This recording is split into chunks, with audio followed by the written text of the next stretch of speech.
Chapter 1492.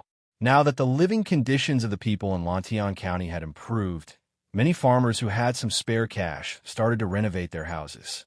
After all, this was an ancient nation.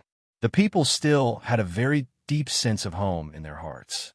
The first thing they did when they had money was to improve their living conditions. This was universal whether it was in modern times or ancient times. Second Master Lu was no exception.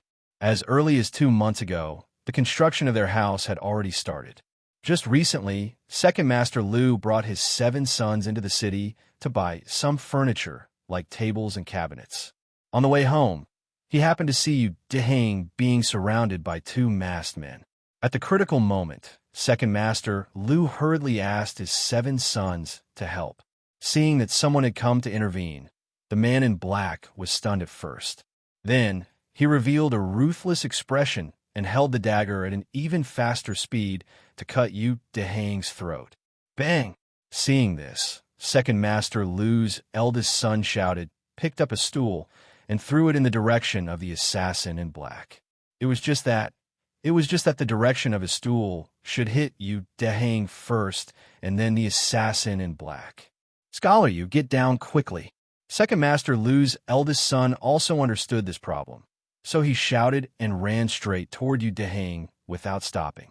As for Second Master Lu's other sons, they were already less than 3 feet away from Yu Deheng. At the moment of life and death, the reinforcements had finally arrived. Yu Deheng's desire to live was still very strong. Hearing the shout behind her, Yu Deheng quickly leaned back and then fell straight to the ground. Huff, huff, huff.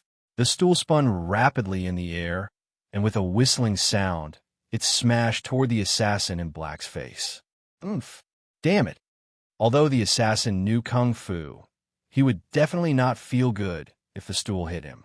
He had no choice but to temporarily give up on Yu Deheng and quickly retreat. In such a short time, the 7 brothers of the Lu family had already surrounded Yu Deheng and shielded her behind them. Retreat! The 2 black-clothed assassins looked at each other and spat out the word retreat. Then, without prior agreement, they flew to the hillsides on both sides. It was not that they could not beat them, but the Lu brothers were all tall and strong.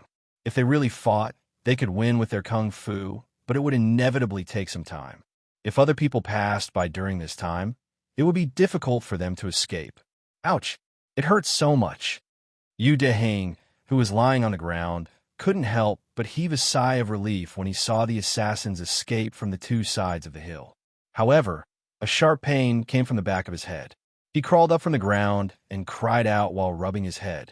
It wasn't a big deal when he rubbed it, but he immediately felt a sticky and wet sensation on his palm. He brought his hand to his eyes and saw that it was covered in blood. Hiss! Yu Deheng couldn't help but suck in a breath of cold air. He didn't expect that the fall just now would cause the back of his head to bleed. Scholar, are you all right? Second Master Lu's eldest son asked aloud. I'm fine. Thank you, Second Master Lu and the uncles for your help. Otherwise, Deheng would have died today. Yu Deheng hurriedly bowed to the few of them and thanked them solemnly. Hey, Scholar, who did you offend? Why would anyone want to kill you? Second Master Lu squinted and asked. Second Master, I don't know them, but one of them seems to be a mysterious person I met just now outside the city. Yu Deheng rubbed his head and explained briefly. At this moment, he remembered the important matter and quickly said, I don't have time to explain to you. I have to go to the academy to find Mr. Li Gang as soon as possible. Someone wants to harm Marquis. What? Someone wants to harm young master? Second Master Lu's eyes immediately widened when he heard this. He wasn't someone who didn't know the severity of the situation. Yu Deheng was just an ordinary scholar from the countryside. Logically speaking, he wouldn't offend anyone. But now, Yu Deheng was being chased by 2 masked men in black. Therefore, when Second Master Lu heard Yu Deheng say that someone wanted to harm Li Zishuan, he immediately realized the severity of the situation. So, he hurriedly shouted to his sons beside him. Quick! You guys quickly escort Scholar Yu to the academy, in case he gets into danger again. One of the young men couldn't help but ask, Father, what about this cart of things?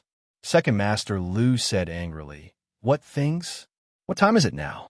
Who has the time to care about these things? Quickly escort Scholar Yu to the academy. Yes, yes, yes, the young man hurriedly said. Yu Dehang clasped his hands gratefully at Second Master Lu and said, Thank you, Second Master. I'll explain the details to Second Master later. Then, without waiting for Second Master Lu's response, Yu Dehang turned and left. The group of 8 rushed towards the Cloud Mountain as fast as they could. Teacher Wenji, there are a few villagers outside the academy. They say that they have an important matter to discuss with you. Li Gang was in the office going through the final exam questions that had been drafted by the various departments. At this moment, Mo Zhong's voice sounded from outside the door. Come in. Li Gang frowned. After Mo Zhong pushed the door open and entered, Li Gang asked, Did the villagers say what important matter it is? Mo Zhong clasped his hands and said no, but there's a young man named Yu Dehang among them. Last year, when the people caused havoc in the Chui family, the Yamacho even saved his life. Today, his head is still bleeding. I think it really is an urgent matter. Bleeding? Li Gang's expression changed slightly. He hurriedly got up and said, Quickly, follow me outside to take a look. With that, the old man took the lead and walked out of the house. You're Yu Dehang? Mo Zhong. Quickly send him to the medical hall for treatment. At the entrance of the academy, Li Gang immediately saw a young man clutching his head with his hands covered in blood. The old man hurriedly ordered Mo Zhong. Teacher Wenji, don't worry about my injury. I have something very urgent to tell you. Please let's talk in private. Yu Dehang heard and hurriedly waved his hand. Li Gang frowned and said, What could be more important than your life? It won't be too late to talk about it after your injury is treated. Yu Dehang's figure was a little staggered. It was probably the aftereffects of excessive blood loss. He steadied himself and said, No. Teacher Wenji, someone wants to harm our key. What? Quickly. Mo Zhong. Quickly help him inside. Mo Yun. Quickly go to the medical hall and ask Dr. Qin and Dr. Wang to return to the academy. Li Gang's expression changed suddenly, and then he said decisively, Yes. Mo Zhong and Mo Yun hurriedly accepted the order. That's what happened. If Second Master Lu and the others hadn't arrived in time, I'm afraid I wouldn't have been able to reach the academy. A quarter of an hour later, in Li Gang's office, Yu Dehang relied on his strong willpower to resist fainting.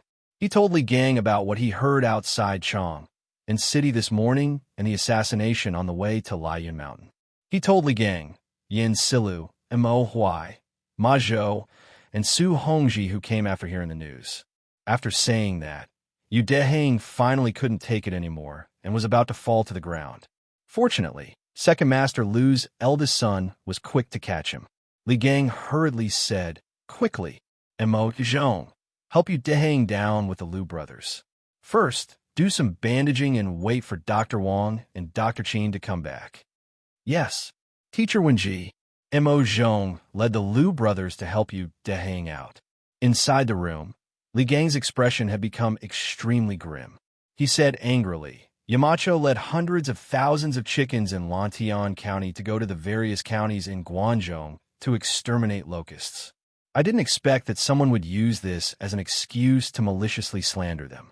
They're really distorting the truth and devoid of humanity. I'm afraid this matter isn't that simple. Mo Huai, who had been sitting next to him without saying a word, said with a serious expression, All signs point to someone behind this, wanting to incite the people to cause trouble. They chose to slander Yamacho and incite public anger. Unexpectedly, the rumors they spread were exposed one by Yu Dehang, so they flew into a rage out of humiliation and wanted to silence him.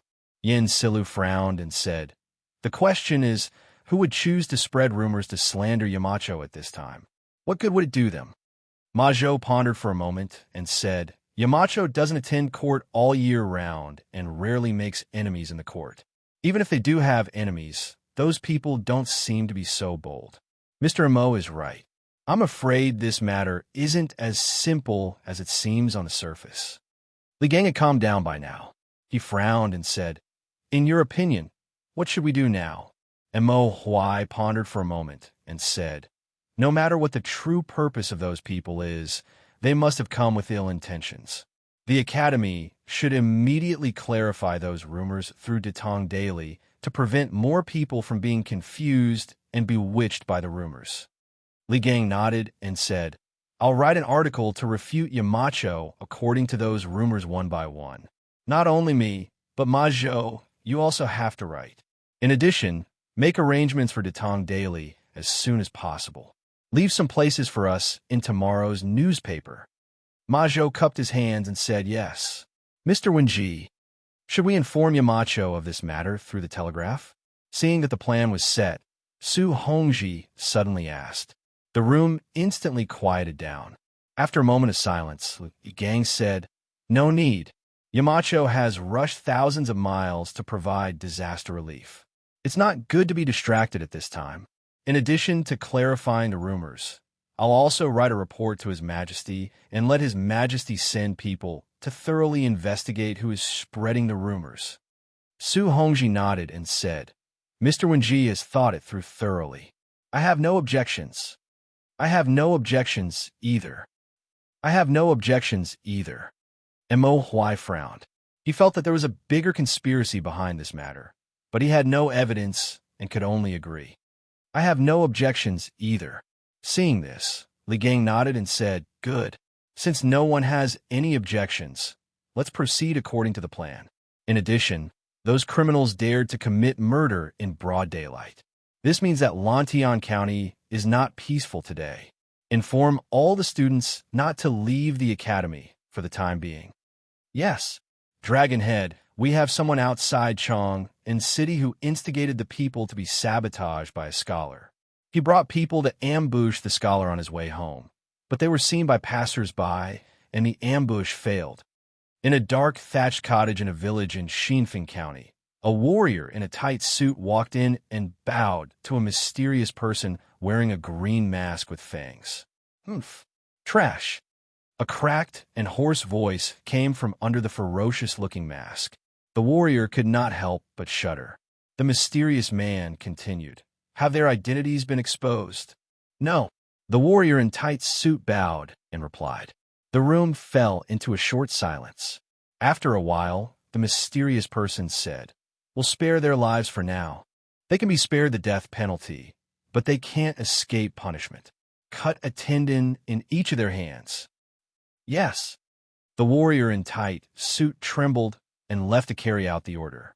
Dragonhead, it seems that this Li Zeshuan has the people's hearts.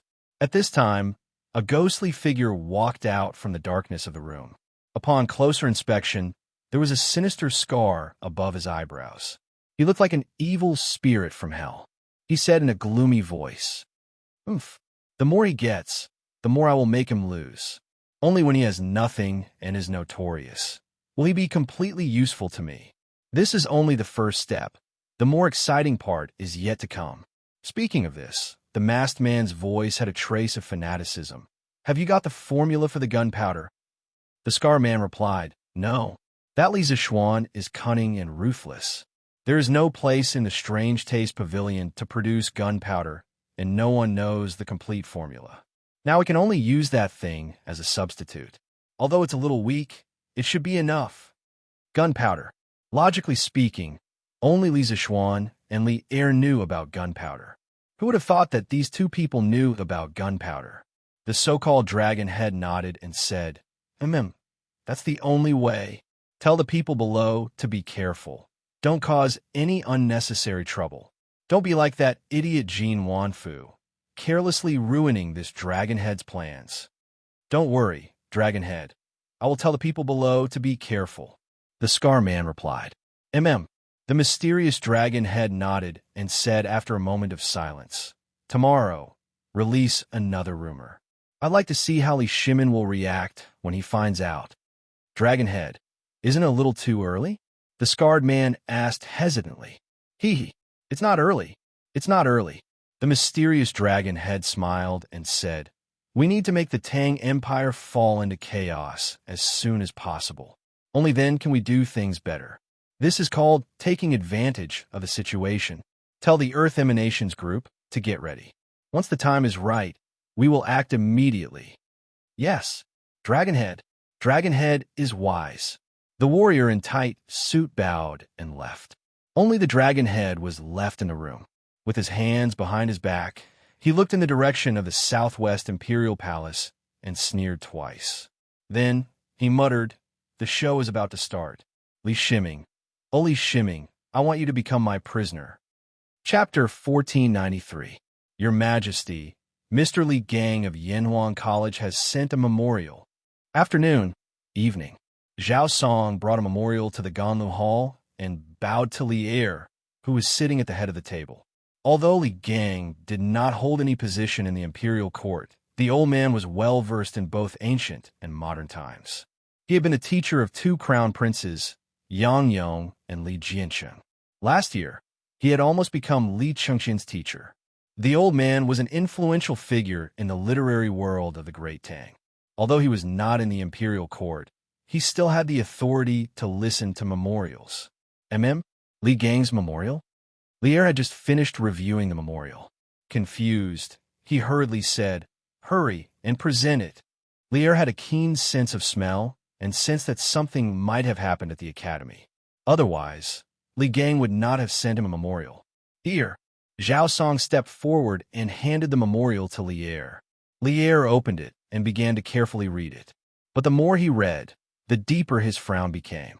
Around 7 minutes later, Li Er closed the memorial, his face ashen. Truly, demons appear in troubled times.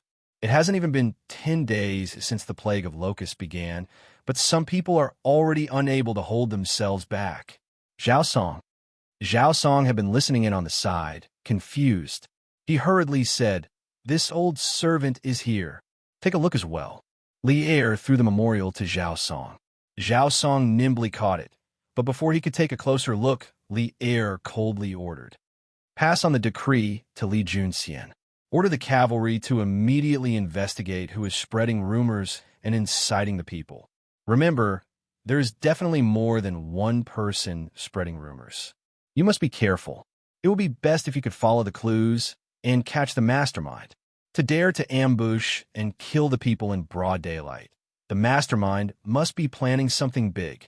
At this moment, Zhao Song had already skimmed through the contents of the memorial. His heart was in turmoil. Spreading rumors, inciting public anger, and silencing witnesses. All these signs indicated that there was a hidden dark force in the empire that was ready to make a move. It cannot be ignored. This old servant obeys the decree. Zhao Song bowed and accepted the order, then hurriedly retreated. In the main hall, Li Erduan sat on the dragon couch. The corners of his mouth suddenly curled into an icy smile, only to hear him muttering to himself, "Come, if you want to come together. Using this chance, we will catch all of you demons and monsters hiding in the shadows in one fell swoop. Only then can we rest at ease and fight to the death with the Turks." The rumors that slandered Li Zishuan did not stop at the wise ones. Instead, they spread very quickly among the people. Basically, with Chang, and as the center, they gradually spread outwards. It was estimated that in a few days, it would reach Li Zishuan's current location, Yong County in Chizhou. Marquis Yong. The Marquis is such a benevolent Marquis. Of the Marquis, such a benevolent person. How can such a benevolent person is? The next day, after reading the article written by Li Gang in the Tang Daily, the citizens of Chang and could not help but discuss it. Yes, Marquis Yong and cares about the people of the world. Marquis Yong and is leading the Sky Pheasant Brigade to provide disaster relief. No matter what, he should not be subject to such baseless slander and accusations. Marquis Yong said that he did not know if Marquis had predicted this year's locust plague last year. But even if Marquis knew in advance, Marquis Yong felt that Marquis should not have made it public. That would cause chaos in the country. The people would not be in the mood to farm, causing thousands of people to lose their homes. That's right. If we had known that there would be a locust plague this year, we would not have farmed at the beginning of the year. Now, we can only wait for the food to run out and starve to death. But although we have encountered a locust plague recently, with the help of the Sky Pheasant Brigade, most of the crops in the fields were saved. We should be grateful to Marquis. Li Gang had personally written an article to refute Li Zishuan's rumors. It was of some use, but that was all. Hey, Marquis Li Gang is the Yamacho of Yanhuang College, and Marquis Yong, and is the Yamacho of Yanhuang College. He is protecting Marquis Yong and someone in the crowd said in a sinister voice. Immediately, the rhythm was set in motion. That's right. Mr. Li Gang is openly protecting Marquis Yong. Shameless. Marquis Yong and abandoned his scholarly integrity for his own selfish reasons. He is a disgrace to us scholars. Bah, you dare insult Marquis Yong and Marquis Li Gang? You pedantic Confucians are the ones who have no sense of shame.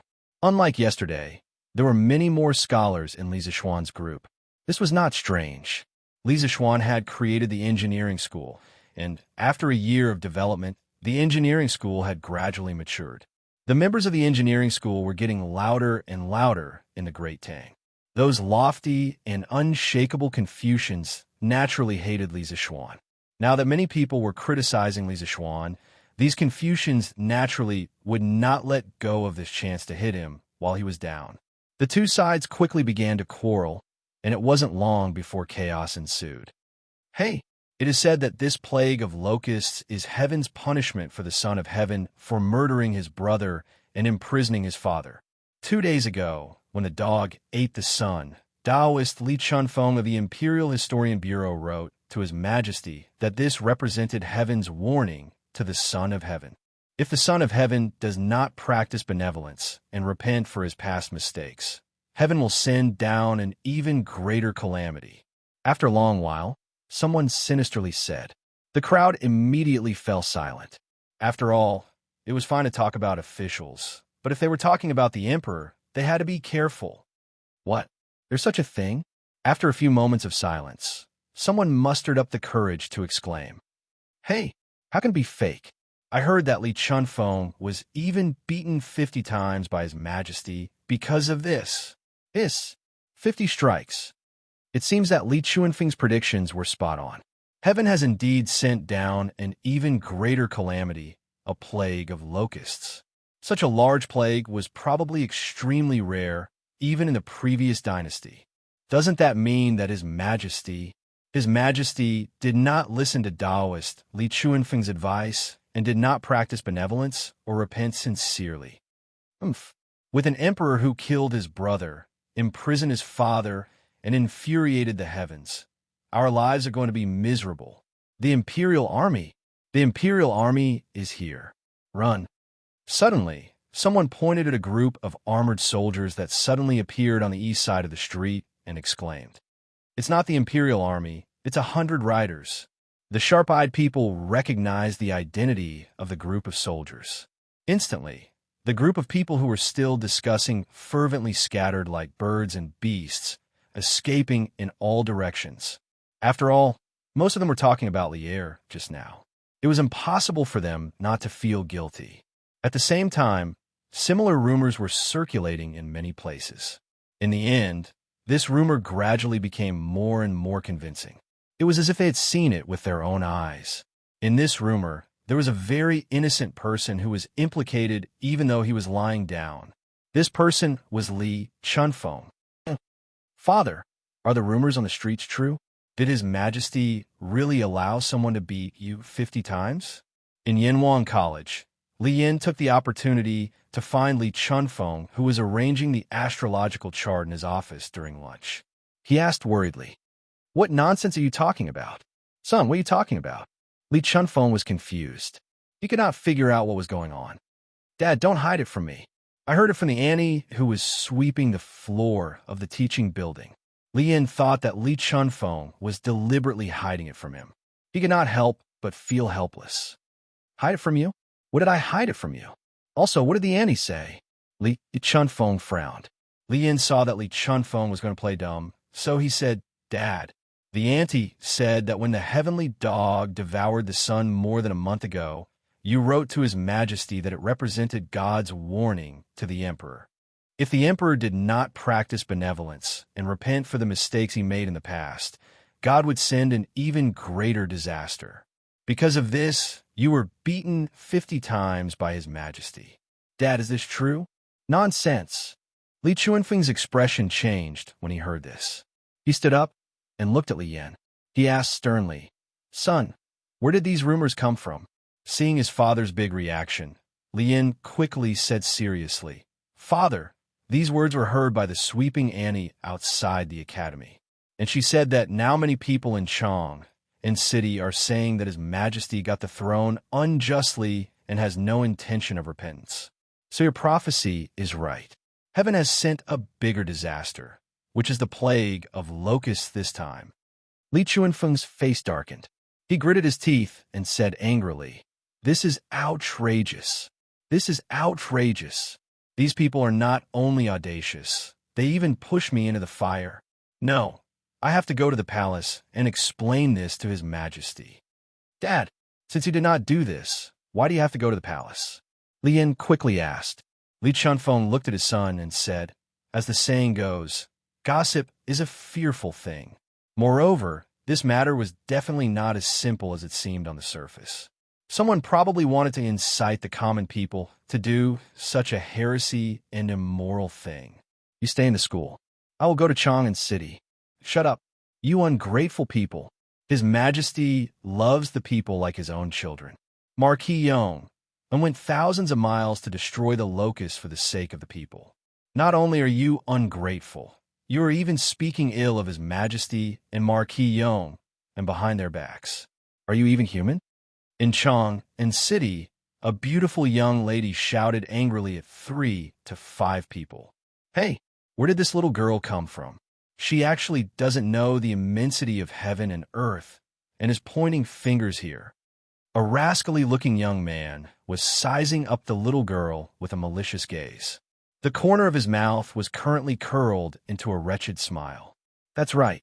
You're such an insensible little girl. Not only did you eavesdrop on us, you even dared to criticize us. Come, let me teach you how to behave. Another young man, who was slightly fatter, agreed. Then, he stretched out his hand to grab the young lady. Bastard, I am Li Yu. Don't you dare touch me. The young lady took 2 steps back and shouted angrily. That's right, she was Li Yu. Little Yu came to Chang'an City today to collect literature. Yesterday, when she heard that someone was slandering Li Zixuan, she was very angry. When she found out that Li Gang and Ma Zhou had written an article to refute Li Zixuan's rumors in the Datong Daily, she wanted to see the reaction of the people. As for why she chose to come to Chang'an City and not Lantian County, it was mainly because no matter what happened outside, the people of Lantian County were always grateful and supportive of Li Zixuan. Therefore, she came to Chang'an City to collect literature. When she came to Chang'an City, she found that the number of people slandering Li Zixuan did not decrease because of Li Gang and Ma Zhou's articles. Instead, there were more of them.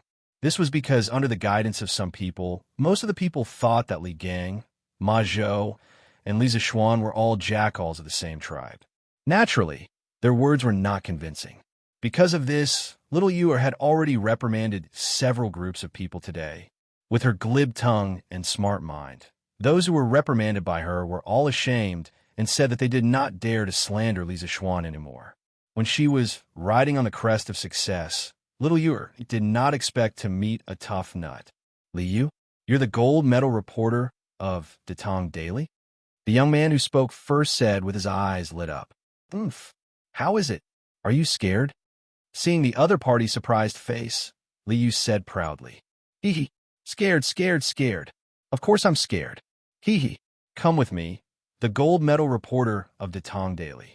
I should be able to sell you for a good price. The young man smiled wretchedly and then pounced on Li Yu. How dare you? What are you doing? I'm going to call for help. Help! Li Yu reacted quickly and dodged the young man's bear hug. She said in shock and anger, and then shouted loudly. Hee hee! Shout! Even if you shout until your throat is broken, no one will come to save you. As the young man spoke, he pounced on Li Yu again. The other people also surrounded Li Yu from the front and back. They were in an alley between 2 old houses in the south of the city. Usually, people would not pass by here. Stop! How dare you act so presumptuously in broad daylight? Coincidentally, at this moment, a loud shout came from the alley. A middle-aged man in a Taoist robe suddenly shouted, "Where did you come from? How dare you meddle in our business? Brothers, let's go." The young man was furious that someone had ruined his plan. He waved his hand, and a few of them ran towards the Taoist priest. "Taoist priest Li, be careful." Seeing that someone had come to save her, especially someone she knew, Li Yu was relieved. However, she was worried again and could not help but shout loudly. That Taoist priest was none other than the unlucky Li Chunfeng. Li Chunfeng and Li Yu were caught in the crossfire, while Li Chunfeng was like a fish swimming in shallow water. Chapter 1494. Although Li Chunfeng was not a Taoist who specialized in combat, he had been cultivating his qi for a long time. His physique and reaction speed were better than the average person's. In comparison, the hooligans were worried that they would attract the attention of the patrolling marquis, so they did not bother him too much. After a short fight, Li Chunfeng and Li Yu escaped from the deserted alley. "Taoist Li, why are you in Chang'an City?" Li Yu, who had just survived a disaster, did not need a few days to recover like the other weak girls. She had a big heart, and in just a short while, she was back to her usual, lively self. She looked at Li Chunfeng and asked. Li Chunfeng replied, "I need to go to the palace for something." "Miss Li Yu, you are a girl, and you are alone. It is best that you don't do such dangerous things alone in the future." "So what if I'm a girl?" Li Yu rolled her eyes and mumbled softly. She didn't argue with Li Chunfeng because he had just saved her life. If it was someone else, she wouldn't have been so polite. "Huh, Taoist Li, are you going to the palace to meet the emperor because of those rumors?" Suddenly, Li rolled her eyes and smiled. "Huh, Taoist Li, you don't have to worry. The emperor is a wise man, and he knows what is right and what is wrong. Why would he believe those rumors?" Li Chunfeng looked at Li Yu and said in a serious tone, "I don't care about my own reputation, but I will not allow someone to use my name to do such a thing. If I don't clear the rumors soon, I will not be able to eat or sleep in peace." Stealing the sky and changing the sun? Taoist Li, have you also noticed that someone behind these rumors is trying to take advantage of this opportunity to create trouble? Li Yu raised her eyebrows in surprise when she heard this. Li Chunfeng nodded solemnly. Although the locust plague has engulfed the entire Guangzhou area, the imperial court has been actively helping the people. The people are far from being in dire straits, and there will not be so many people slandering the emperor and the Marquis of Yuan. If there is no one behind this, I will not believe it. Taoist Li, you are right. Shall I go to the palace with you? I've also been investigating the source of these rumors these past few days. It's a good opportunity to report to His Majesty. Li Yu thought for a moment and looked up at Li Chunfeng. "Yes, let's go." Li Yu was the top reporter of Datong Daily. She had the right to go to the emperor's palace and have an audience with the emperor. Therefore, Li Chunfeng did not reject her request. The two of them walked towards the imperial palace in the north. "Hall Master, why don't we chase after them? If we really fight, that Taoist priest is definitely no match for us." After Li Yu and Li Chunfeng left, the 5 hooligans walked out. One of them looked at the direction where Li Yu left and asked in confusion. The slightly plump young man frowned and said, "If we do our best, we can definitely keep both of them here. But if the commotion is too big, it will definitely attract the attention of the patrolling Marshal Marquis. At that time, how will we escape? Before doing anything, don't forget that we are in Chang'an City. If something happens and the Dragon Head blames us, none of us can bear the responsibility." The other 4 people quickly cupped their fists and said, "Yes, Hall Master." The slightly plump young man nodded and said with a look of pity, "But it's a pity that we didn't manage to catch Li Yu. That girl spends all her time in the workshop of Strange Interest Pavilion. She must know a lot of secrets there. If we can catch her alive, it will be a great achievement." A young man with a protruding mouth and ape-like cheeks came forward and said with a fawning face, "Hall Master, Li Yu will definitely return to Lantian County before nightfall. Why don't we set up an ambush on our way back and kidnap her?"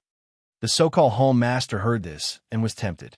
However, he immediately shook his head and said, "That's not right. A few days ago, third brother ambushed a scholar in Lantian County. After he failed, the dragonhead severed the tendons in his hand. The dragonhead strictly ordered us not to cause any trouble near Chong and City. If we don't have absolute confidence, we can't do anything. Yes. Why are there so many people in front? Could it be that there's a commotion? When they reached Vermilion Bird Avenue, Liu saw that there were many people in front of them. She was excited and curious. Li Chunfeng frowned and said, "Let's get down to business. Miss Liu, let's go to the palace first." Liu pouted and mumbled, Master Li, we'll reach the palace after passing through Vermilion Bird Avenue. There's no rush. Let's go and see what's going on. It won't take too much time." As she spoke, she tugged at Li Chunfeng's sleeve and looked at him pleadingly. Li Chunfeng sighed helplessly and said, "Forget it. Let's go and see. But once we're done, we'll have to go to the palace immediately." Okay. Liu quickly nodded in agreement. The two of them walked towards a crowd in front of them. When they got closer, they realized that there were more people than they thought. They could not squeeze in at all. "Hey, Uncle, what's inside?" Liu stood on her tiptoes impatiently. However, she could not see anything. She had no choice but to ask the middle-aged man in front of her. "Uncle? Little girl, do I look that old to you?" The man turned around, pointed at his face, and said in disbelief. Liu was so angry that she almost suffered an internal injury. But in order to know what was going on in the crowd, she could only force a smile on her face. She said, "Ugh, no, big brother, you look so young. Can you tell me what's going on in there?" The man was finally satisfied. "Hey, inside. There are two godly monks fighting inside. It's so exciting." "Godly monks? Fighting?" Liu's eyes lit up when she heard that. She quickly asked, "Which two godly monks are they? What are they fighting about?" The man pouted and said, "Why do you have so many questions, little girl? I still want to see the fight.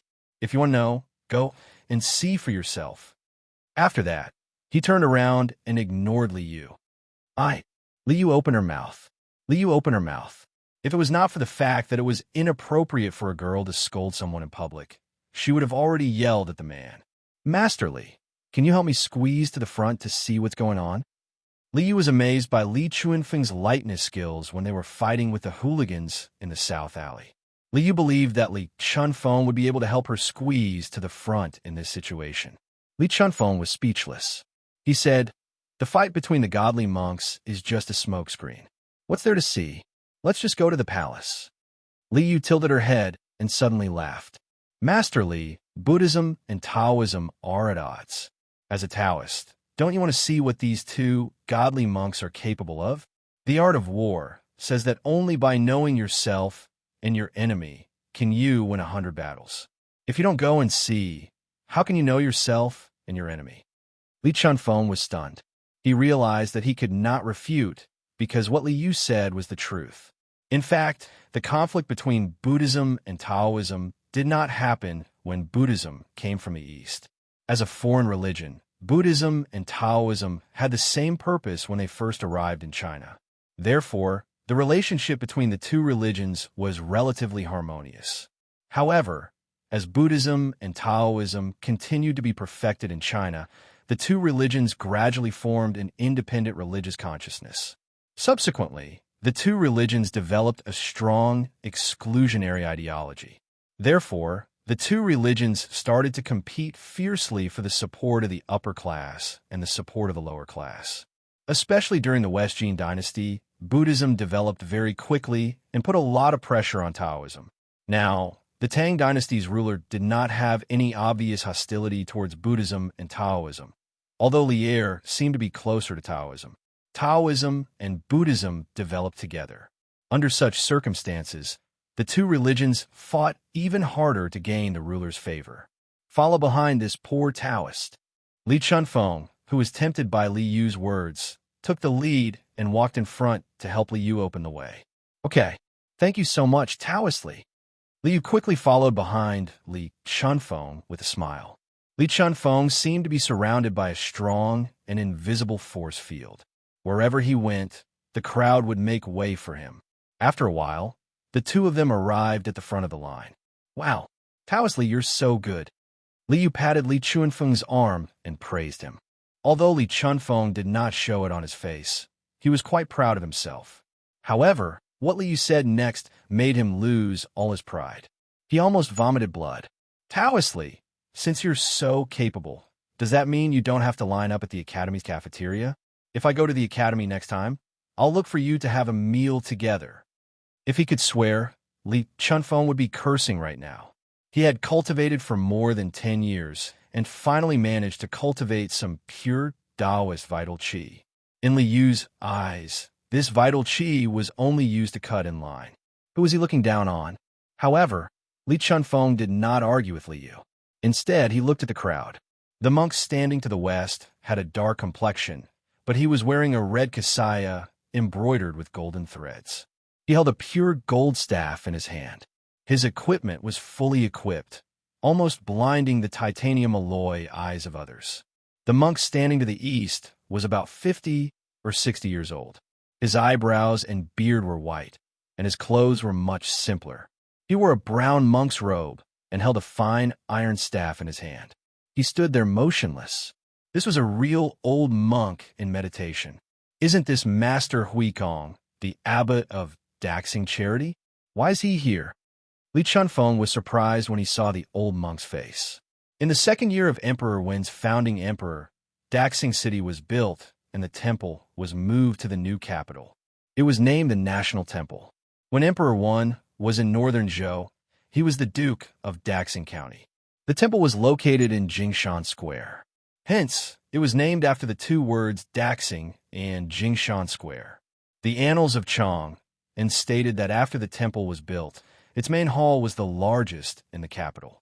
The system was the same as that of the Imperial Ancestral Temple. The founder of Daxing Charity Temple was Master Ling Tsong. He was a close friend of Emperor Wen of Sui, Yang Jian. At the same time, he was the Zhao Xiandu monk who was in charge of the affairs of monks and nuns. Later, Zhao Xiandu monk Ming, the successor Zhao Xiandu monk Tan Yin, and their followers all lived in the temple. In the 7th year of founding Emperor Huiyuan, Wuzong, Sengu, Baojin, Hongzuan, and Tan Yin were summoned to the capital. They were the 6 great virtues. More than 300 monks entered the temple to worship them. To the west of Vermilion Bird Avenue was Xuandu Temple. To the east was Daxing Charity Temple. Hence, Li Chunfeng had seen the abbot of Daxing Charity Temple before. Master Huikong? Then who is that monk? Li Yu didn't think that she would be able to see such an important person like Huikong just by watching the show. She couldn't help but open her small mouth with a face full of surprise. Then she pointed at the monk in the west and asked. Li Chunfeng shook his head and said, I don't know. Look, Divine Monk Du Yi is going to attack. At this moment, several people around them suddenly exclaimed in surprise. Li Yu and Li Chunfeng immediately focused their attention on the two monks. The monk in the red cassock bowed with one hand and said, Thank you for your kindness, Brother Li. Ba, it has been more than 40 years since the Tantra Buddhism was introduced to the Tang of the East, but it has been declining and declining in your hands. This has made the Buddhists sad. Huikong, you can't escape the blame. Why don't you abdicate and let me take your place to promote Buddhism and manage the Daxing Shan Temple? Tantric Buddhism of India? This monk is from Tantric Buddhism of India? Li Chunfeng was shocked when he heard that. Taoist Li, is Tantric Buddhism of India very powerful? What does it have to do with Master Huikong? Li Yu was confused. Li Chunfeng nodded and said, Of course. Actually, Master Huikong is also from Tantric Buddhism of India. Daxing Charity Temple is the ancestral court of Tantric Buddhism of the 8 sects of Buddhism. It was the royal temple of the Sui dynasty and one of the 3 major scripture translation centers in Chong. During the reign of Emperor Kaiwang, Tantric Buddhism of India came to Chong and in translated scriptures at Daxing Charity Temple. Master Huikong is Tantric Buddhism's last disciple. Oh, so this divine monk Du Yi came from India to compete with Master Huikong for the position of the abbot? Li Yu nodded and said softly. Li Chunfeng pursed his lips and did not say anything. He felt that things were not as simple as Li Yu said. Master Huikong looked at the monk in the Kasaya expressionlessly and bowed with one hand. Then he said, "What do you mean by decline, and what do you mean by glory? A monk should jump out of the secular world. You are still too stubborn. Oomph. People don't believe you, and Buddha doesn't protect you. You are not declining?" Monk he snorted and said, "Today I will show you what Tantra Buddhism of India is really like." Having said that, he turned to look at the people around him and said, "Amitabha, patrons, although the path is far away, I can still use recent events as proof. Buddha is merciful and protects all Buddhists in the world. Today, this penniless monk will use a trivial matter to let all of you understand that Buddha always protects the world." The crowd cheered when they heard that. Great! Divine Monk is finally going to make his move. Finally, I can broaden my horizons. I heard that Divine Monk is the reincarnation of a true Buddha. He can summon the wind and rain. His dharmic powers are boundless. Really? How could it be fake? You will know if you don't believe me. Chapter 1495. He handed the Buddha staff in his hand to a little monk beside him. Then he put his palms together and chanted a few incantations solemnly. His entire temperament instantly became sacred. People could even hear the Sanskrit chants descending from the sky. Faced with such a strange scene, the surrounding people's faces suddenly became solemn. They put their palms together and faced as if they were on a pilgrimage. Amitabha, gods and Buddhas, disciple respectfully invites Buddha to descend and bless the world. At this moment, he suddenly used his deep and magnetic voice to speak loudly. Then he took out a golden alms bowl and asked someone to bring a bowl of clear water. He poured the clear water into the golden alms bowl. He nodded to the little monk behind him. The little monk immediately took 3 incense sticks and lit them up. He inserted them into a small copper tripod. Smoke lingered around. After the people smelled the special fragrance, they felt refreshed and refreshed. He placed his right palm in front of his mouth and performed a Buddha salute. Soon after, he began to murmur, "In this boundless world, all the Buddhas, including Mahabodhisattva and Mahasattva, will gather. Praise Shakyamuni Buddha for being able to overcome the evil world." His chanting speed was extremely fast. At the beginning, people could still hear what he was chanting. However, towards the end, they could not hear anything clearly. It only made people feel that the Buddhist scriptures were extremely obscure and profound. However, bathed in the Sanskrit chants, the people only felt that their bodies and minds were free and comfortable.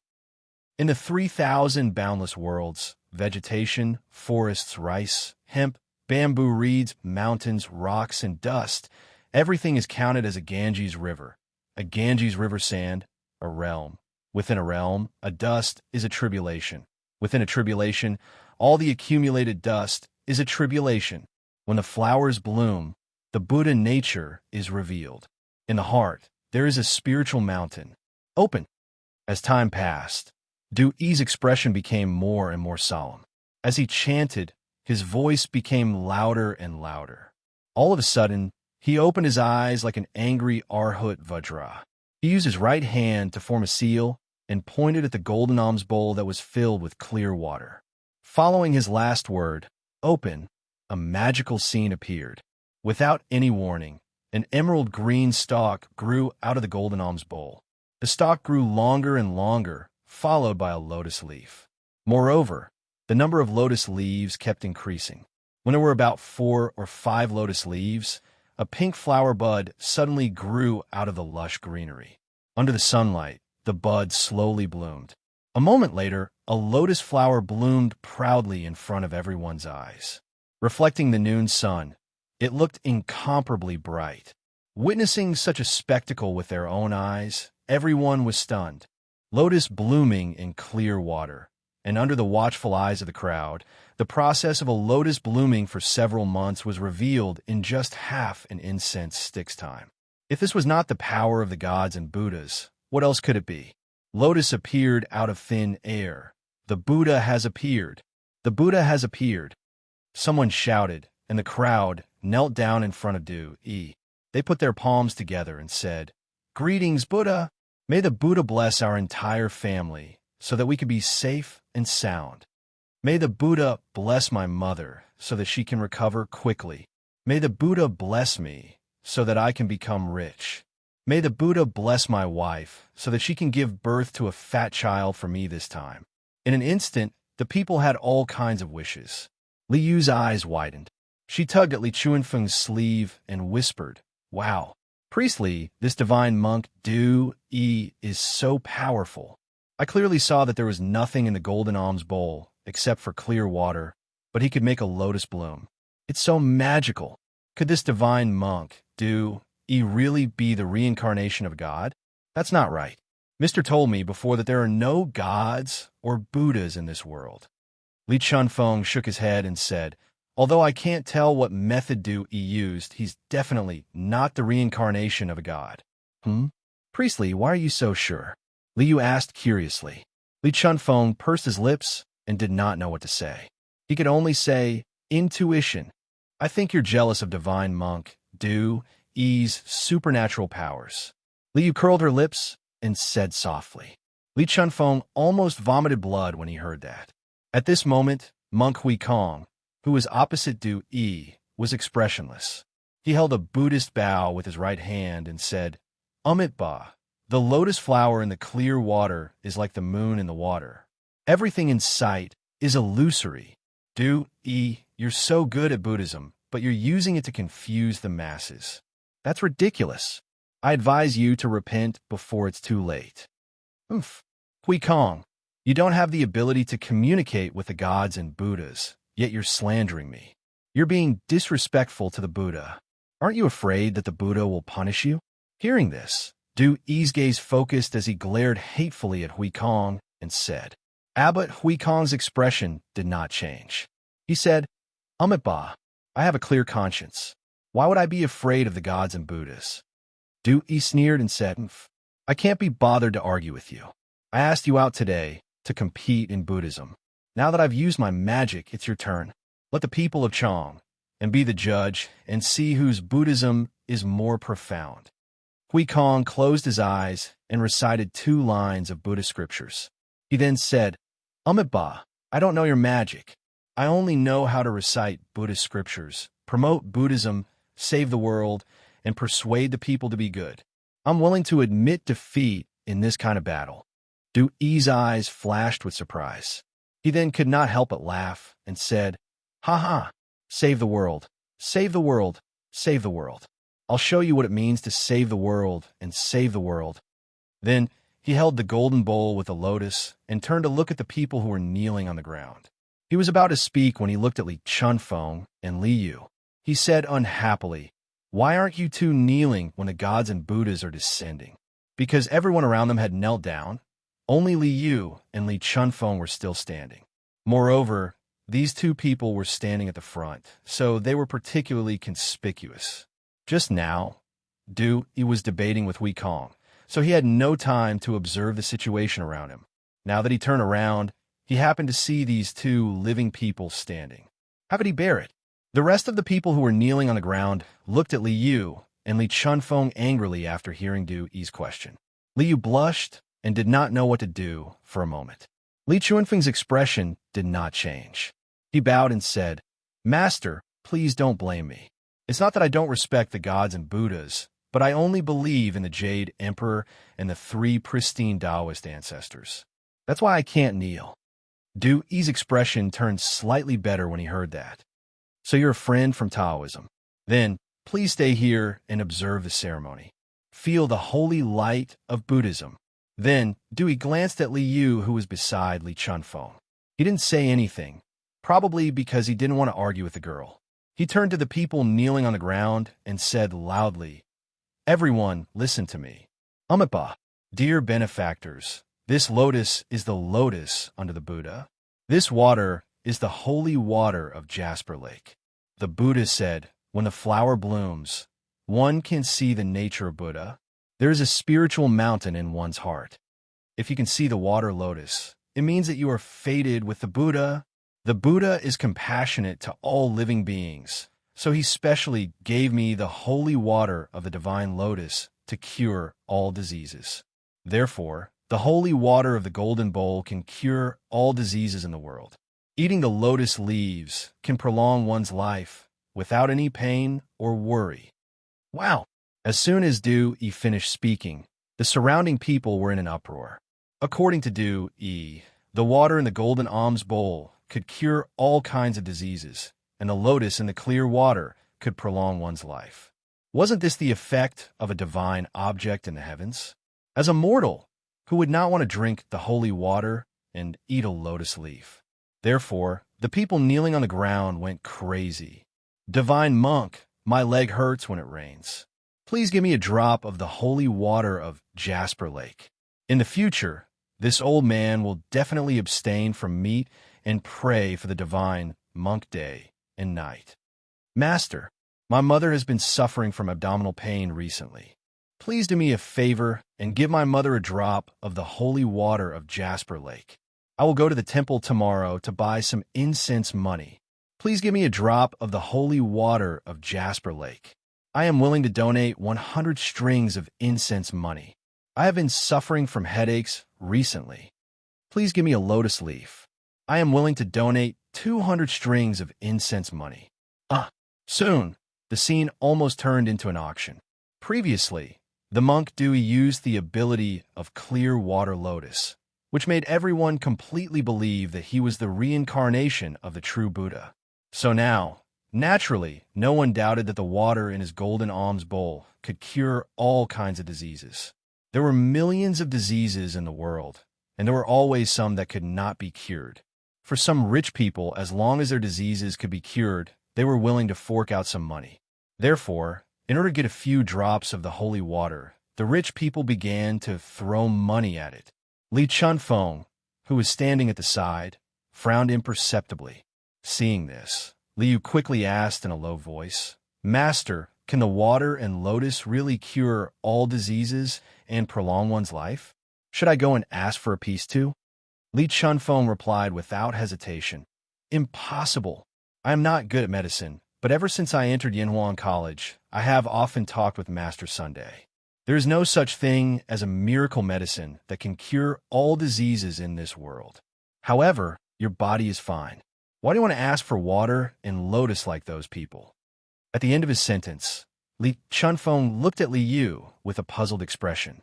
Li Yu said embarrassedly, Didn't divine monk Du Yi say that the lotus can prolong one's life? I want to live for a few hundred more years. A few hundred more years? Li Chunfeng's mind was in a mess. He decided not to talk to this mischievous girl for the time being. He felt that the generation gap was serious. Well, Li Chunfeng had to know what the generation gap meant first. Amitabha, Buddha will help those who are fated. I will choose a few donors who are in urgent need of treatment to come forward and drink the holy water, Du Yi said loudly in the midst of the commotion. Then, the crowd quieted down. Everyone looked at Du Yi with eager eyes and prayed that he would choose them. Almsgiver, come forward. He pointed at the old man who said that his leg hurt and said, Master, you called for me? Although the old man was the first to speak, when he heard that the rich people behind him were all willing to pay a few hundred incense sticks, he suddenly felt that he had no hope. Now that Du Yi chose him first, he could not believe it. That's right. Donor, please come forward. Monk Du Yi nodded and said, Yes, yes, yes. Thank you, Master. The old man bowed respectfully, then limped out of the crowd and came to Du Yi's side. Du Yi asked someone to bring a teacup and poured some of the water from the golden alms bowl into the teacup. He then passed it to the old man and said, Donor, drink it quickly. Let's see if your leg will be better. Thank you, Master. The old man received the teacup with both hands respectfully. Then he held the teacup to his mouth impatiently and drank it in one gulp. At this moment, there were already thousands of people around. Thousands of pairs of eyes stared at the old man without blinking. They all wanted to see if Du Yi's holy water could really cure all diseases. My leg doesn't hurt anymore. It's much better now. It's amazing. It's amazing. Thank you, divine monk. Thank you, divine monk. After the old man drank the tea, he paused for a moment and tried to walk 2 steps. Then he shouted excitedly. Wow! The surrounding people were in an uproar.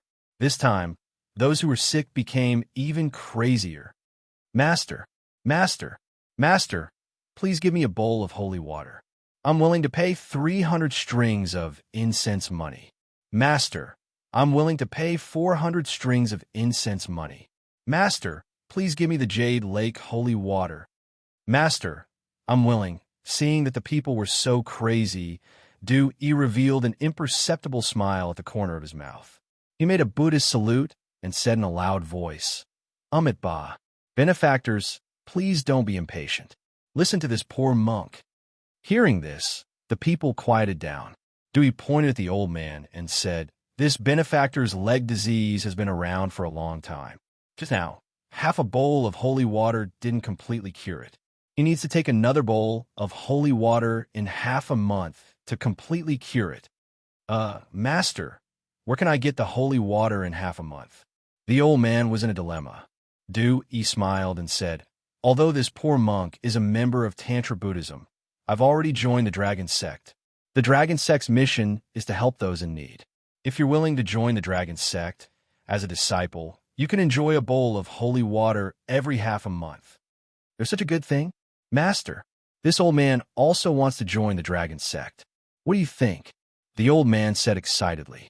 The eyes of the other commoners also lit up, their faces filled with eagerness.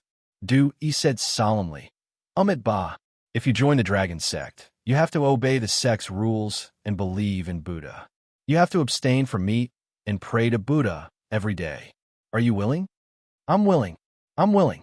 The old man couldn't wait to reply. Dewey nodded and said, Good.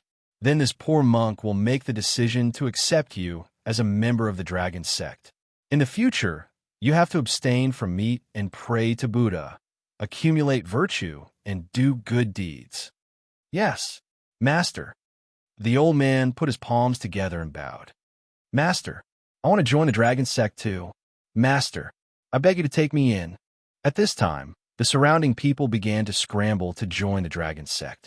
Each of them had a fanatical expression, and the scene was very lively. Chapter 1496. Huikong, how is it? Are you convinced of your loss? On the Vermilion Bird Avenue, after agreeing to let a group of people join the Heavenly Dragon Sect, Monk he turned to look at Huikong and said provocatively. Huikong was expressionless. He was neither sad nor happy nor angry, and did not say a word. Seeing this, he revealed a victorious smile and said, Amit Ba, Buddha is merciful. This poor monk will not compete with you for the position of the abbot of the great Xingshan Temple. You should guard your temple well. There is a Buddhist temple in Xinfeng County called the Heavenly Dragon Temple. This poor monk has been there recently. If Master Huikong is free, you are welcome to fight with this poor monk at any time. After saying that, he no longer paid attention to Huikong and turned to leave. But before he left, he looked at the vast number of believers in front of him and said loudly, Amit Ba, benefactors, those who have passed my test and can become a member of the Heavenly Dragon Sect, please go to the Heavenly Dragon Temple in Xinfeng County tomorrow morning. At that time, you will officially become a member of the Heavenly Dragon Sect, and I will preach to you on the spot. Okay, Master is going to preach tomorrow. Then I have to go no matter what. Thank you, Master. I will definitely go to the Heavenly Dragon Temple tomorrow. Farewell, Master. Farewell, Master. In a warm farewell of the people, Dewey held the golden alms bowl in his hand and the Buddha staff in his hand. With the attitude of a victor, he left. Let's go. Enter the palace. Li Chunfeng turned around and saw Liu was in a daze. He hurriedly said, Oh. Liu came back to her senses and responded. She followed behind Li Chunfeng, and after a few steps, she could not help but ask, Taoist priest, why do I feel that this monk Dewey is not here to fight with Master Huikong today? Li Chunfeng did not confirm nor deny, but smiled faintly and asked, Why do you think so? Liu frowned and said, I feel that he just wants to use Master Huikong's fame to attract more believers and let the people join his Heavenly Dragon Sect. However, he does have some ability. He was actually able to clear the water lotus and make Great Master Huikong willingly admit defeat. She was not a stupid person. On the contrary, she was very smart. At the beginning, Du Yi used the clear water lotus to amaze her. But later on, Du Yi used the opportunity to create a heavenly dragon sect to entice the commoners to join the sect. In Li Yu's opinion, this was somewhat impure. Li Chunfeng was silent for a moment before he said, I'm afraid that the Dragon Sky sect's background isn't simple. Let's not talk about this for now. Let's quickly enter the palace and meet the emperor. Yeah. Qing Shui Lian, Heavenly Dragon Church? Lier had just finished his lunch and was about to take a nap in the Suite Du Hall when a servant came to report that Li Yu and Li Chunfeng were seeking an audience. Lier did not reject the two of them and welcomed them with open arms. Naturally, Lier did not believe the rumors about him and Li Chunfeng that were spreading among the commoners. This was because he had personally experienced the situation during the solar eclipse. He knew better than anyone what Li Chunfeng had said at that time. However, after Li Chunfeng described what he had seen and heard on the Vermilion Bird Avenue, Li Er's interest was instantly piqued. He sat up straight and looked at Li Chunfeng. Li Shilang, in your opinion, is this divine monk Du Yi really the reincarnation of a Buddha? Li Er had always been interested in the immortals. Although Li Zixuan had confidently told him that there were no immortals in the world, but what if there were? It had to be said that Li Er had always had a trace of hope in his heart. However, it was just a fluke. He would not send a large number of people to search for the illusory immortals like Qin Shihuang. Old Li was a person who knew how to restrain himself. Hearing the trace of hope in Li Er's voice, Li Chunfeng quivered and hurriedly said, Your Majesty, I dare to say that this Du Yi is not the reincarnation of a Buddha. The purpose of his battle with Master Huikong today is probably to attract the commoners to join his heavenly dragon sect. Your Majesty, please understand. Li Er frowned and said, Then how do you explain the clear water lotus in front of everyone? Li Chunfeng cupped his hands and said, Your Majesty, although I can't see the mystery behind the clear water lotus, I think it's just a slightly better illusion technique. If Du Yi is really the reincarnation of a Buddha, why is he unknown before? Your Majesty, please don't believe in the reincarnation of a Buddha so easily.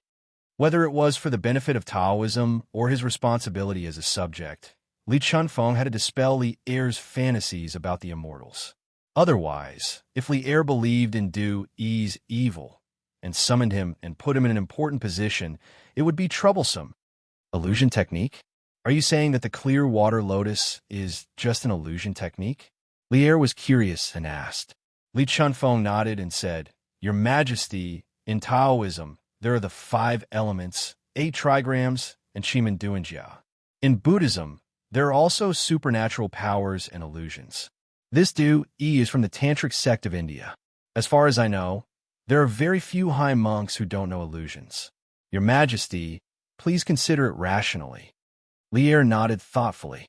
After a short pause, he said, If it's really an illusion technique, then this Du Yi is bewitching people.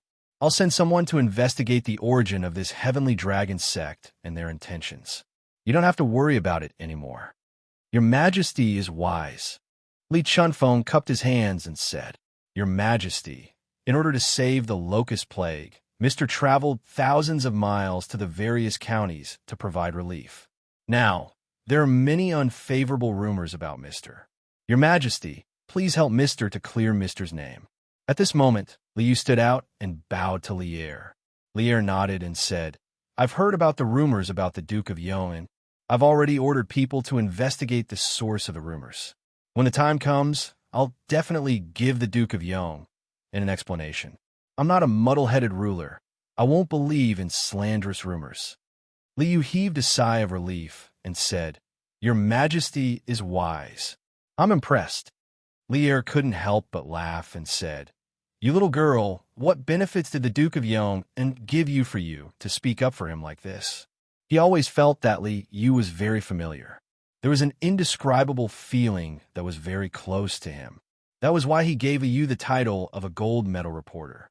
Moreover, his attitude towards Li Yu was more tolerant. If it was someone else who said this to him, he would definitely punish them for the crime of gossiping about the imperial court. However, since it was Li Yu who brought it up, He didn't have any thoughts of getting angry. Liu quickly said, "Your Majesty, Liu isn't speaking up for Sir. I'm speaking up for justice.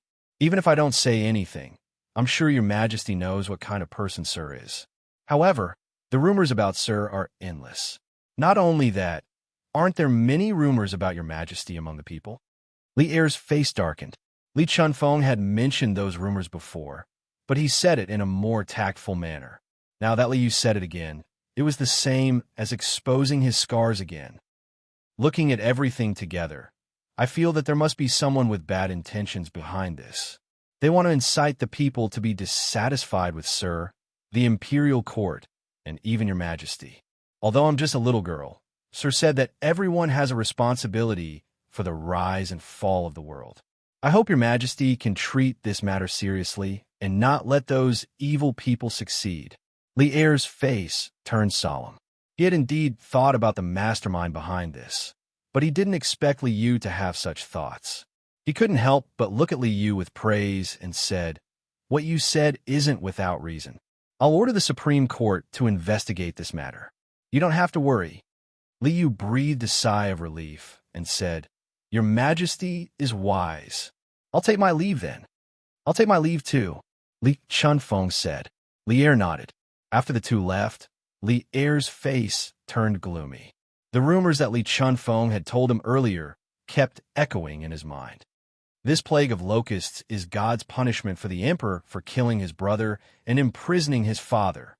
The solar eclipse earlier represented God's warning to His Majesty. His Majesty didn't listen to Li Chunfeng's advice.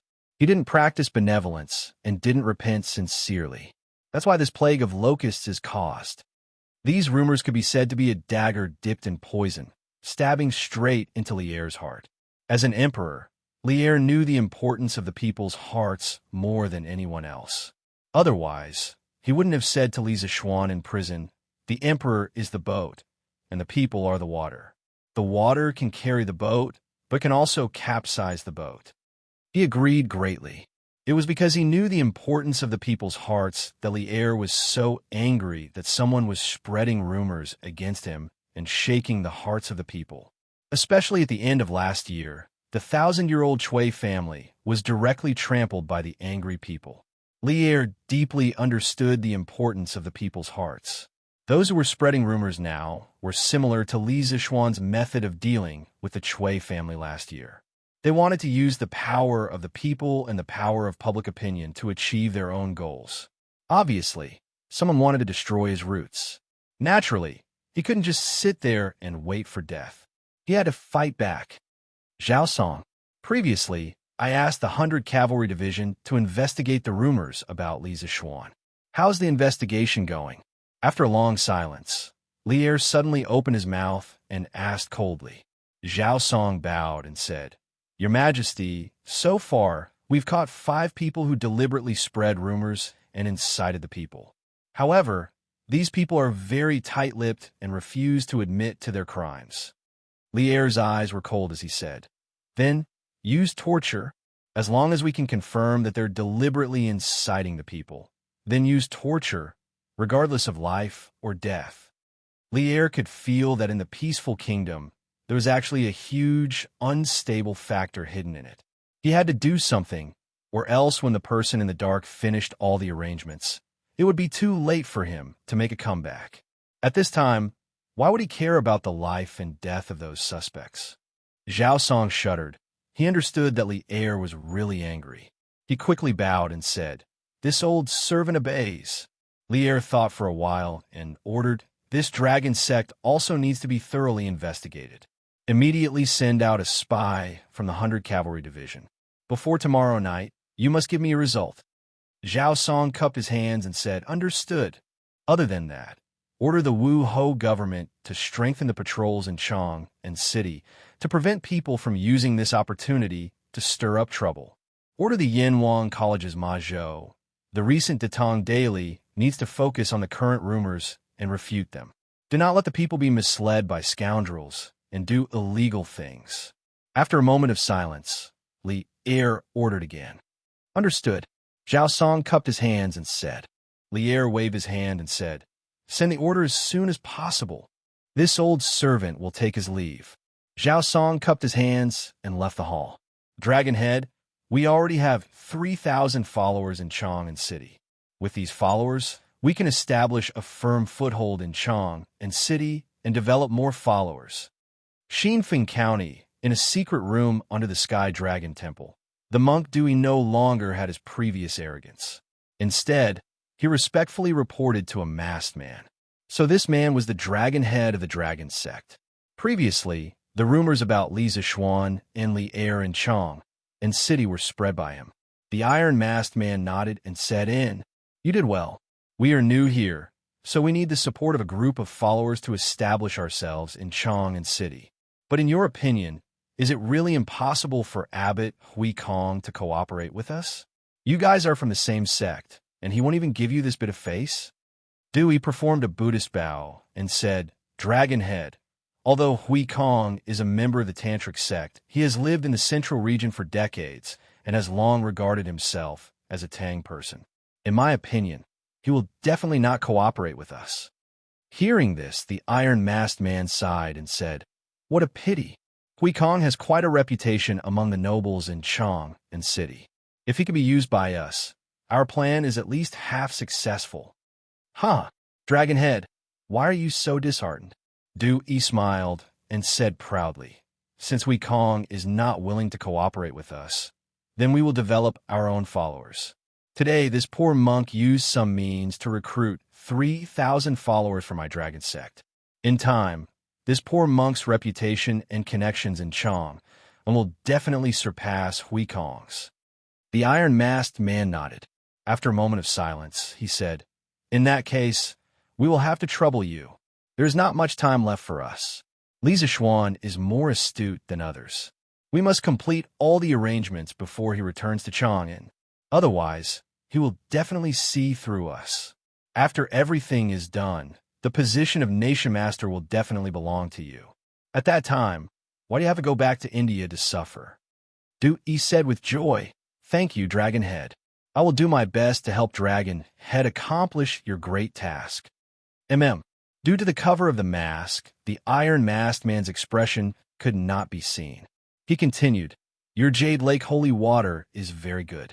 Remember to prepare more. The followers of the dragon sect will increase. When the time is right, I will order all the followers of Qingzhou, Qizhou, Sangzhou, and Jizhou to come to Chang'an." Dewey narrowed his eyes and said with a somewhat evil smile, "Dragonhead, don't worry. I have a lot of Jade Lake holy water here. I guarantee it will be enough." Good. Tomorrow's lecture will depend on you." The iron-masked man laughed loudly. "Yes, sir." Dewey smiled and cupped his hands. Chapter 1497. The next morning. "All right, Renbiao, you don't have to send me off. Go back quickly." Li Zixuan looked at Wang Renbiao and said in the pavilion outside Yong County in Qizhou, "In more than 2 days, all the locusts in Qizhou had been wiped out by the Sky Rooster Brigade. Therefore, Li Zixuan planned to leave Qizhou with the Sky Rooster Brigade and head to the next destination. As for Wang Renbiao, after this guy was nourished by love, his body was now very healthy. Didn't you see Li Jingchu standing next to him like a little bird? Thinking back to how strong she was in the past, who would have thought that after confessing her feelings to the person she loved, she would become like a little girl? Li Zixuan couldn't help but sigh in his heart. Women were indeed unpredictable creatures. However, he didn't know that some women's strength was just a layer of shell used to protect themselves. Once they found someone to rely on, they didn't need to disguise themselves anymore because their other half would protect them. "Send me off again. Xiao Xian, you've helped me so much this time, but I didn't treat you well. Now that you're leaving after helping me, I should send you off no matter what." Wang Renbiao said with a face full of reluctance. Li Zixuan's trip to Qizhou this time had indeed helped him a lot. First, he had helped him eliminate the locusts, and second, he had helped him solve his emotional problems. It could be said that he had untied the knot in his heart. This kind of great kindness, no matter how much he thanked him, it would not be enough. Li Zixuan said with a smile, Isn't there a saying that even if you send someone off 1,000 miles, you'll have to pardon the end? You and I will meet again if fate wills it. Now that the locusts are here, I have to hurry to the other affected states to eliminate them as soon as possible. I can't stay in Chizhou any longer. On the other hand, Renbiao, if the eldest princess knows about the matter between you and Miss Li, she will definitely strongly oppose it. You should be mentally prepared in this regard. At the end, Li Zishuan's face became serious. Wang Renbiao's face stiffened. He had obviously thought about these problems before, but the happy life of the past 2 days had made him choose to temporarily avoid these problems. Now that Li Zishuan had brought it up in front of him, all those troublesome matters immediately floated to the surface of his mind. Little Xian, don't worry. Little Chu and I are already mentally prepared. No matter how difficult the road ahead is, no matter how many people oppose us in the future, we will advance and retreat hand in hand and walk down together. We will never leave each other, and we will follow each other in life and death. Wang Renbiao held Li Jingchu's hand and said firmly. At this time, Li Jingchu also said, Marquis, don't worry. I will walk down the road with Renbiao in the future. Even if the eldest princess opposes it, even if everyone says that I am a shameless bad woman, as long as Renbiao needs it, I will always stand with him. After saying that, the two of them seemed to have some kind of tacit understanding. They looked at each other, their eyes full of determination and love. When Li Zishuan saw this, he suddenly felt that he was unnecessary here. In order to prevent himself from being a third wheel, he quickly said, Since it's like this, then I can be assured.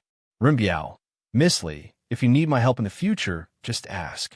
I can't manage the Wang family's internal matters, but I can still help with the Wang family's external matters.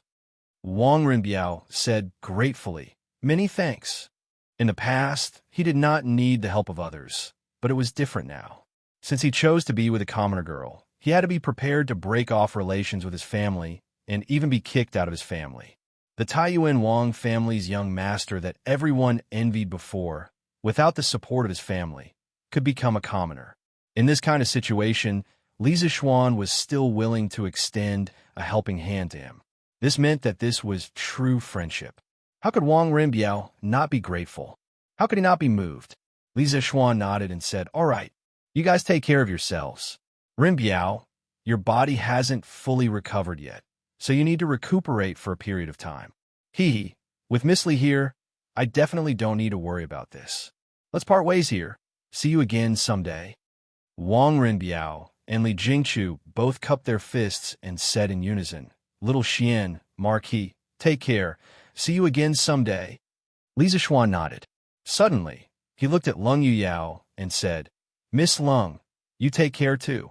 Lung Yuyao, who was standing to the side, looked up at Li Zishuan and cupped her fists. Marquis, take care. See you again someday. Li Zishuan responded. Then, he mounted Big White and turned to leave. The Sky Rooster Brigade had already left under Old Hu's lead.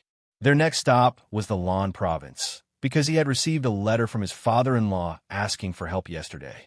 It was a letter from Wang Qingxing, the county magistrate of Yifang County, who had asked Han Tianhu to send Li Zishuan a letter. The letter said that some counties in the Lan province had also encountered a locust plague. Han Tianhu hoped that Li Zishuan could bring the Sky Rooster Brigade along. How could Li Zishuan refuse? Coincidentally, after leaving the Lan province, he could head east and bring the Sky Rooster Brigade to meet up with Li Ku and Cheng Chumo. Moreover, ever since Han Liqing went to Yifang County in the Lan province at the beginning of the year to take care of the 3 villages that Li Zishuan had bought for him, he had never returned to Lantian County. Iron Egg hadn't seen Han Tianhu for almost half a year. This trip was a good opportunity for the father and son to reunite. Your Majesty, according to our investigations, the Heavenly Dragon sect began to rise in the Qing province at the beginning of last year. Later on, it gradually began to develop followers in the Qi province, Song province, and Ji province. Because the Heavenly Dragon sect often provides porridge and treats the common people, it is deeply respected and welcomed by the people. There are even some local authorities that sometimes require the Heavenly Dragon sect's help. As for the monk Du Yi, according to Abbot Hui Kong of the Great Xingshan Temple, His Buddhist name is Shakyamuni Du-e. He is a disciple of the Tantric Buddhism of India, and his master is the Venerable Dharmachitta of the Nalanda Temple.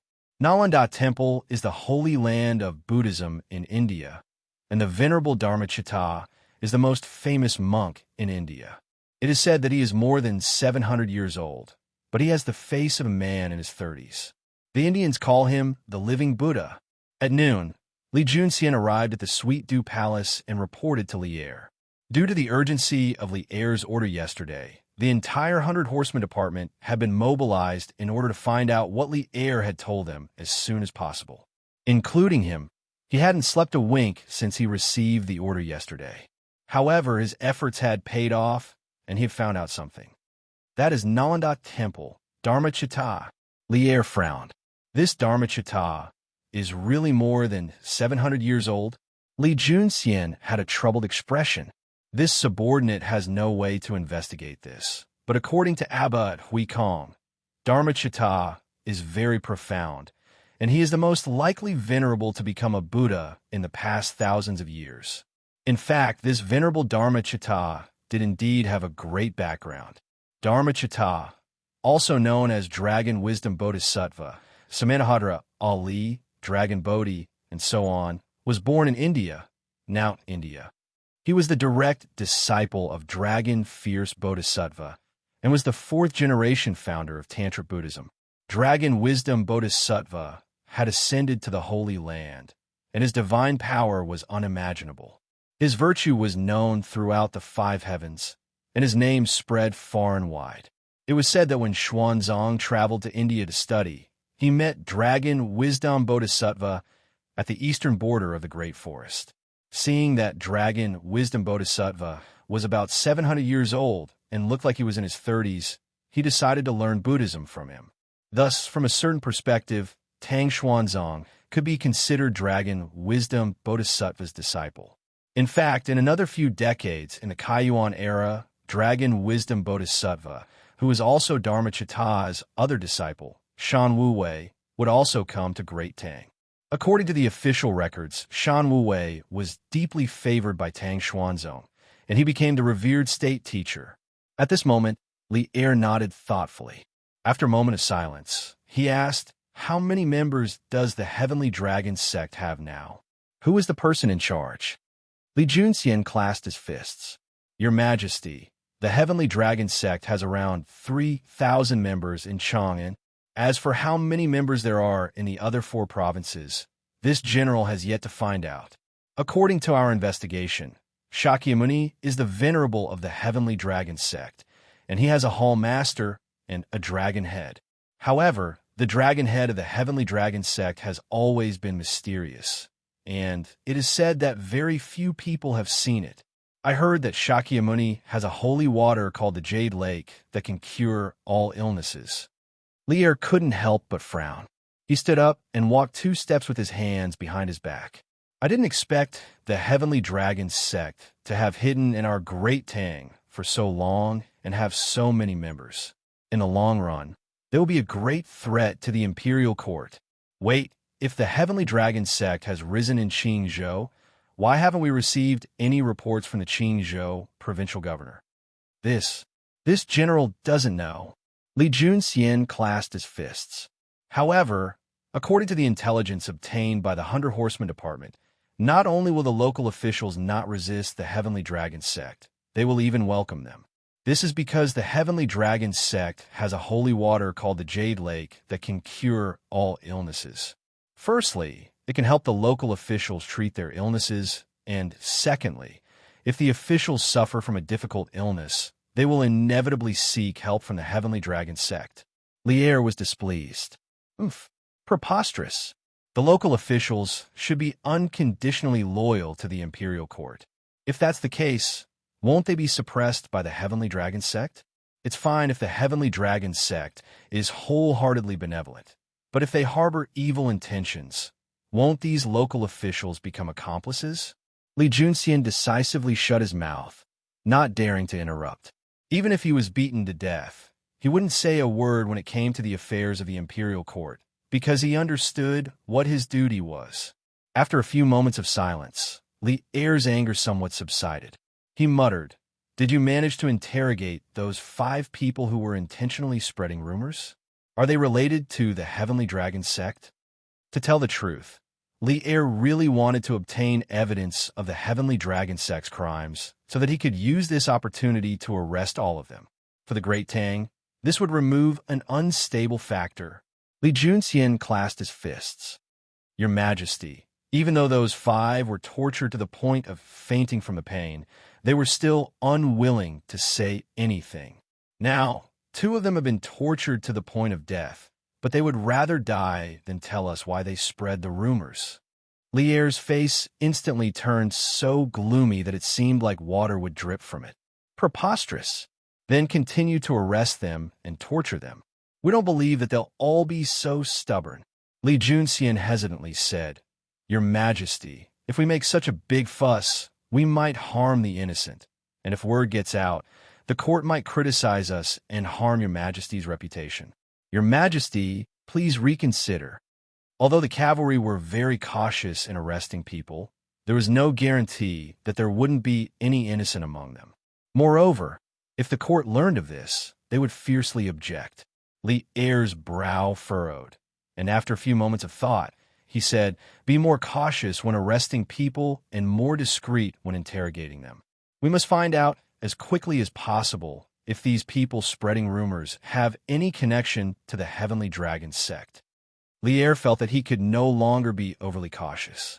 He had to be decisive, or else it would be too late once the mastermind behind the scenes had finished setting up. Li Junxian's heart trembled as he clasped his hands. "This general obeys the decree." "Father!" Lan Province, outside the gates of Yifang County. Li Zishuan and the Sky Chicken Brigade had arrived before noon. Lan Province's provincial governor Zhou Wenfeng, Yifang County's county magistrate Wang Qingxing, a group of officials from the government and county offices, and Li Zishuan's father-in-law, Han Tianhu, had all been waiting to welcome them. As the procession reached the gates, Iron Egg saw that extremely familiar figure and couldn't help but ride over. In the past, when Han Lijing was at his side, Iron Egg would often complain that Han Lijing was meddling too much. But after being separated for nearly half a year, Iron Egg only missed Han Lijing. Han Lijing quietly stood in front of the gates, not cheering or crying.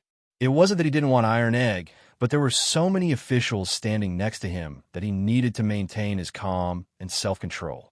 Otherwise, wouldn't he make a fool of himself and cause his son-in-law to lose face? "Father, are you feeling well?" Iron Egg took the lead and rode his bicycle to Han Lijing. He quickly got off the bicycle and parked it at the side. Then, he stepped forward and said excitedly, "Haha, your father's body is fine. You don't have to worry about me." Han Lijing smiled with great relief. Then, he looked at Iron Egg from head to toe and couldn't help but nod. "You've become darker, thinner, and taller. Iron Egg, you've done well this time. More or less, you've accumulated some merit. Also, you've gained a lot of knowledge along the way, right?" Seeing Iron Egg grow from a naughty kid who only knew how to play with mud to his current state, how could Han Lijing not feel gratified? His daughter had married a kind-hearted and capable person, and his son was becoming more and more promising day by day. Han Lijing now had no regrets. He had no more desires. Brother Han, you've given birth to a good son. He'll definitely be successful in the future." Lan Province's provincial governor Zhou Wenfeng stroked his beard and laughed. Han Lijing hurriedly said, No, it's fine as long as this brat doesn't cause any trouble for me. How can he bear the provincial governor's love?" Zhou Wenfeng smiled and didn't say anything because Li Zishuan had already arrived. Lan Province's provincial governor, Zhou Wenfeng, greets Marquis. Yifang County's county magistrate, Wang Qingxing, greets Marquis. "Greetings, Marquis." Li Zishuan jumped down from his horse. Zhou Wenfeng, Wang Qingxing, and the other officials came forward to salute him. Chapter 1498. Provincial Governor Zhou, County Magistrate Wang, there's no need for such formalities. Outside Yifang County City Gate, Li Zishuan approached the group of officials and said with a smile, "I came to Lan Province to exterminate locusts. You don't have to worry about me. If you have official business to attend to, go ahead. Li Zishuan was a pragmatic person and didn't like to engage in such superficial formalism. However, Zhou Wenfang and the others had come out of the city to welcome them out of good intentions. As the saying goes, don't slap a smiling face, so he had no reason to blame them. Zhou Wenfang's eyes flashed. He was surprised, but his expression returned to normal after a while. He cupped his hands respectfully and said, Marquis is a man of noble character and unquestionable integrity. I admire you for your devotion to the public. Speaking of this, he turned to the group of officials behind him and said with a serious expression, Did you all hear that? If you have official business to attend to, go back to the Yamen immediately and don't make any mistakes. Lan Province's capital was Yifang County, so Zhou Wenfang's words were not only directed to the subordinates of the provincial governor's office, but also to the officials of Yifang County's Yamen. Yes, the 30-odd officials standing behind couldn't help but look at each other. After a while, they cupped their hands and said in unison. Zhou Wenfang pointed to the hundreds and thousands of people around him and said to Li Zishuan with a smile, Ha! Marquis, these people came to welcome you on their own accord after hearing the news. I didn't ask them to come. I can't chase them away. Li Zishuan pursed his lips and looked at the people around him who were looking at him with anticipation. Li Zishuan said loudly, Folks of Lan Province, I'm here, so you don't have to worry about the plague of locusts anymore. The sun is so hot, everyone should go back and eat. This afternoon, the Sky Rooster Brigade will head to the villages to exterminate the locusts. Actually, on their way here, they had met quite a number of enthusiastic citizens. Li Zishuan was naturally aware of the pleas of the citizens. It was noon, and the scorching sun was blazing above their heads. It was as if it was going to burn people to death. Therefore, Li Zishuan didn't waste any time. With just a few words, he made the citizens feel completely at ease. Thank you, Marquis. Thank you, Marquis. Li Zishuan's voice was very loud, and almost all the people around him heard it clearly. Hearing this, they couldn't help but cheer loudly and express their gratitude. Let's go back and eat, Li Zishuan said kindly. After receiving the reply they wanted from Li Zishuan, the citizens did not stay any longer and left in satisfaction. The Sky Rooster Brigade is finally here. The locusts in our county should be wiped out soon, right? Of course. It said that the Sky Rooster Brigade only took 2 days to exterminate the locusts in Shizhou. Good boy. So fast. Hey, we still have to thank Master Han. Do you know why the Sky Rooster Brigade came to Lan directly after exterminating the locusts in Shizhou? Why? Because Master Han is the father-in-law of the Marquis of Youan. Willow Village, Nanping Village, and Kaiyang Village were originally bought by the Marquis of Yong and from Master Han. Now that our Lan province is suffering from a locust plague, how could the Marquis of Yong and not help? Oh, I remember now. It seems like there is such a thing. Speaking of which, the farmers in these 3 villages are close to the coal mines and iron mines. Just by working in the mines, they can earn a lot of money every month. Who asked the coal mines and iron mines to belong to the Marquis of Yong? The Marquis of Yong, and is famous for being nice to his subordinates.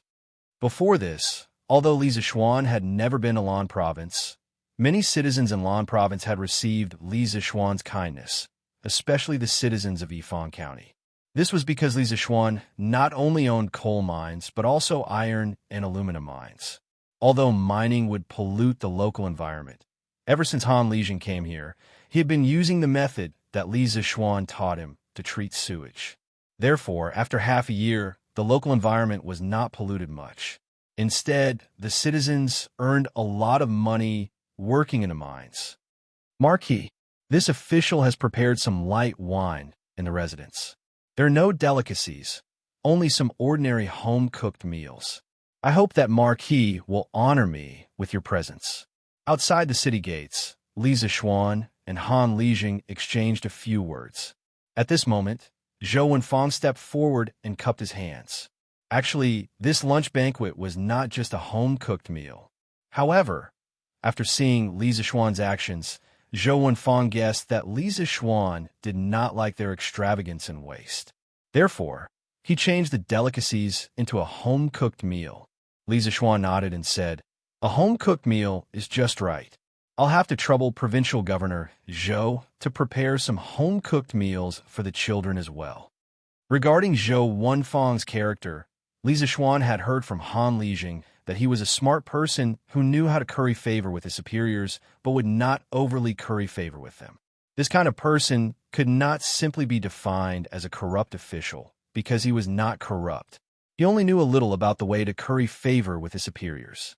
Compared to an upright and plain-spoken official like Wei Zheng, under normal circumstances, people like Zhou Wenfang who knew how to curry favor with his superiors and knew how to be flexible would do better.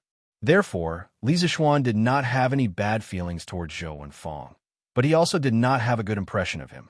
Moreover, his father-in-law, Han Tianhu, was still in Zhou Wenfang's territory. He did not need to embarrass Zhou Wenfang over such a trivial matter. Therefore, after thinking for a moment, Li Zixuan agreed to Zhou Wenfang's invitation. Under Li Zixuan's exemplary leadership, the lunch in the provincial governor's residence ended very quickly. It only took about half an hour from start to finish. After lunch, Li Zixuan bade farewell and led the group of children out of the county town to kill the locusts. Of course, Han Lijing followed behind them. Along the way, not only did Iron Egg stick to Han Lijing, the children of the Han family manor also liked to surround Han Lijing and call him Lijing nonstop. Although Han Tianhu was no longer in the Han family manor, the children did not treat him as an outsider. Along the way, he left behind a trail of laughter. It was very lively. Looking at the noisy children around him, Han Tianhu could not help but sigh. "I never thought that these little rascals who only knew how to play with mud and dig out bird nests would become heroes who save the world after learning the art of controlling chickens from Hu Jing and Hu Gua. It's not easy for them to be heroes." At this moment, Li Zixuan interrupted. "It's only been 8 days since the locust plague happened, and these children have already traveled hundreds of miles. Many of the children's backs are peeling from the sun, and they have rashes all over their bodies. They can only sleep on their stomachs at night. I'll let these children down. I've made them suffer." He was also speaking from his heart. This season was the hottest season of the year, and yet he had brought these children everywhere to help with the disaster. In the eyes of others, they were heroes, but the price of being a hero was too heavy for these children. In just a few days, the children were all tanned by the sun. It was impossible for Li Zixuan not to feel guilty. "Xiaoxian, don't say that," Han Lijing said in a low voice. "These children have suffered a little, but what they have seen and learned along the way is enough for them to use for the rest of their lives.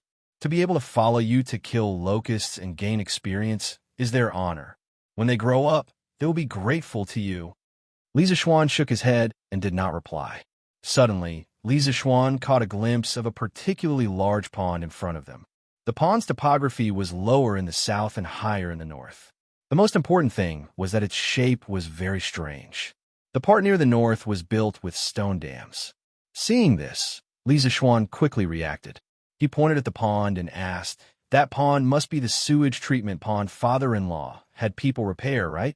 When Han Tianhu had complained to Li Zixuan about the serious water pollution near the iron and coal mines, Li Zixuan not only bought the 3 villages near the iron and coal mines, but also taught Han Tianhu some methods to treat the sewage. One of them was the sewage treatment pond. Han Tianhu looked in the direction Li Zixuan was pointing at, then nodded and said, "That's right. That's the sewage treatment pond. There are 2 other ponds like this near the iron mines. After using this thing, the sewage has indeed decreased a lot. It's because of this that no one objected to us mining." Li Zixuan nodded and praised. "And that's right. We can't just bury ourselves in mining and ignore the feelings of the locals. Otherwise, we'll become a rat that everyone wants to beat up. That should be our iron mine, right?" As he spoke, Li Zixuan pointed to a small hill in front of them. They could vaguely see a lot of people on the hill. Han Tianhu looked at it and then replied, "Yes, that's right. That's our iron mine. It's also the largest iron mine in the Lan province. Today, the iron mine is transporting a batch of, or to Lantian County. Fubin couldn't leave, so he didn't come. Xiaoxian, do you want to go take a look? After pondering for a moment, Li Zixuan nodded and said, Of course, I have to go take a look. Now, more and more iron was being used in the workshops. Carriages needed iron, bicycles needed iron, and weapons and armor needed iron. Moreover, it was an astronomical number. Now that he was in Yifang County, he could go to the mines to take a look and see if he could increase the mining capacity. Fu Bin, come out quickly. Look who's here. When they arrived at the mines, Han Li directly shouted towards the inside. As soon as he finished speaking, a young man with dark skin and a thin figure quickly walked out from a shed. Uncle Han? Marquis, you're here. The young man first greeted Han Tianhu.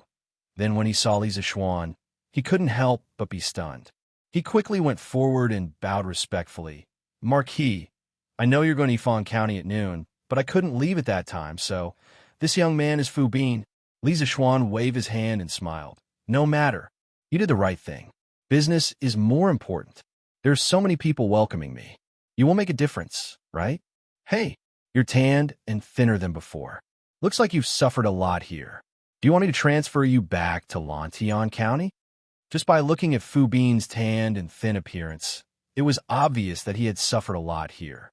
If he was now fair and fat, Li Zixuan would suspect that this young man had been eating and drinking all the time. Marquis, I'm not suffering. I'm not suffering at all.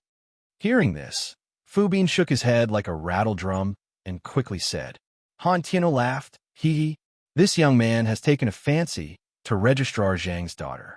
Xiaoxian, if you asked him to go back now, how would he be willing? I think even if you were to chase him away with a knife, he wouldn't leave. Li Zixuan heard this and couldn't help but ask, Oh, Fu Bin, you've taken a fancy to Registrar Zhang's daughter? Sure. You young man, do you want me to help you matchmake? Fu Bin didn't even think and rejected. No need, Marquis. How could I trouble you with such a small matter? Furthermore, she might not even like me. At the end of his sentence, Fu Bin's face turned red like a monkey PG. Li Zixuan was also an experienced person. How could he not see that this couple was about to become a couple? He smiled and said, All right, then I won't interfere. But when the both of you get married, I will be attending the wedding banquet. Oh, if you have time, go back and visit Faubert. He is getting older. A trace of shame flashed across Fu Bin's face when he heard that. He nodded and said, After I'm done with my work, I will make a trip back.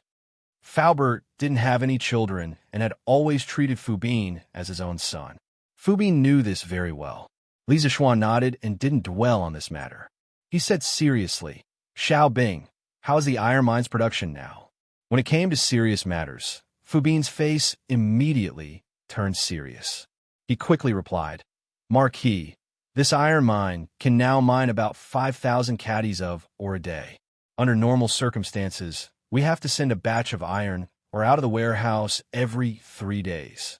Oh, last month, I found that the quality of the ore deeper underground is better, and there are more of it.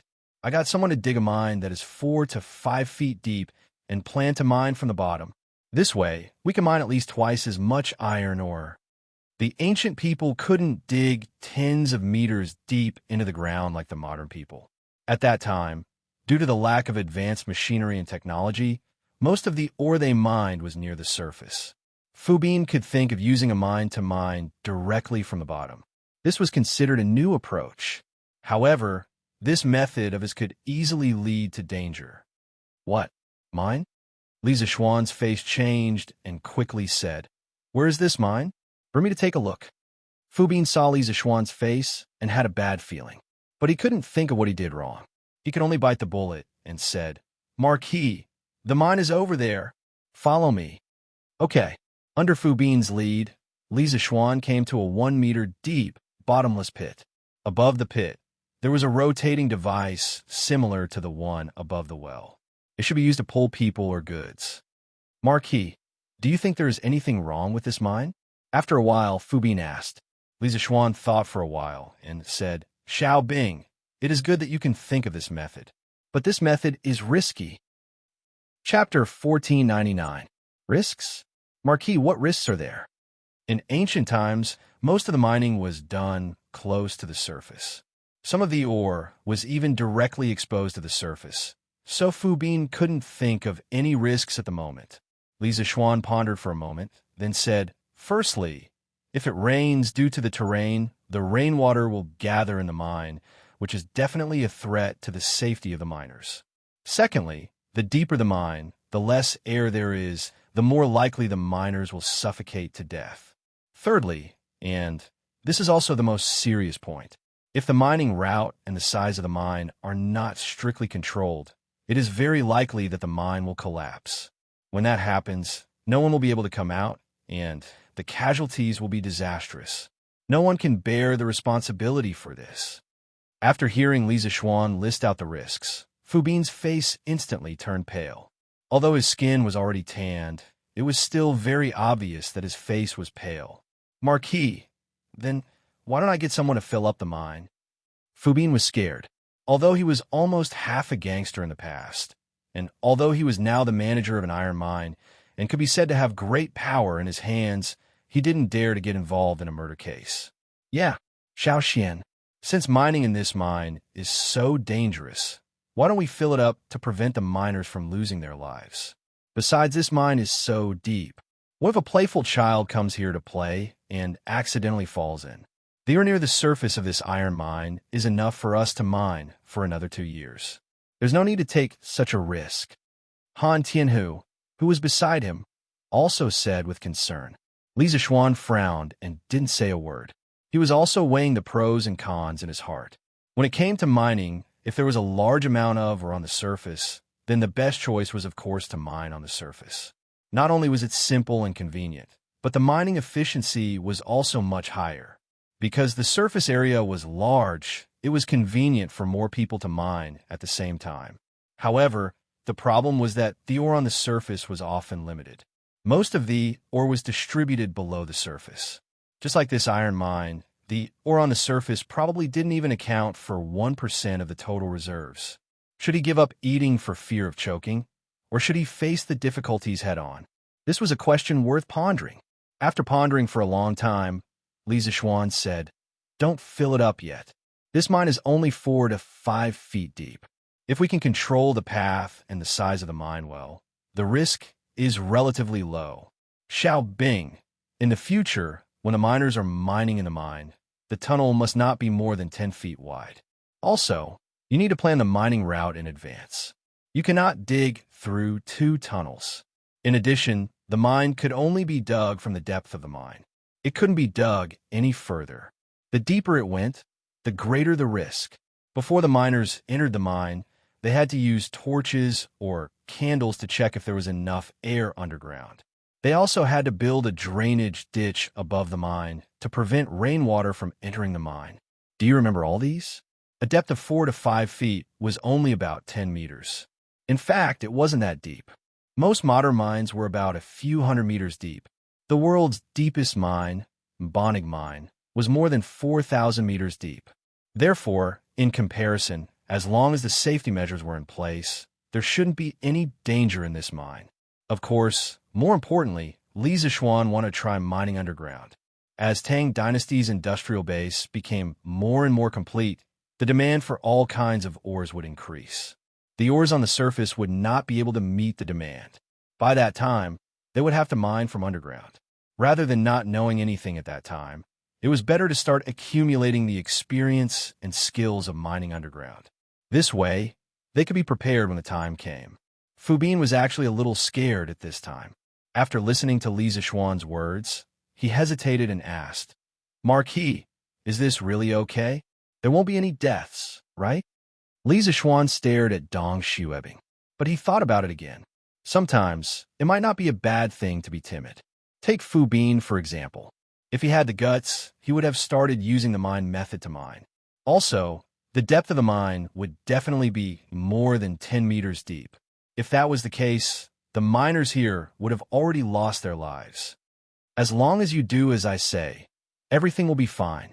This is also a good opportunity for you to increase your knowledge and experience. You have to come here often to check on the mine to prevent accidents. After thinking for a while, Li Zixuan looked at Fu Bin and said. Fu Bin gritted his teeth and said, "Fine." During this time, I will keep an eye here and do everything according to Marquis's instructions.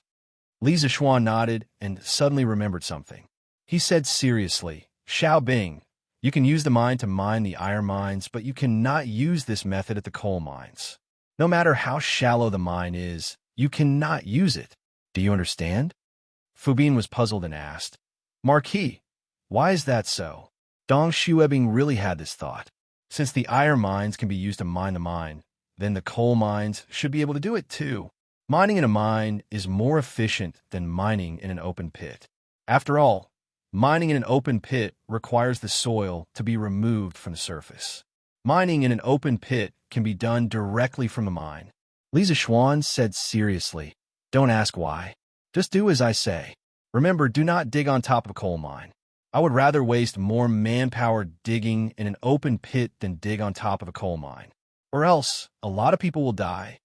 A coal mine is different from an iron mine. If you dig a mine, there will be gas inside. This gas will explode when it comes in contact with a flame. To light up the mine, you must have special explosion-proof lamps. If not, the mines will explode. With the current conditions, explosion-proof lamps can't be manufactured in a short period of time. So Li Zishuan asked Fu Bin to give up on the idea of digging on top of a coal mine. Hearing that a lot of people will die, Fu Bin trembled and quickly said, Okay, Marquis, don't worry. I will remember. I will definitely not dig on top of a coal mine. Li Zishuan nodded and walked around the mine 2 more times before leaving with Han Tianhu. Then, under Han Tianhu's lead, Li Zishuan went to the other nearby mines to inspect. He felt guilty. Ever since he got these mines from Lier last year, he hadn't seen them in person. Now that he was in Lan Province, how could he not take the opportunity to take a look? However, after looking at the mine, Li Zishuan felt a little bloated. In his previous life, people often joked, if you charge a few thousand yuan for a game, you must have a mine at home. XXXXX, you have a mine at home. Now, Li Zishuan really wanted to say, yes, I really do have a mine at home, and not just one. After visiting the mines, it was almost dusk. Zhou Wenfang sent someone to invite Li Zishuan and the children to dinner, but Li Zishuan politely declined. That night, he and the children planned to stay at Willow Village where Han Tianhu lived. It was a good opportunity to understand Han Tianhu's life here. It's right in front. When the sun set, the children in the fields officially finished work. Under Han Tianhu's lead, a large group of people and chickens marched towards Willow Village. Han Tianhu said to the children as he walked, You've all been tired for the day. Later, eat as much as you want. I see that some of you were too embarrassed to eat too much for lunch. You must be starving now, right? As soon as Han Tianhu's voice fell, the children immediately began to chatter. Yes. I didn't dare to eat after eating 2 bowls of rice in the afternoon. I was afraid that the official would laugh at me. I didn't dare to eat after eating 5 drumsticks. Li Zheng, are there drumsticks tonight? Is there fatty meat tonight? Hearing this, Han Tianhu laughed. Yes. Chicken, duck, fish, and fish are all available tonight. Eat as much as you want. Whoever pretends to be polite and doesn't dare to eat too much, I'll kick that person's ass today. Although he said this, Han Tianhu's eyes were filled with kindness. He was really happy today. Many of the children in front of him grew up under his watch. Of course, some of them were even beaten up by him when they were young. After being in a foreign land for more than half a year, Han Tianhu also missed the people in the Han family manor. Now that he saw these children, he felt as if he had already returned to the Han family manor. That kind of homesickness could only be experienced by those who had been wandering around for years.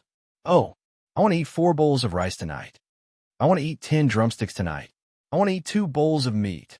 The children instantly cheered. They were all from the same manor. These children had always treated Han Tianhu as their own uncle. Naturally, there was no need for them to be polite. Unlike when they had lunch at the provincial governor's residence, they had to be considerate of others. Tonight, they could eat as much as they wanted. Father-in-law, can you prepare dinner for so many of us by yourself? Why don't I send someone to the city to invite a few chefs over? Li Zishuan helplessly shook his head as he looked at the group of brats trying to eat Han Tianhu poor. Then he said worriedly, After all, Han Tianhu was alone here without any companions. Han Tianhu smiled and waved his hand. Hee. No need, no need. A few of the villagers have already prepared dinner for you at my house an hour ago. It's just right for you to go back now. From Han Tianhu's tone, the villagers here should have a good relationship with him. Otherwise, they wouldn't have taken the initiative to cook for him. Also, I have already arranged for the children's sleeping quarters. For those who have empty rooms, I will arrange one for each family. Xiao Xian, don't worry. The villagers are very easy to talk to. I have already informed them in advance. The children won't be mistreated if they sleep at their place at night. Seeing that Li Zishuan didn't say anything, Han Tianhu added on. Li Zishuan nodded and said, since father-in-law has already made arrangements, then of course I'm not worried. Han Tianhu's love for these children was no less than his. Li Zishuan naturally didn't have any reason to worry. Yo, Tianhu, you're back? This is Marquis, right? This humble one, Ma Jiang, greets Marquis. After entering Willow Village, the group came to a courtyard. A bare-chested, burly man walked out from the door. That burly man first greeted Han Tianhu, then noticed Li Zishuan and hurriedly bowed to Li Zishuan. No need to be so polite. This Marquis is here to freeload a meal. Li Zishuan nodded and joked.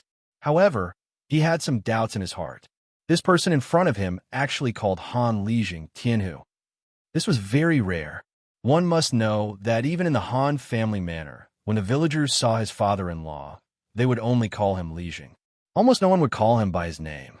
This could only mean that the burly man in front of him had a close relationship with Han Tianhu. Xiao Xian, Ma Jiang is my brother. During the battle in Yinzhou, he and I were both part of Duke Yi's personal army. After the world was peaceful, he also retired. Han Tianhu said to Li Zishuan. Li Zishuan was startled. He then cupped his hands towards Ma Jiang and said, so that's how it is. Then this junior should be the one greeting Uncle Ma. This was not only to give face to Han Tianhu, but also out of respect for a soldier who had risked his life for the great Tang Empire. Ma Jiang originally thought that this marquis in front of him was very easygoing, witty, and not at all arrogant. However, when he saw Li Zishuan bowing to him, he was startled. He hurriedly turned his body and said in a fluster, Marquis, you could just call me Old Ma. I don't deserve to be called Uncle Ma. I really don't deserve to be called Uncle Ma. Li Zishuan said with a serious face, since you're my father-in-law's former brother on the battlefield, then you deserve to be called Uncle Ma. No. I can't. Marquis, please don't call me Uncle Ma. Ma Jiang was so anxious that his forehead was sweating. He was at a loss for what to do.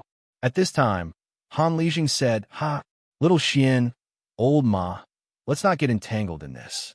The children are still hungry. Is the meal ready? Ma Jiang hurriedly said, it's ready. My wife, Shanzi, and the other family's wives are all inside. They have also prepared the pheasants and hares sent by the villagers. There are 6 tables in the courtyard. They will help to serve the dishes in a while. Tianhu, I will go back and tidy up the house. Later, you can let the children sleep in my house. Han Lijing hurriedly said, what's wrong, Oma? You don't want to eat before going back? Ma Jiang waved his hand and said, I don't want to eat. I was just smelling the meat in the kitchen, and I was already full. The house is very messy. I have to go back and tidy it up. The children have been tired all day. I have to let them have a good night's sleep, right? Marquis, I will go back first. After saying that, Ma Jiang cupped his fists towards Li Zishuan. Without waiting for Li Zishuan's reply, he hurriedly ran away. The villagers were simple and honest. If it were anyone else who had the chance to eat with Li Zishuan, they would definitely lick his face and stick to him. For example, in the afternoon at the provincial governor's office, Zhou Wanfang and Wang Qingxing's subordinates. However, Ma Jiang was different. He would only feel uneasy when eating with Li Zishuan. Go. Let's all go in and eat. Han Lijing didn't mind. He waved his hand and called out to the group of children behind him. Oh, let's eat. The devilish brats burst into cheers and immediately swarmed into the courtyard like a swarm of bees. Chapter 1500. The banquet lasted from sunset until the moon was high above the willow tree branches. The reason why the banquet lasted so long was not only because the children could eat too much, but also because the banquet was too sumptuous. There were too many wild animals sent by the villagers. Of course, the most important reason was that the banquet was held at Han Tianhu's house. The children could eat as much as they wanted here, and they had more freedom than they did in Qizhou. Therefore, the banquet was quite lively. One could hear the laughter in the courtyard from the entrance of the village. Outside the courtyard, a group of villagers had already gathered. These villagers had come to pick up the children to sleep in their respective houses. There were a total of 49 households. Originally, 50 children would correspond to 50 households, but Iron Egg would definitely stay with his father at night, so only 49 children would sleep in the villagers' houses. The fields in Kaiyang village had all been swept by the Sky Pheasant Brigade this afternoon. Now, there are almost no locusts left. The villagers naturally knew who the credit was, so in order to let the children have a good night's sleep, many villagers gave up the cleanest room and the softest bed in their house for the children from Han Village and Mei Village to sleep in. All right. Hurry up and wash up, then sleep. Listen carefully. Don't make a fuss at night. Seeing that the children had eaten and drank to their heart's content, Han Lijing stood up and said loudly, "Don't worry, Lijing. We definitely won't make a fuss at night." "Yes, we definitely won't make a fuss." "Haha. Nyo, do you wet the bed at night?" "Who? You're the one who wet the bed." The children played around for a while, then left the courtyard under Han Tianhu's lead. The villagers who had been waiting outside the door came forward one by one. Each family took one child and repeatedly promised that they would not let the children suffer in their own homes. Then, they turned around and left with the children. This scene was just like a modern-day kindergarten where parents picked up their children at the school gate after school. "Father-in-law, your house is quite big." After dinner, Li Zishuan took Iron Egg to visit Han Lijing's new home. After walking around for a while, Li Zishuan couldn't help but exclaim. It was a house with 3 courtyards, about the same size as the Li family's house in Chong and city's Yonglu Lane. There were pavilions, rockeries, ponds, and so on. However, many places looked as if they hadn't been cleaned for a long time. Fallen leaves, weeds, and dust were everywhere. If this house is too big, it'll be troublesome. According to my original plan, having a place to stay here would be enough. When Han Lijing heard this, he smiled bitterly and said, "You know the original owner of this house, little Xian. It's Lu Shiren and his son." Li Zishuan and Iron Egg were both stunned. "Father, is Lu Shiren also in Willow Village? And how did his house become yours?" Iron Egg said in surprise. He had a deep impression of Lu Shiren and his son. When he was young, he and Han Yushi were oppressed by Lu Shiren and his son. Last year, Lu Haojian even seriously injured him. Li Zishuan pursed his lips and didn't say a word. Regarding Lu Shiren and his son in Willow Village, Han Lijing had mentioned it in his letter to Han Yushi. However, Iron Egg was busy with his studies at the academy and probably didn't see the letter. Han Lijing patted Iron Egg's shoulder and said, "After Lu Shiren was chased out by the villagers of Plum Village, he came to Willow Village and became the landlord here. This year, I came here to buy land and coincidentally met him. Who knew that even though this guy came to Lan Province, he was still dishonest. He was rude and unreasonable in the village, oppressing people and committing all kinds of crimes. Then, he was arrested by County Magistrate Wang's men. His house in Willow Village became ownerless. The villagers didn't dare to live there because they were afraid of offending Lu Shiren. They were afraid that Lu Shiren would find trouble with them after he was released from prison. So father moved in." Speaking of this, Han Lijing said helplessly, "It's just that this house is too big. How can I take care of it alone? Usually, I only take care of my own house. The other houses have been abandoned for a long time."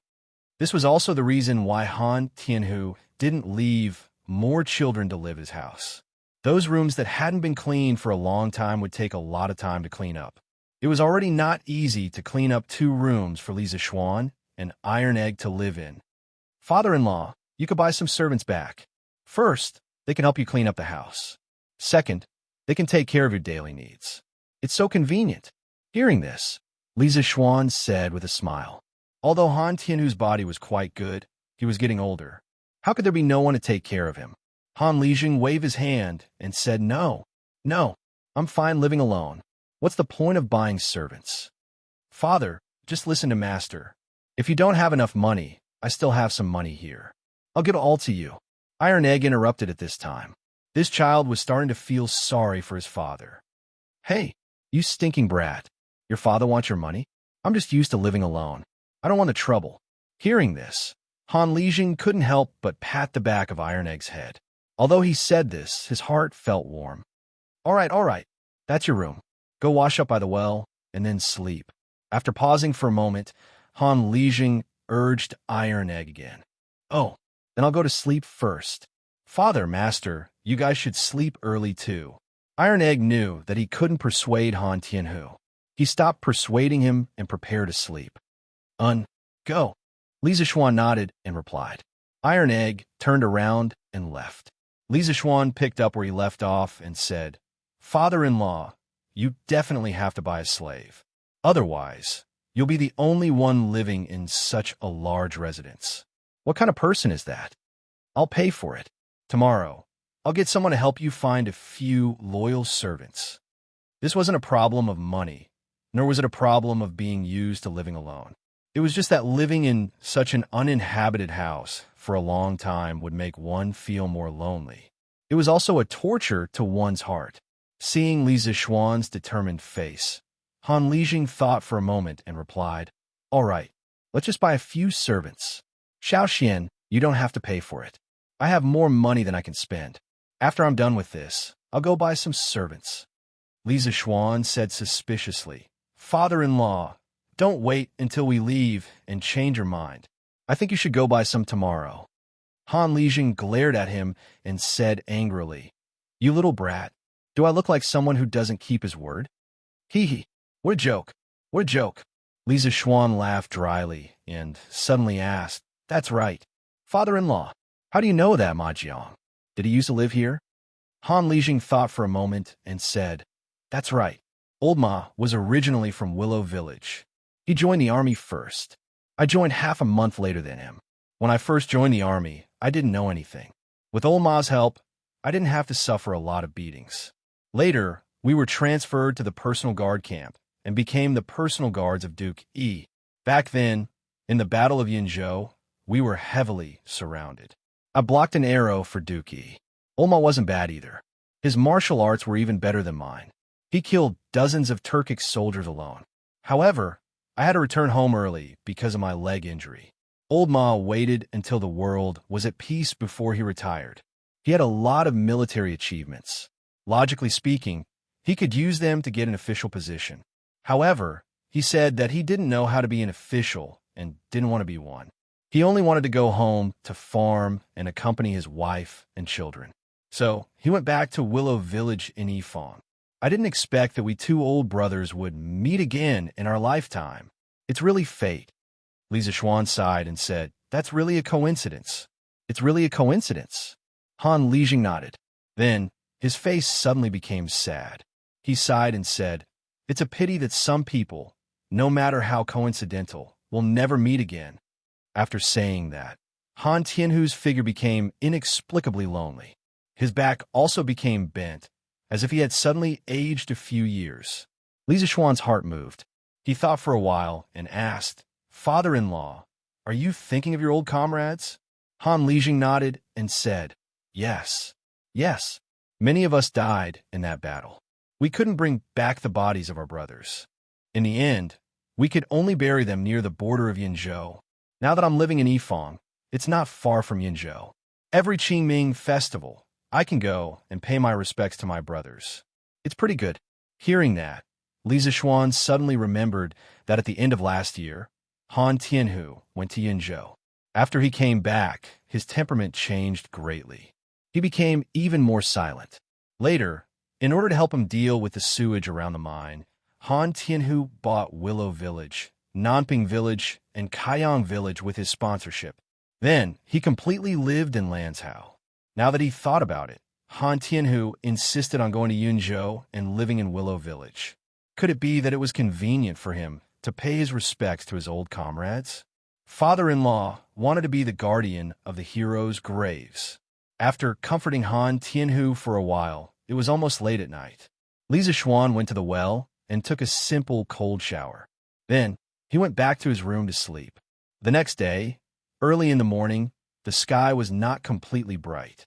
The children who stayed in the villagers' houses had already come to Han Lijing's courtyard to have breakfast. In this era, many people did not eat breakfast in the morning. However, because the children had to lead the Sky Chicken Brigade to kill locusts in the morning, this was very tiring work. Therefore, Han Lijing still prepared breakfast for them. Breakfast was also very simple. It was porridge and flatbread. The flatbread was made before and only needed to be heated in the morning. It was a simple breakfast, but the children ate happily. Xiao Xian, come with me to Yunzhou today. When we get there, I have something to tell you. Li Zixuan was eating porridge when Han Tianhu came over and said to him, Yunzhou, father-in-law, why do you suddenly want to go to Yunzhou? Li Zixuan was puzzled. Through the conversation last night, Li Zixuan knew that many of Han Tianhu's old comrades were buried in Yunzhou. However, today was neither Qingming Festival nor Chongyang Festival. Why did Han Lijing want to bring him to Yunzhou? Don't ask, Xiao Xian. When we get to Yunzhou, you'll know. We'll go to Yunzhou in the morning and come back in the afternoon. It won't delay your work. Han Lijing shook his head and did not explain the reason. Instead, he insisted. Li Zixuan thought for a moment and then nodded. All right then, we'll ride to Yunzhou later. After breakfast quickly, Li Zixuan led a buyout while Han Lijing led a strong black horse. They were ready to set off for Yunzhou. As for the Sky Chicken Brigade, they had already instructed Iron Egg to make arrangements. Yesterday, Iron Egg was in charge of commanding the Sky Chicken Brigade, so there was nothing to worry about. After packing up, the two of them immediately set off. Father-in-law, your black horse is not bad. On the road, a black horse and a white horse galloped to their heart's content. Li Zixuan saw that the black horse could actually keep up with Debai's speed and couldn't help but exclaim in surprise. Hee, I picked up this black horse. It's fate. Han Lijing said with a chuckle. Due to the fast speed of the horse, his hair and the corners of his clothes were blown back by the wind. He looked a little like an old man chatting with a young man. You picked it up? Where did you pick it up? Hearing this, Li Zixuan was stunned for a moment. This horse that he picked up could run so fast. How could he be so lucky? Hearing Li Zixuan's question, Han Lijing's expression was faintly smug. It's a coincidence. This year, I went to Yunzhou to pay respects to my brothers. On the grassland not far away, I saw a black horse being chased by 5 grassland wolves. It was already bleeding from several bites. I've been to Yunzhou before and knew that wolves would occasionally appear here. When I came, I brought a bow and arrows. I saw that the black horse was quite pitiful, so I drew my bow and shot 2 of the wolves. When the other 3 wolves saw that their companions were dead, they didn't dare to continue chasing. This black horse actually had some intelligence. It knew that I saved it, so it ran to my side and didn't leave. When I saw the wounds on its body, its hind legs and buttocks were bleeding, I hurriedly led it to a nearby county and found a doctor who could treat livestock to treat it. After a few days, its wounds were healed, but it didn't leave. It was as if it wanted to rely on me, so I took it as a mount. When Li Zixuan heard this, he couldn't help but click his tongue in wonder. This horse knows how to be grateful? It's really intelligent. And looking at the speed of this horse, it's not inferior to some of the grassland's precious horses. Father-in-law, you've picked up a treasure. Han Lijing smiled indifferently. I'm not going to the battlefield now. I only go out to ride occasionally. What's the use of a good horse? It's fine as long as it can run. Xiao Xian, if you need it, I'll give this horse to you. I heard from Yushi a while ago that His Majesty has appointed you as an adjutant of the Black Armored Army. How can you not have a good horse in the army? You'll be looked down upon by the soldiers. Li Zixuan smiled and refused. There's no need, father-in-law. My Whitey isn't inferior to your black horse. Isn't that right, Whitey? As he spoke, Li Zixuan patted the neck of Whitey's horse. Whitey seemed to understand that a horse wanted to steal its rice bowl. Thus, it completely became a runaway wild horse. It ran at full speed, and in the blink of an eye, it left the big black horse behind. Huh, why'd he can run so fast? Hiya! Han Lijing was surprised for a moment, but he quickly reacted. He quickly urged the black horse under him and chased after Li Zishuan. Chapter 1501. Yifang County could be considered a county in the northern part of Lan Province, while Yun Province was to the north of Lan Province. Further north of Yun Province was the Great Steppe, where lived a group of valiant nomads, the Great Tang's mortal enemy, the Eastern Turks.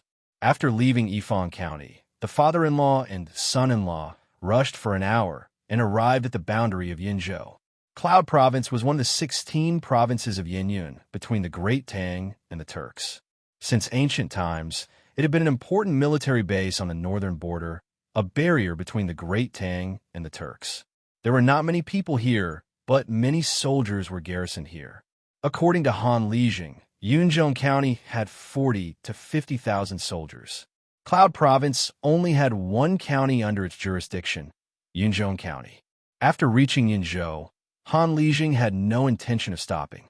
Instead, he continued to gallop northward. Li Zishuan wondered, could it be that my father-in-law wants to bring me to the border of the Great Tang?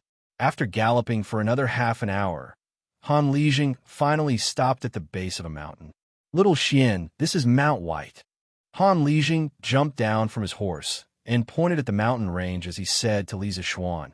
In the 6th year of Han Gaozu's reign, Han Xian rebelled in the Datong region and colluded with the Xiongnu to attack Taiyuan. Liu Bang personally led an army of 320,000 soldiers to meet the Xiongnu.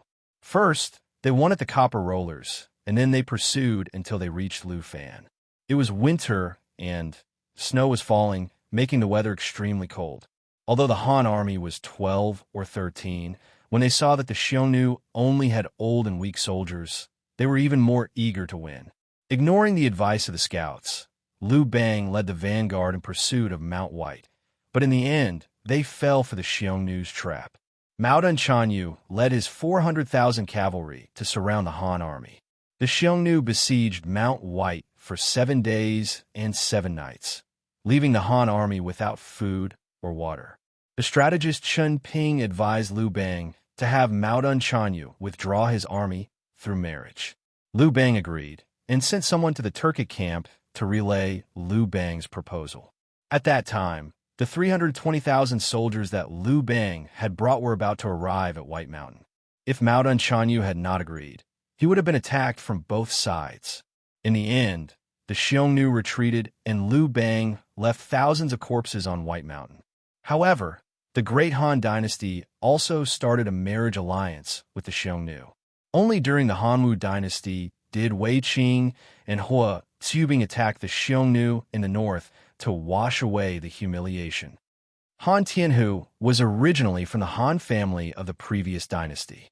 His grandfather, Han Qinhu, was a pillar of the country and held a prominent position. Although Han Tianhu was only the son of Han Shai's concubine and was not favored in the family, he was much more knowledgeable than ordinary people. Therefore, he could easily recall these historical events. When Li Zishuan heard this, he could not help but fall silent. He did not know much about the Battle of Mount Baishan of the Western Han Dynasty. After all, he was not a history major in his previous life. However, he knew about the marriage between the Han Dynasty and the Xiongnu.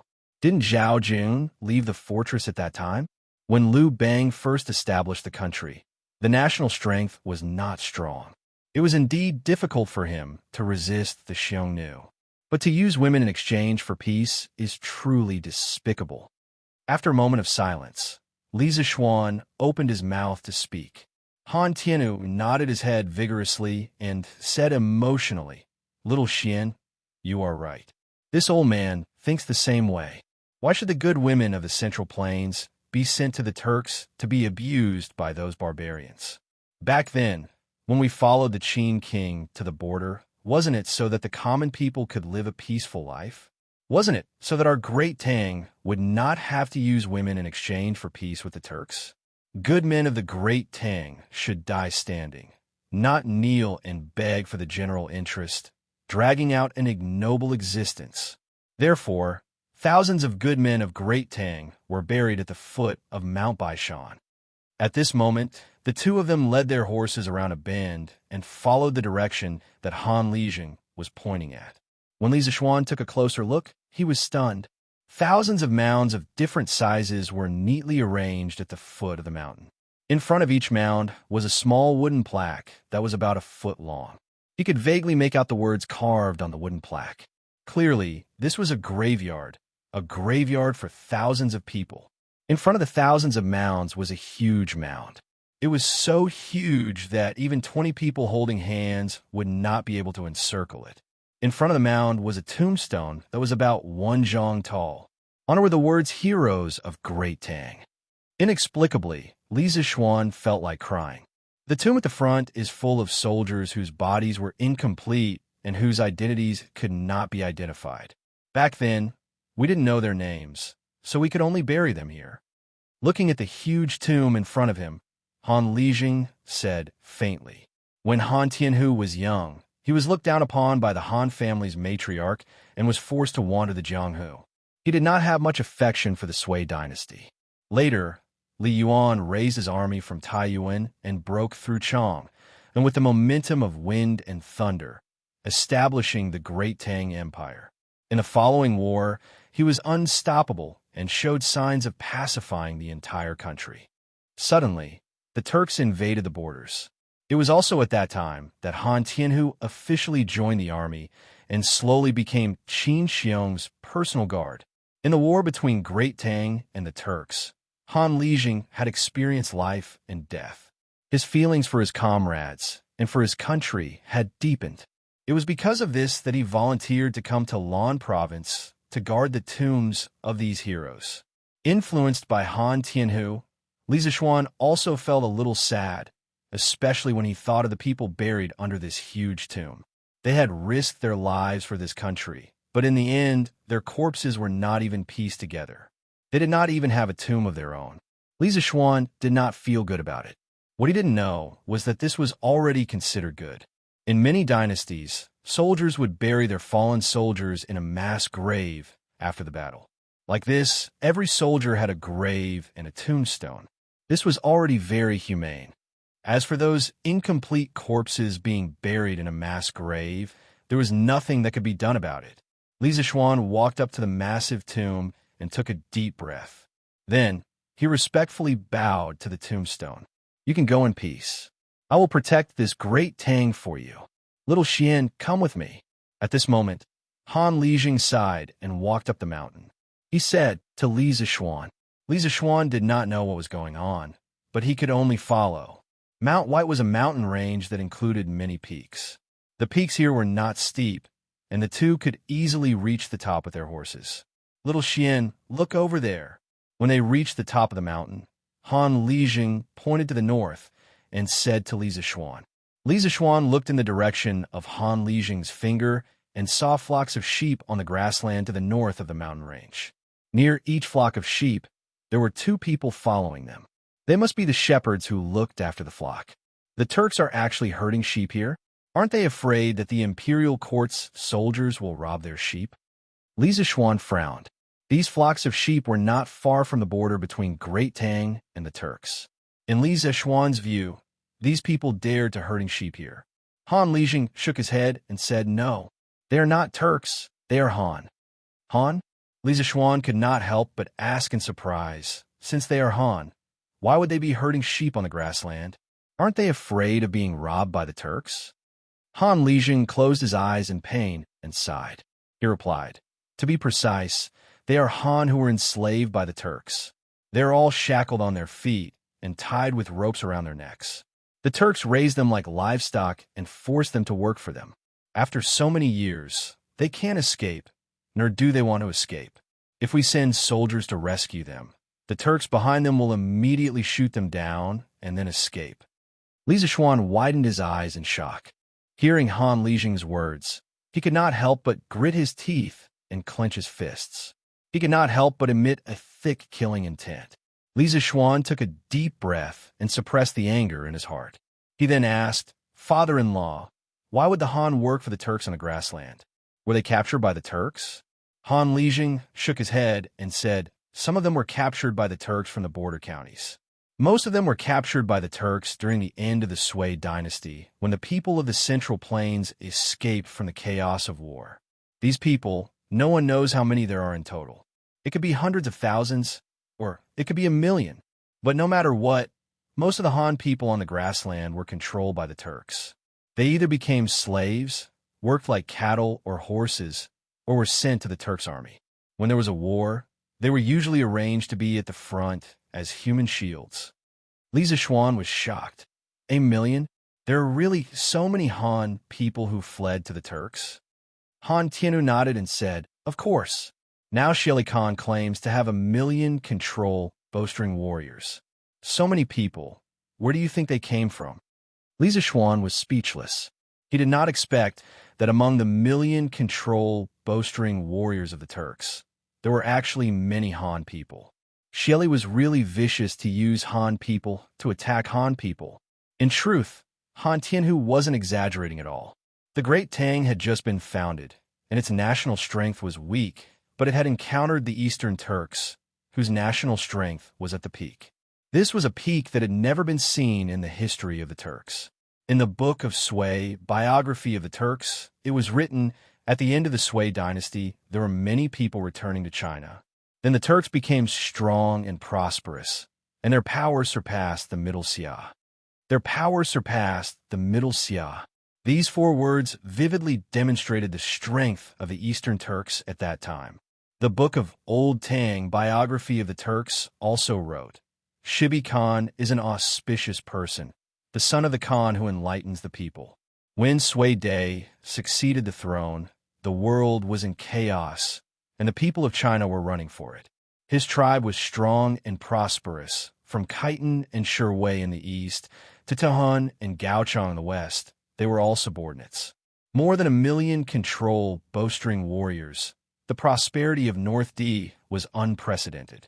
They looked down on En Mountain and had the ambition to belittle the Middle Xia." These were all descriptions of the strength of the Turks when Shibi Khan was at the end of the Sui dynasty and the beginning of the Tang dynasty. In stark contrast, the strength of the Turks during Ishbar-Yukagin's reign was a completely different picture.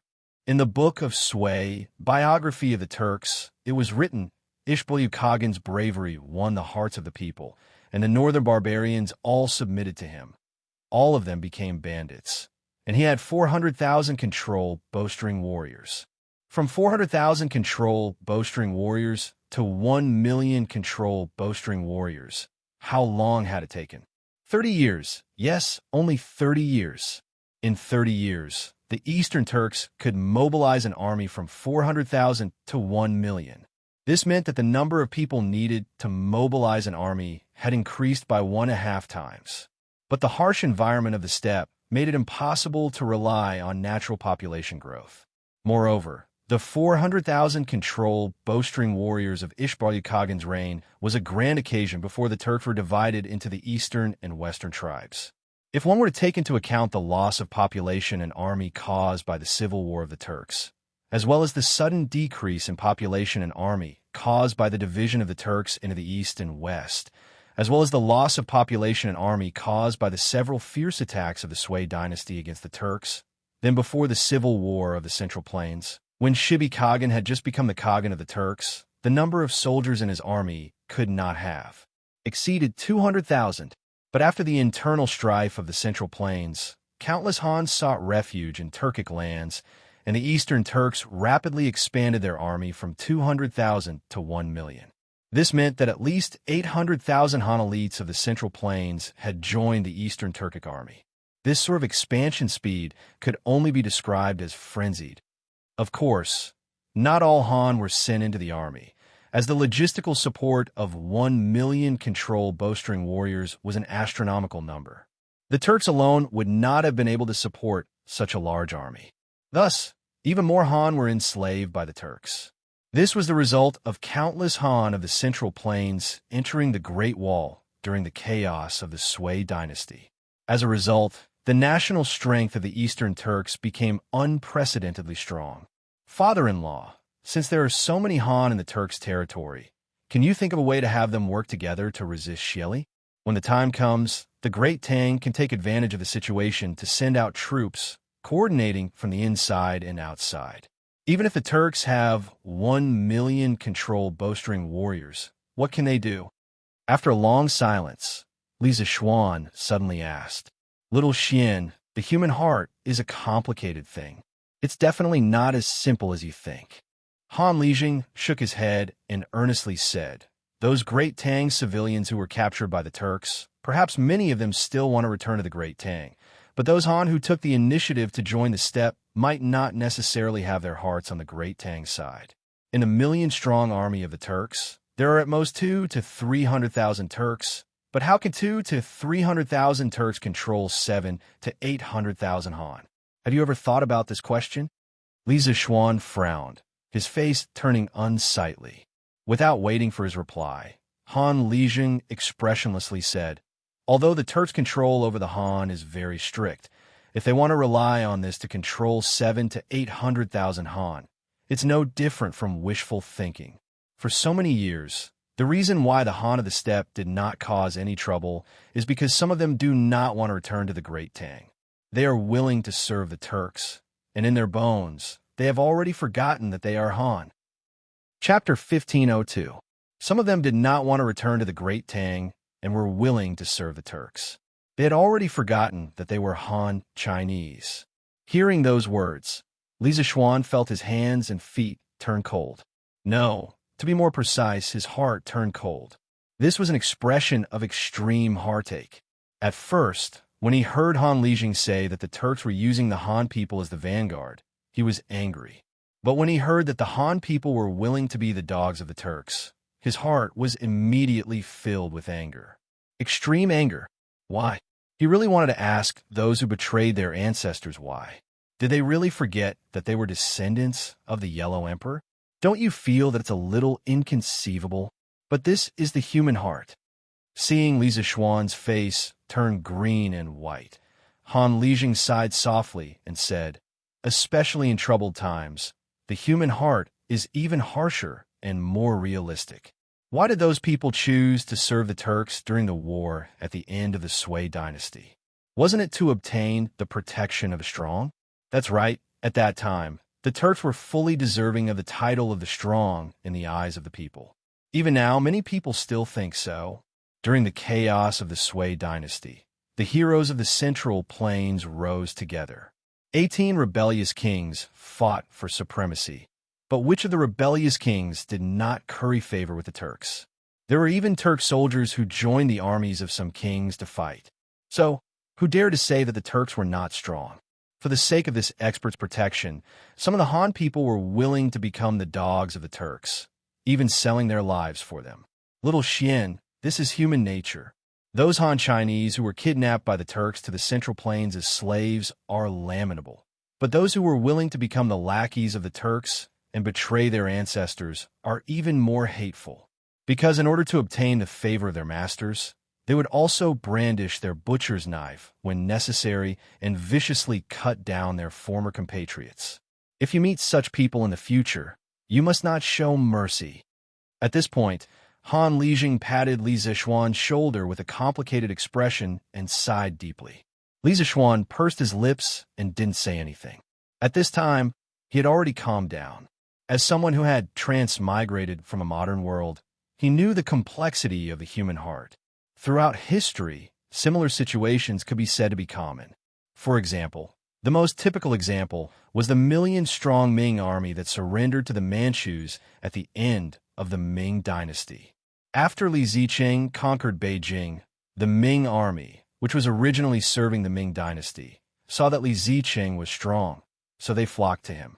However, Li Zicheng was overconfident. Unexpectedly, he used 60,000 troops to deal with Wu Sangui. Wu Sangui's 60,000 men were not dealt with. On the contrary, they were besieged and defeated by more than 100,000 Qing troops and Wu Sangui's combined forces. Furthermore, because Li Zicheng's torture in various regions was an enormous threat to the corrupt officials, landlords, and tyrants, it triggered their fierce counterattack.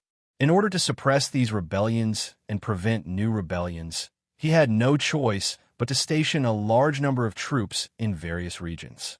It was to the extent that after the defeat of the First Rock, he was unable to quickly mobilize a large number of troops to counterattack. In the end, he was forced to retreat step by step. At this time, the surrendered Ming army thought that the 8 banners of Manchuria were the strongest of the strong. So they all submitted to the 8 banners of Manchuria and fiercely chopped at Li Ziqing several times. In order to obtain the protection of the 8 banners of Manchuria, their counterattack against Li Ziqing's rebel army was extremely cruel, but also extremely tenacious. That brave and fierce fighting spirit was who knows how many times stronger than the 8 banners of Manchuria. Even Yongzheng later said, when Taizu, Gao Emperor, first established the Ming dynasty, there were only 13 soldiers. Later, the 9 surnames master defeated the Ming dynasty's 4 roads. When Taizu Zhang Huangdi entered the capital, there were only 100,000 soldiers. With 100,000 soldiers, he subdued 15 provinces. How could a single person be strong enough? At that time, the one who led the soldiers was the Ming dynasty's general, and the one who wore the armor was the Ming dynasty soldier. What he meant was that when the Manchurian Qing invaded the Ming dynasty, the 8 banners of Manchuria played a negligible role.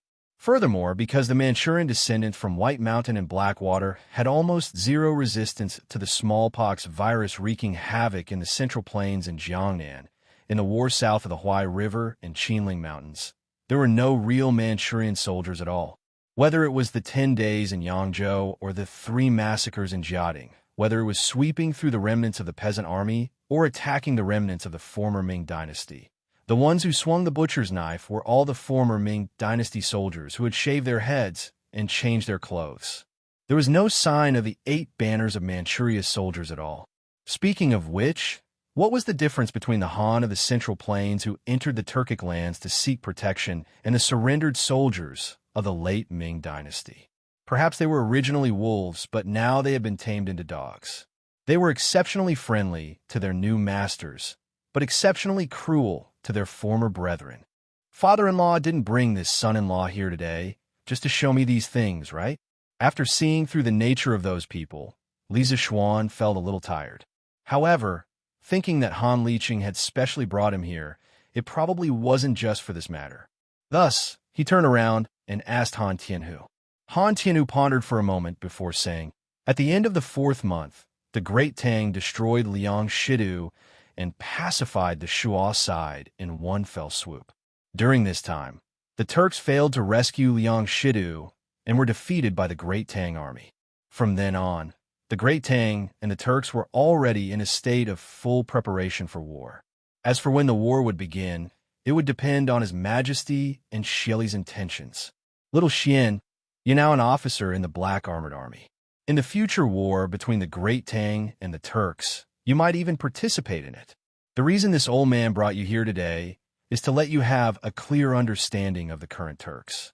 In the future, when you meet those people who have forgotten their ancestors on the battlefield, don't be merciful. In addition, this old man has a vague feeling that the war between the Great Tang and the Turks is coming soon. Because 5 days ago, in the afternoon, I saw a few Turks on White Mountain. They went straight south from Inyopi Pass, and I don't know where they went. Turks? Li Zishuan's heart suddenly jumped. He hurriedly asked, Father-in-law, are they really Turks and not Han? Han Liqing said with certainty, they're definitely Turks. Those few people's riding skills are superb, and the way they ride is different from the people of the Central Plains. This old man has fought with Turks before. On this point, I'm definitely not wrong. Hearing this, Li Zishuan couldn't help but frown deeply. He whispered to himself, why did these Turks come to our Great Tang? The Turks sneaking into the Great Tang could be a big or small matter. If they came to spy on the military, it would be slightly better. However, if they came with some conspiracy, it would be difficult to deal with them. After all, the enemy was in the dark while the Great Tang was in the light. It would be easy for them to be ambushed. Han Tianhu said, generally speaking, this kind of small-scale Turks sneaking into the Great Tang is mostly to spy on intelligence. Chang'an City catches at least a few dozen spies every year, if not hundreds, so it's not surprising. However, the leader of the Turks seems to be a little unusual. Li Zishuan curiously asked, "Why do you say so?" Han Tianhu shook his head and said, "This old man doesn't know either. It's just my intuition." After that, he closed his eyes and recalled twice. Then, he said, the leader of the Turks was wearing a black robe. It's obviously hot in this season, but he was wrapped in a black robe. It's really strange. Moreover, the black horse he was riding was definitely a 1 in a million good horse. I think his identity must be extraordinary. Black robe, a steed. Li Zishuan frowned. He had an inexplicable bad feeling in his heart. All right, don't think about it anymore.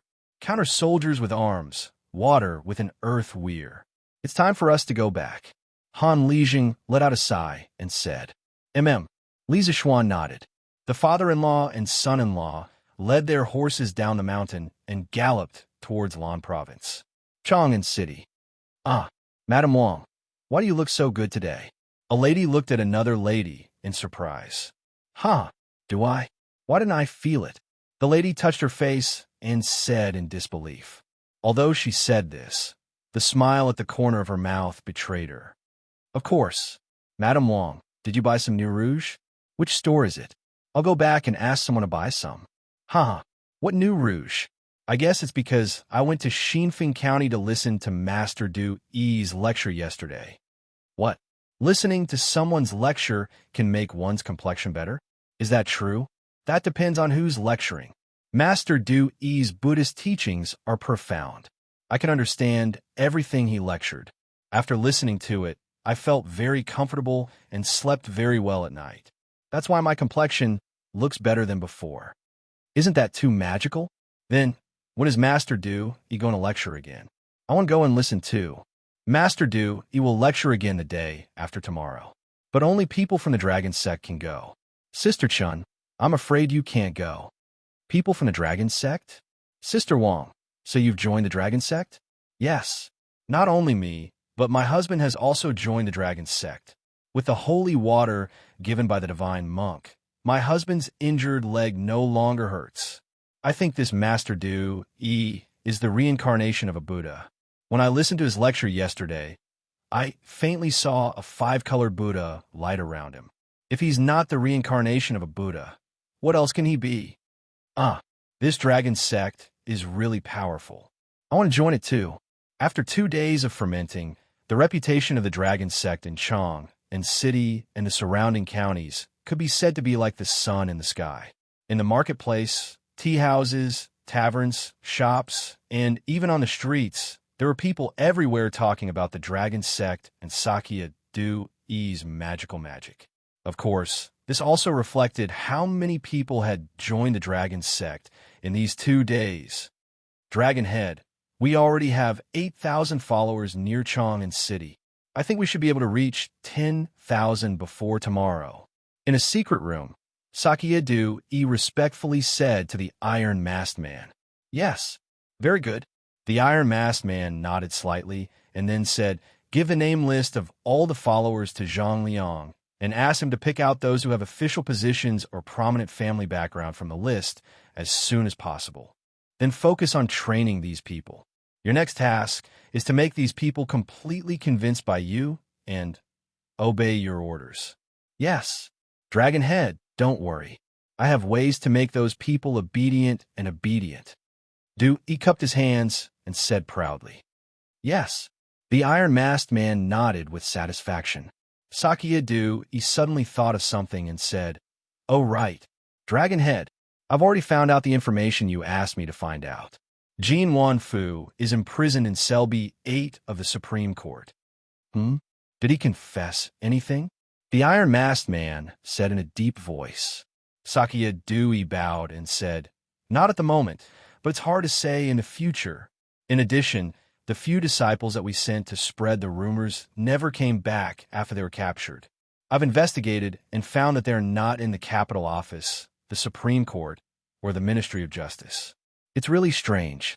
The Iron Masked Man was silent for a moment and muttered to himself, "It seems that Li Shimin is beginning to be vigilant."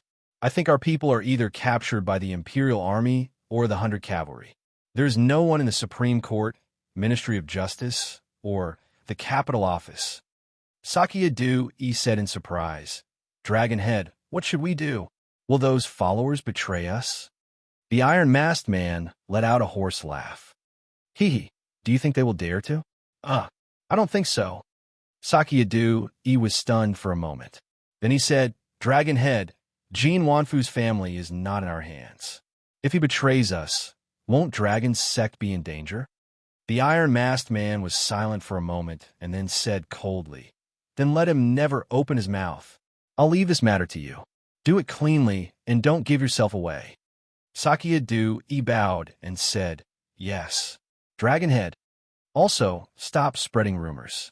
Now that Li Shimin is vigilant, we should be more careful. The iron-masked man said after thinking for a moment. Yes, Dragonhead. Your Majesty, the 5 suspects have all committed suicide by biting their tongues. This subordinate has failed in his duty. Please punish me. In the afternoon, Li Junxian came to the Suite du Hall and bowed to Li Er. What? The 5 of them committed suicide by biting their tongues? How preposterous! Li Er slammed the table and said in shock and anger, Investigate. Continue investigating. These people would rather die than confess. There must be a conspiracy behind this. Capture a few more suspicious people for interrogation. If you let them commit suicide by biting their tongues again, I'll settle all my debts with you. At this point, Li Er was more and more convinced that those who spread the rumors must have a powerful force behind them. Otherwise, they wouldn't have chosen to die rather than confess.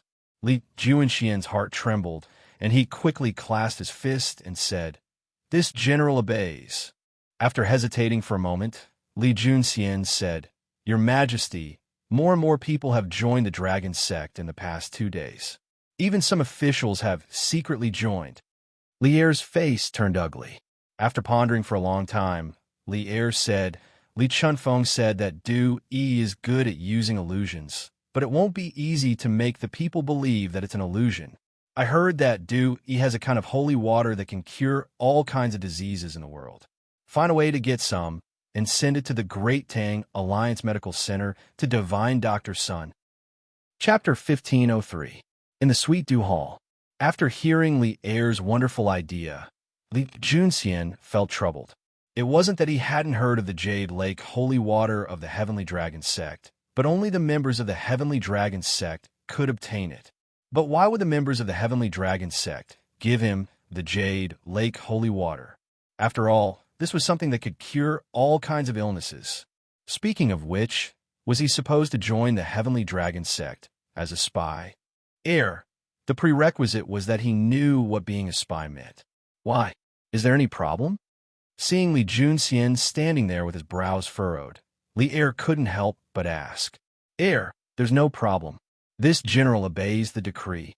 Li Junxian came back to his senses and replied subconsciously. If there's a problem, then I'll overcome it, Li Junxian thought to himself. Li Er nodded in satisfaction. Seeing that old Li had no further instructions, Li Junxian bid farewell and left. The hall was silent for a while. Suddenly, Li Er asked, Where's Li Zixuan now? At present, although Chang and city seemed calm, it was actually full of treacherous waves and layers of fog, making it difficult for people to grasp. At this time, Li Er suddenly missed Li Zixuan. He thought that with that kid's intelligence and wisdom, he should be able to solve all the mysteries of the Dragon Sect, right? Zhao Song stepped forward and bowed. Your Majesty, 4 days ago, His Highness King of Wei received a telegram from the Marquis of Yong. The contents of the telegram were for Datong Daily to publish a notice for the Sky Rooster Brigade to stop collecting chickens. At that time, the Marquis of Yong had already reached Qizhou. According to the plan, the Sky Rooster Brigade would split into 2 groups in Xianyang. The other group would be led by His Highness King of Shu. After the Marquis of Yong exterminated all the locusts in the western provinces, he would head east to meet up with His Highness King of Shu. Qizhou. Li Er nodded. After a moment of silence, he said, If I remember correctly, The governor of Qizhou should be Wang Renbiao, right? Zhao Song smiled. Your Majesty is wise. The Qizhou provincial governor was Wang Renbiao.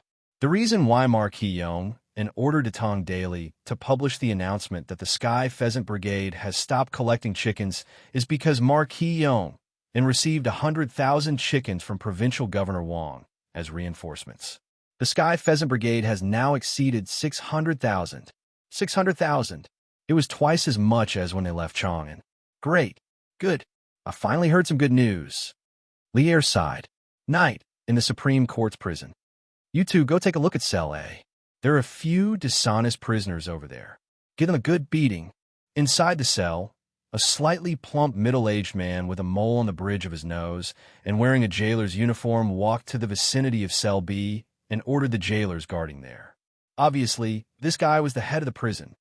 Yes, boss. The prison guards didn't suspect anything.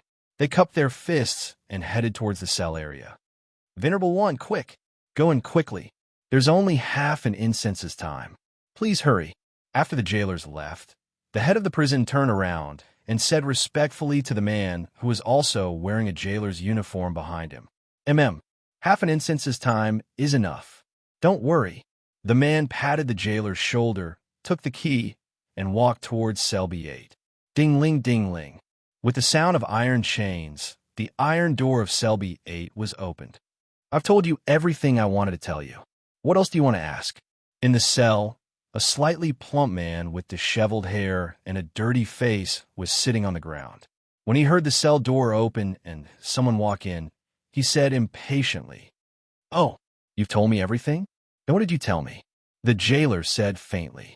The man who was sitting on the ground suddenly quivered when he heard the voice. He raised his head and pushed the hair in front of his face to the side. When he saw the jailer's face clearly, he quickly crawled over excitedly and said, Venerable One, you've come to save me. I didn't say anything that I shouldn't say. Please save me quickly." The jailer squatted down and looked down at the man on the ground. He asked faintly, "Oh, you really didn't say anything that you shouldn't say? Really? More real than real gold. Venerable One, please save me quickly. The people in the imperial court don't know that I'm from the dragon sect." The man on the ground quickly said, Since you didn't say anything, I'm relieved. All right, quickly send me out." A moment later, a jailer walked out of cell B8. The jailer calmly walked to the side of the head of the prison and said faintly, "So fast? Venerable One, how is Jean Wanfu?" The head of the prison trembled and quickly asked in a low voice, Don't worry. He choked to death while eating. No one will be able to trace it back to you." The jailer said with a chuckle, I'll take Venerable One out right away." The head of the prison heaved a sigh of relief. Then, one in front and one behind, the two of them walked toward the exit of the cell with calm expressions. "Boss, the dishonest prisoners in cell A have already behaved themselves. Do you want to go take a look?" Halfway there, they happened to run into the jailers who had been sent away earlier. Hearing this, the head of the prison shook his head with a dignified expression. No need. Do you think I'm worried about the few of you? Go back to cell B and keep an eye on it. I'll go take a look elsewhere." "Yes, boss." The jailers obeyed and left. The head of the prison exchanged glances with the Venerable One, then hurriedly continued walking toward the exit. Who's that brother following behind boss? Why does he look so unfamiliar?" In cell B, when the jailers saw that their head of the prison wasn't nearby, they began to whisper among themselves. "Isn't that Wang Ming? Isn't he always by boss's side? Bah, what's with that look? How can that be Wang Ming? He's much taller than Wang Ming. Oh, then I don't know. Maybe he's a newcomer? A newcomer? Why haven't I heard of any newcomers here recently? Hey, who cares? Sleep. Before boss comes back, we can still sleep for a while. Jean Wanfu, I'm calling you. Get up and eat." What did I say about you being an old bastard? Do you still want to eat?" The next day, at the door of cell B8, a jailer carrying a rice bucket walked over and shouted at Jean Wanfu, who was opposite him. He shouted once, but no one responded. He shouted twice, but still No one responded. Gradually, the jailer realized that something wasn't right. He hurriedly put down the rice bucket, opened the cell door, and walked in quickly. At this moment, Jean Wanfu was lying on his back on the straw bed. His eyes were wide open, and the whites of his eyes were rolling up. His mouth was slightly open, and the rice inside could be faintly seen. His hand was on his neck. It looked like he had choked on his food. The jailer panicked and hurriedly stretched out his hand to check Jean Wanfu's breathing. This test caused his heart to turn cold. Someone. The prisoner in cell B8 choked to death. Reporting to Xiaoqing, the shopkeeper of Yinhuang Bank, Jean Wanfu, who was escorted back to the capital from Xinfeng County a few days ago, died last night. Dai Zhou had just returned to the Supreme Court after the morning court when a bailiff hurriedly ran over and bowed with cupped fists. Jean Wanfu died in the cell last night? How'd he die? Hearing this, Dai Zhou was horrified and hurriedly asked. Regarding Jean Wanfu's case, it could have been closed early for accepting bribes and illegal loans, but Dai Zhou had asked the Ministry of Revenue's experts to check accounts. Anti-piracy chapter unlocking after half an hour. Anti-piracy chapter unlocking after half an hour. Anti-piracy chapter unlocking after half an hour. Anti-piracy chapter unlocking after half an hour. Anti-piracy chapter unlocking after half an hour. Anti-piracy chapter unlocking after half an hour. Anti-piracy chapter unlocking after half an hour. Anti-piracy chapter unlocking after half an hour. Anti-piracy chapter unlocking after half an hour. Anti-piracy chapter unlocking after half an hour. Anti-piracy chapter unlocking after half an hour. Anti-piracy chapter unlocking after half an hour. Anti-piracy chapter unlocking after half an hour. Anti-piracy chapter unlocking after half an hour. Anti-piracy chapter unlocking after half an hour. Anti-piracy chapter unlocking after half an hour. Anti-piracy chapter unlocking after half an hour. Anti-piracy chapter unlocking after half an hour. Anti-piracy chapter unlocking after half an hour. Anti-piracy chapter unlocking after half an hour. Anti-piracy chapter unlocking after half an hour. Anti-piracy chapter unlocking after half an hour. Anti-piracy chapter unlocking after half an hour. Anti-piracy chapter unlocking after half an hour. Anti-piracy chapter unlocking after half an hour. Chapter 1504. Zhonglu, what is the cause of Jean Wanfu's death? In the Supreme Court's mortuary, a middle-aged man was packing up his tools and covering Jean Wanfu's corpse with a white cloth. At this moment, Dai Zhou frowned and quickly asked. That middle-aged man quickly cupped his hands and said, Xiaoqing, Jean Wanfu's body didn't have any wounds, not even a needle-sized wound. Furthermore, Jean Wanfu's complexion, lips, tongue, and fingernails were all normal. This zone also used the silver token to check his mouth. The silver token didn't change color, which proves that he didn't die from poison. There were no external injuries or poison. Furthermore, when he was found, there was a lot of food in his mouth. It seems that he really choked to death. Ancient coroners often used a thin silver token the size of a pinky finger to check if the deceased had died from poison. Usually, they would dip a cloth in water and first wipe the silver token until it was shiny. Then, they would pinch the chin of the deceased and open the corpse's mouth to insert the silver token before closing the mouth again. After an hour, the silver token would be taken out. If it turned black, it could be concluded that the deceased had died from poison. The coroner in front of them obviously used this method to check. When Dai Zhou heard this, his old face couldn't help but turn black. He angrily said, Nonsense! How could a person choke to death while eating? Is the food in the Supreme Court's prison that delicious?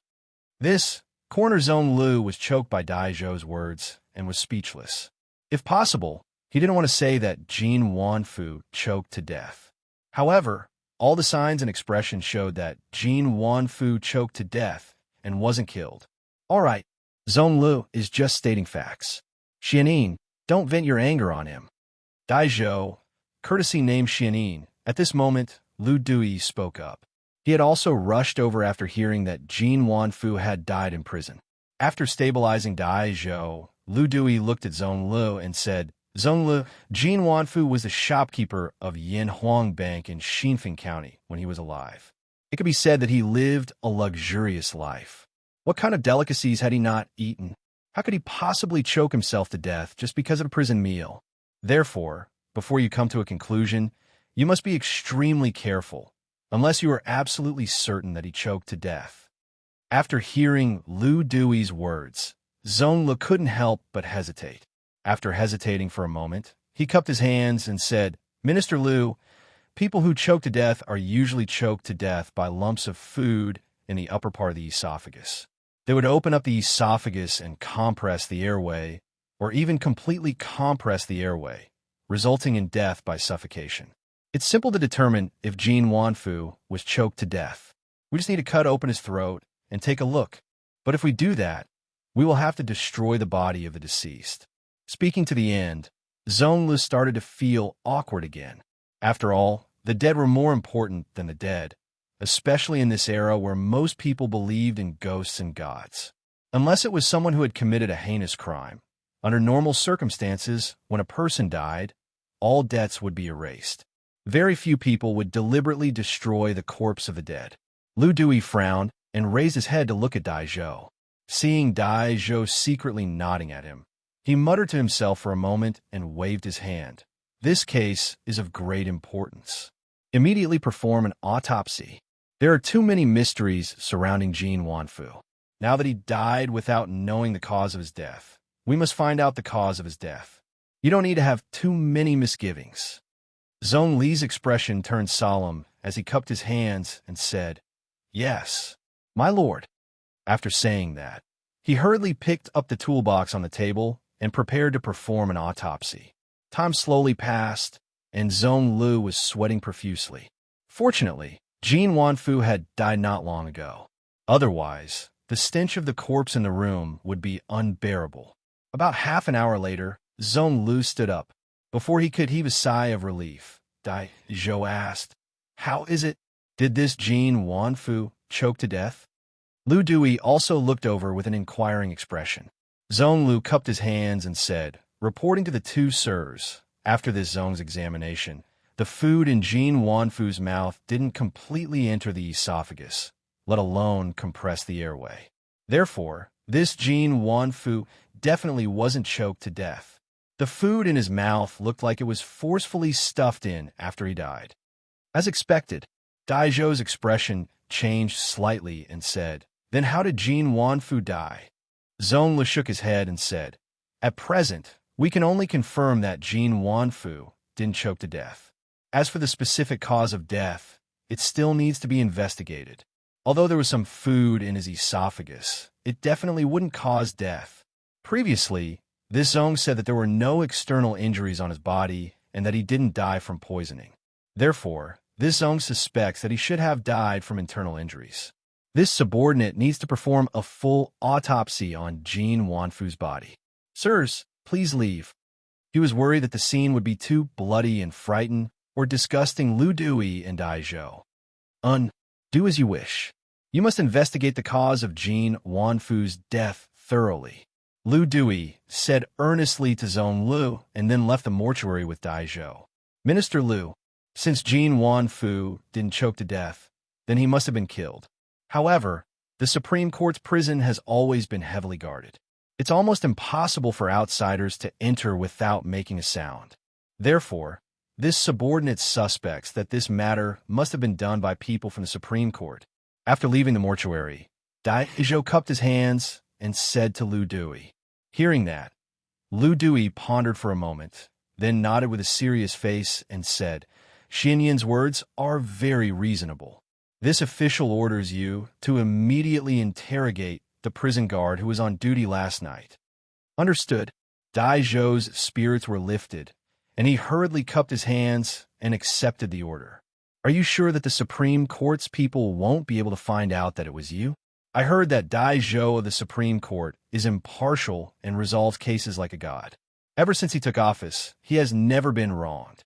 Can your methods really hide from his eyes?" Outside Xinfeng County, in a secret room, the iron-masked man had his hands behind his back and was facing Shiju Yi as he asked lightly, Don't worry, Dragonhead. Jin Wanfu has no injuries on his body, and there are 5 poisons in his body. The Supreme Court's people will definitely not be able to find out the cause of Jin Wanfu's death, unless they completely dissect Jin Wanfu's body. Jin Wanfu can only be choked to death. Shijaidu smiled confidently. If the Supreme Court's people really dissect Jin Wanfu's body, what should we do? The Iron-Masked Man was somewhat displeased. Shijaidu's face froze. After hesitating for a moment, he said, even if they dissect the body, it will be difficult for them to find any clues because they won't be able to find a murder weapon this poor monk used to kill. The Iron-Masked Man nodded, expressing his satisfaction with Shijaidu's answer. After a moment, he said coldly, this Jin Wanfu could have left to do more for the Heavenly Dragon sect, but because of his greed for women, he exposed himself and almost ruined my plans. And that Zhang Liang, these 2 idiots deserve to die. Your Majesty, the Supreme Court has news that the shopkeeper of Yinhuang Bank, Jin Wanfu, who was first arrested and brought to justice, suddenly died in prison last night. At this moment, the Supreme Court's coroner is investigating the cause of his death. After the morning court, Li Er read for a while in the Sweet Dew Hall. Seeing that noon was approaching, he was about to go to the West Court of the Imperial Palace to have lunch with Emperor Zhang's son. At this moment, Zhao Song rushed in from outside and cupped his hands. Jin Wanfu? Li Er frowned and then asked. A while ago, Dai Zhou reported to me that this Jin Wanfu had an account deficit of 30,000 strings of coins. Now that this person suddenly died in prison, could it be that his accomplice sneaked into the Supreme Court to silence him? Li Er was just guessing subconsciously, but his guess was not far from the truth. Zhao Song cupped his hands and said, Your Majesty, it is said that Jin Wanfu did not have any external injuries, nor was his body poisoned. At first, the Supreme Court's people thought that he choked to death, but after the coroner dissected the body, they found that the food in his mouth was forced in after he died, and he did not choke to death.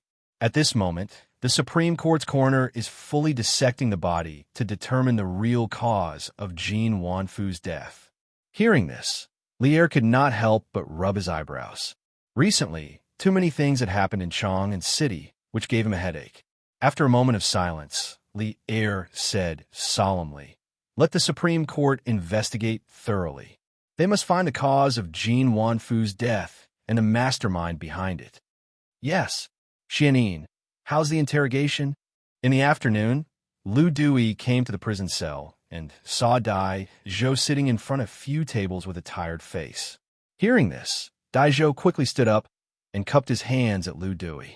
I have interrogated the prison head, Yi Hong, and all the prison guards on duty last night. They said that no one entered cell B8 last night, and no outsider broke into the Supreme Court's prison last night. Lu Dui frowned. Then who killed Jin Wanfu? How did they kill him? Dai Zhou shook his head. No matter how smart he was and how good he was at solving cases, he had no idea where to start when faced with such an unsolved case. Seeing Dai Zhou frowning and thinking hard, Lu Dui knew that he did not know the answer either. He could not help but sigh.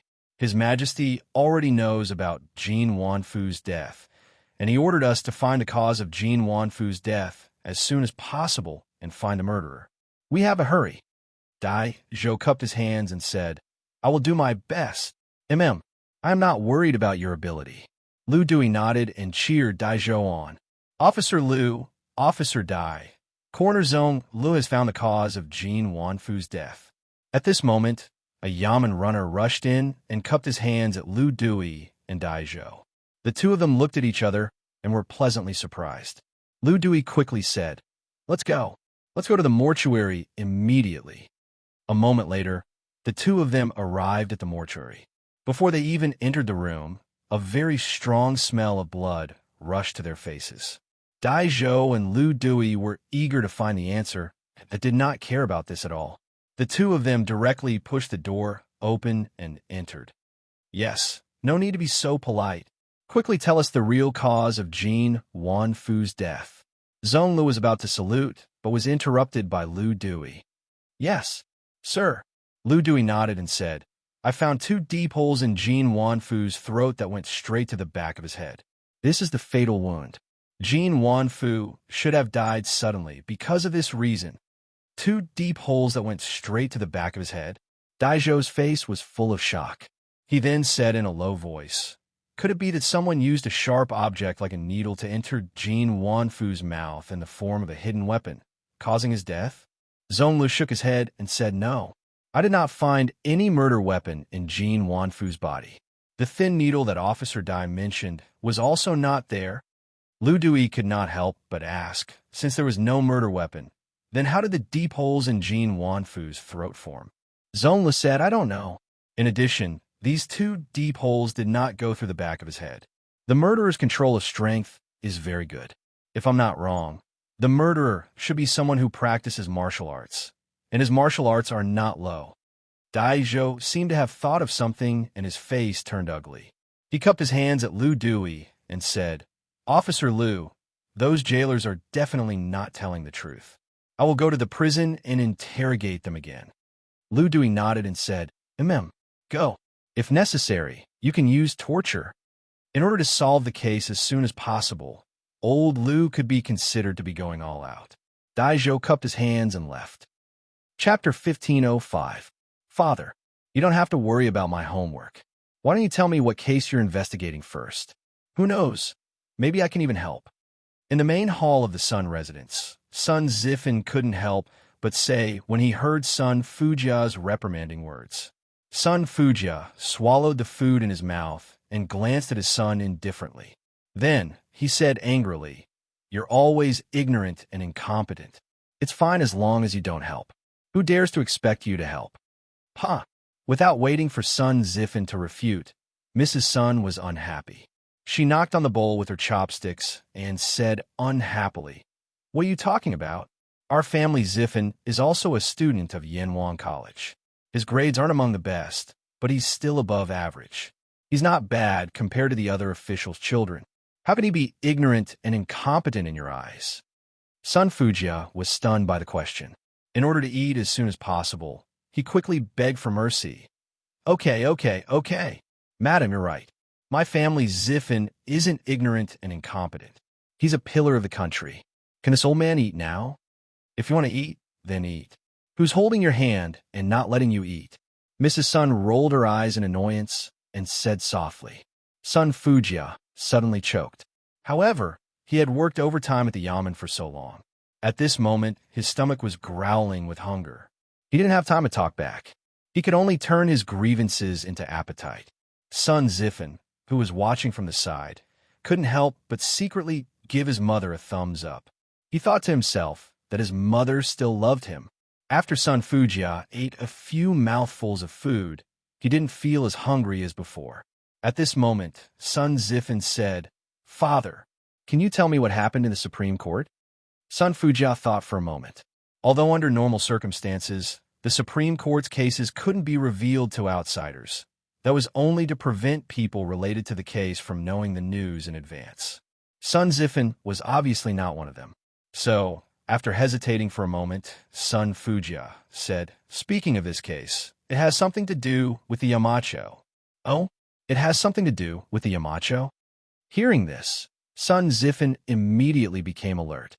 Sun Fujia nodded and said, "A few days ago, your Yamacho brought the Sky Pheasant Brigade to Xinfeng County and discovered that the manager of Yanhuang Bank, Jin Wanfu, had violated the rules by accepting bribes and lending money to local grain merchants. Hence, Jin Wanfu was arrested by the Xinfeng County Magistrate and escorted back to the capital. Originally, Dai Xiaoqing thought that Jin Wanfu was only guilty of this one crime. However, when Dai Xiaoqing asked an expert from the Ministry of Revenue to investigate, he discovered that Jin Wanfu's account book actually had 30,000 Tang Yuan missing. With such a huge sum of money, the whereabouts of it had to be investigated thoroughly. Thus, Dai Xiaoqing reinterrogated Jin Wanfu. However, Jin Wanfu refused to reveal the whereabouts of the 30,000 Tang Yuan. Dai Xiaoqing could only lock him up in the Supreme Court's prison and slowly interrogate him. But who would have thought that last night, Jin Wanfu would suddenly die in his cell? Sudden death? "Father, how'd he die?" Could it be that his accomplice went to the Supreme Court's prison last night to silence him? Sun Zifan hurriedly asked. Sun Fujia ate another mouthful of food and continued. At first, we all thought that Jin Wanfu had choked to death, but then Xinfeng County, Tianlong Temple. Speaking of which, this temple was originally not called Tianlong Temple. It used to be called Tian Fo Temple. It was a temple that had been abandoned for a long time. However, ever since the people of Tianlong's sect came over, this temple had been tidied up and became livable again. Furthermore, it had changed its appearance and became Tianlong Temple. It was considered a small stronghold of Tianlong's sect in Chang'an City. Venerable One, someone has sent a letter saying that it's for you. A man wearing a red shirt and a red headscarf came to the room where Sakya and Dewey were. He took out a letter from his bosom and bowed. Dewey, who was meditating, opened his eyes and said lightly, "Put it on the table." "Yes, Venerable One." The disciple respectfully placed the letter on the table next to him and then retreated quietly. Dewey returned to his meditative state. After reciting a round of Buddhist scriptures, he finally opened his eyes. At this time, he got up and walked to the table. He picked up the letter and opened the envelope. Sakya held the letter in his hand with a calm face and began to read it carefully. However, the calmness on his face instantly disappeared without a trace and was replaced by surprise and panic. The Supreme Court's people found out the cause of Jin Wanfu's death. How is this possible? Sakya's face was filled with disbelief. This Venerable One had already told you to be careful and not leave any evidence. Now, it was really found out by the Supreme Court's people. You caused this disaster yourself, so clean it up yourself. At this moment, a man wearing an iron mask walked in from outside the house and said coldly without mercy, "Who else could this man be other than the dragon head of the dragon sect?" Sakya's expression froze, and his face no longer had the confidence and indifference from before. He bowed slightly and said, "Dragon head, this poor monk really didn't expect the Supreme Court's coroner to be so meticulous in his autopsy. He could even find 2 needle-sized wounds in Jin Wanfu's body. Dragon head, please calm down." "Calm down? How do you want this Venerable One to calm down?" The Iron Mask man snorted angrily and said, "You are the Venerable One of my dragon sect, and you represent the dragon sect. If this matter is found out by the Imperial Court, the dragon sect will suffer a disaster. Now, this Venerable One's layout has not been completed yet, but you have caused such a big mess. This Venerable One did not kill you, which is already extremely benevolent to you." Sakya's body trembled, and he cupped his hands and said, "Dragon head, this matter may not have reached the point of no return. First of all, the Supreme Court only found 2 needle-shaped wounds in Jin Wanfu's body, but they don't know who killed Jin Wanfu or what weapon killed him. In addition, this letter was sent to this Venerable One by the Supreme Court's Warden Yihong, proving that he has not betrayed the dragon sect. And the only one who knows this Venerable One's identity is him. So, hearing this, the Iron Mask man turned to Sakya and asked, "So, you want to silence him again?" "Dragon head, this Yihong is extremely loyal to the dragon sect. If this Venerable One asks him out of the city, he will definitely come out. At that time, this Venerable One will kill him. Then, no matter how smart the Supreme Court is, they won't be able to trace it back to us." Sakya hurriedly said. It was hard to imagine that such bloodthirsty and ruthless words came from the mouth of the venerable monk in the hearts of the people. If the dragon sect members were present, their faith would have collapsed immediately. The Iron Mask man stood with his hands behind his back, frowning silently. After a moment, he said, "Although Yihong is loyal to the dragon sect, his sacrifice is worth it for the sake of the dragon sect's success. This matter will be handled according to your plan, but as long as you ask him out, this Venerable One will arrange for the assassins of the Earth Fiend group to do the rest. You don't have to worry about it." Sakya knew that the Iron Mask man did not trust his ability to do things, and he felt a little uncomfortable in his heart. But at this moment, he could not refute. He could only bow slightly and said, "This Venerable One obeys the Dragon Head's order." Ziffin, you brat, it's the weekend. Why don't you go out to have fun and stay at home? Let's go out and have some fun with our brothers. The next day, Di Jishuan, Li Tai, and Yuchi Baolin came to the backyard of the Sun residence and said to Sun Ziffin, who was lying on the armchair. This armchair was originally created by Li Zishuan. Later, after people close to Li Zishuan experienced the comfort of the armchair in the Li residence, they all found craftsmen to imitate it. In fact, they also wanted to buy it directly, but there was no place to sell it, so they could only encroach on Li Zishuan's intellectual property. Li Zishuan did not intend to use these things to make money. After learning about the situation, most of them just laughed it off and did not take it to heart. Jishuan, Qingke Baolin, why are you all here? Hearing this, Sun Ziffin hurriedly stood up and looked at the people in front of him and asked, Of course we're here to have fun with you. Li Tai closed the folding fan in his hand very showily, and then found an armchair nearby. After sitting down, he said, Ziffin, Chong and City has been very lively recently. I heard that a divine monk called Du Yi, who is the reincarnation of God and Buddha, has come here. He can use all kinds of magic.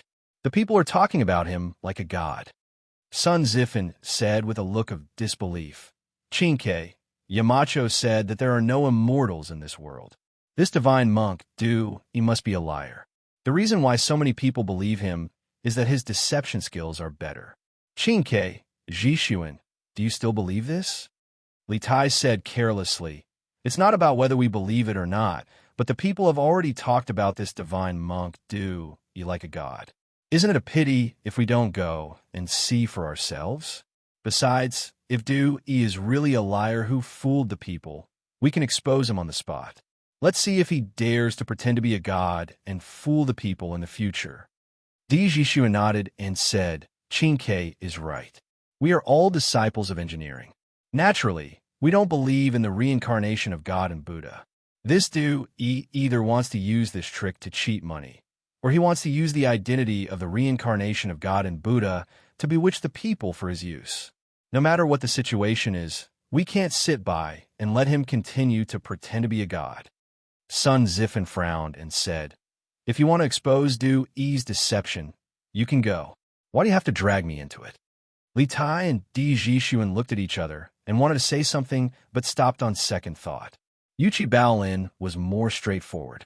He scratched his head and said, Ziffin, we are here to find your father. Lord Sun is the Shaoqing of the Supreme Court and is very good at judging cases. He can definitely see what kind of trick Du Yi is playing at a glance. As it turned out, these people were not here for him, but for his father, Sun Fujia. At most, he could be considered as a dispensable accessory. When Sun Zifan heard this, he immediately received a critical hit of 10,000 points. Hey, you're bad friends. I, Sun Ziffin, am really careless in making friends. Sun Ziffin pointed at Li Tai and Di Jishuan. Then, he changed the topic and said, But if you want to find my father, maybe it's not the right time. An important case happened in the Supreme Court yesterday. My father is so busy investigating the case that his feet don't touch the ground. How can you have time to care about that, Monk Du Yi? An important case happened in the Supreme Court? What important case? Di Jishuan was stunned and asked subconsciously. Li Tai said in a deep voice, It should be the case of Jin Wanfu's sudden death in prison, right? Sun Ziffin asked curiously. Qingke, how did you know? This was the information he had asked his father with great difficulty yesterday. But where did Li Tai find out about it? Li Tai shook his head and said softly, This morning, I went to the palace to pay my respects to Imperial Mother. Imperial Mother told me. She said that Imperial Father has been worried about this matter since yesterday. Di Jishuan was speechless. What are you talking about? Why do Baolin and I not know anything? Can't you tell us more clearly? Li Tai looked at Sun Ziffin and said, Ziffin should know more about the situation. It's better for Ziffin to tell us. Sun Ziffin thought for a while and then nodded. Okay, I'll tell you about it, but you mustn't tell anyone else about it. Di Jishuan and Li Tai couldn't help but frown as Sun Ziffin spoke. Yuchi Baolin, on the other hand, didn't have much of a reaction. His expression was still normal. There were no external injuries and 5 internal poisons. Only a needle-sized hole was found in Jin Wanfu's throat. Moreover, the hole didn't completely penetrate the back of his head, so no wound could be seen from the outside. More importantly, the wound was found in the body, but the murder weapon was not found. This case is really strange. Di Jixuan couldn't help but gasp in shock. Li Tai had only learned from Empress Zhang's son that Jin Wanfu had suddenly died in the Supreme Court's prison, but he didn't know the details. After listening to Sun Zifin's story, he was also very shocked. After a moment of silence, he said, "The murderer's method is really strange. If it weren't for Dai Xiaoqing's keen observation and the Supreme Court's coroner's autopsy, I'm afraid Jin Wanfu would have really choked to death." Di Jixuan's eyes lit up as if he suddenly thought of something. He looked at Li Tai and hurriedly said, "Qingke, don't you feel that the murderer doesn't seem human?" Li Tai was inexplicably stunned. He was also a smart person. After a moment's thought, he nodded and said, "Indeed, he doesn't seem human. He killed without leaving a trace, and there was no murder weapon. He didn't make a sound and treated the Supreme Court's prison guards as if they didn't exist. Such methods and abilities are really inhuman." Clap. Di Jixuan clapped his hands excitedly and said, "Haha, that's right." Sun Zifin was confused. He couldn't help but jump up and down and said, "What do you mean, right? What's right? You just said that you don't believe in ghosts and gods in the world. Why are you saying that the murderer doesn't seem human now?" Di Jixuan laughed and said, "Haha, Zifin, there's no contradiction between what you said and what you said. We only said that the murderer doesn't seem human, but we didn't say that he's not human but a god. Also, think about it carefully. What kind of person doesn't seem human?" Sun Zifin's face was full of black lines.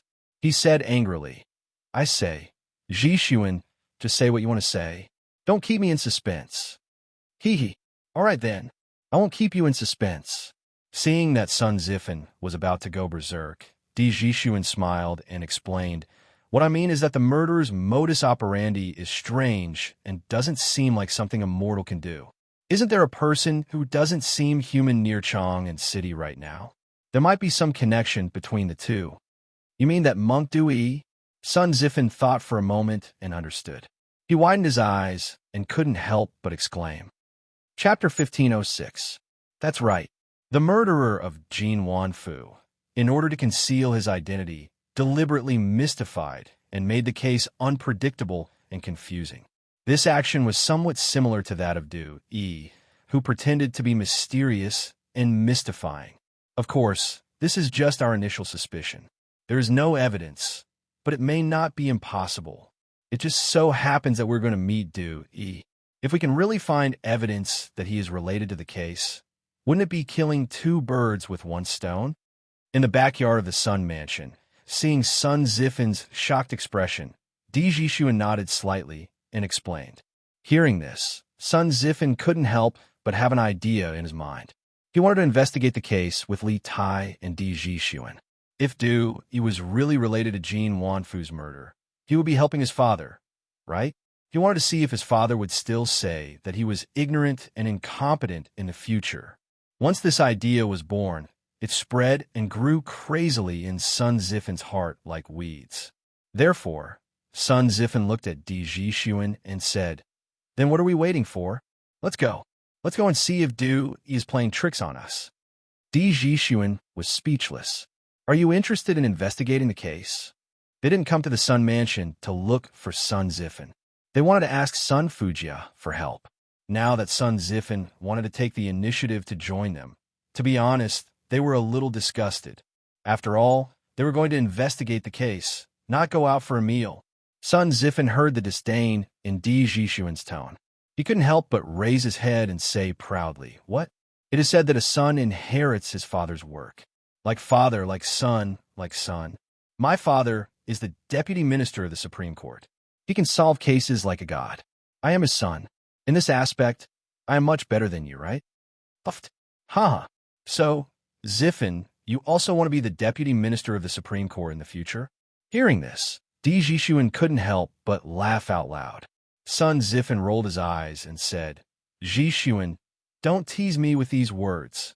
I say, Are you going to find Du, Yi, or not? If you want to go, hurry up. Li Tai smiled and said, What's the hurry? We've received news that Du Yi will hold a lecture in front of the Daxing Shan Temple at 9 in the morning today. At that time, he will perform the immortal technique on the spot. It's still early now. We can make it in time. Sun Zifen nodded and said, All right then, I'll get someone to prepare the horses. Let's go to Daxing Shan Temple together later. Di Jixuan laughed and said, What horse? Just ride a bike there. The three of us came here by bike. Bicycles, second-generation bicycles? Ji-sun, you also got a second-generation bicycle? Sun Zifen was stunned and a little surprised. Yuchi Baolin had a second-generation bicycle because Li Zixuan gave one to Yuchi Jingda. As for Li Tai, Li Zixuan didn't let Li Tai go out to help with the disaster this time. Instead, he stayed behind to send and receive telegrams. In addition, Li Tai was the absolute main force of the 2 killer projects launched by the Academy. Therefore, Li Zixuan also gave Li Tai a variable speed bicycle before leaving.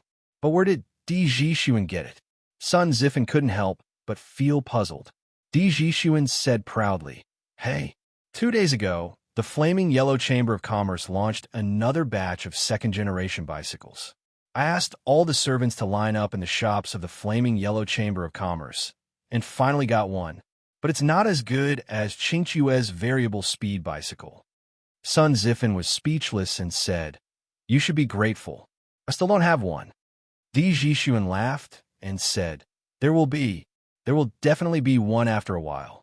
According to the situation of the first-generation bicycles, the production of the Strange Taste Pavilion Workshop will definitely increase soon. Then, Zifen, you should be able to get one easily. When the first generation of bicycles was first introduced, the demand could not meet the demand. However, as the factory bicycle production line opened up, the production capacity quickly increased.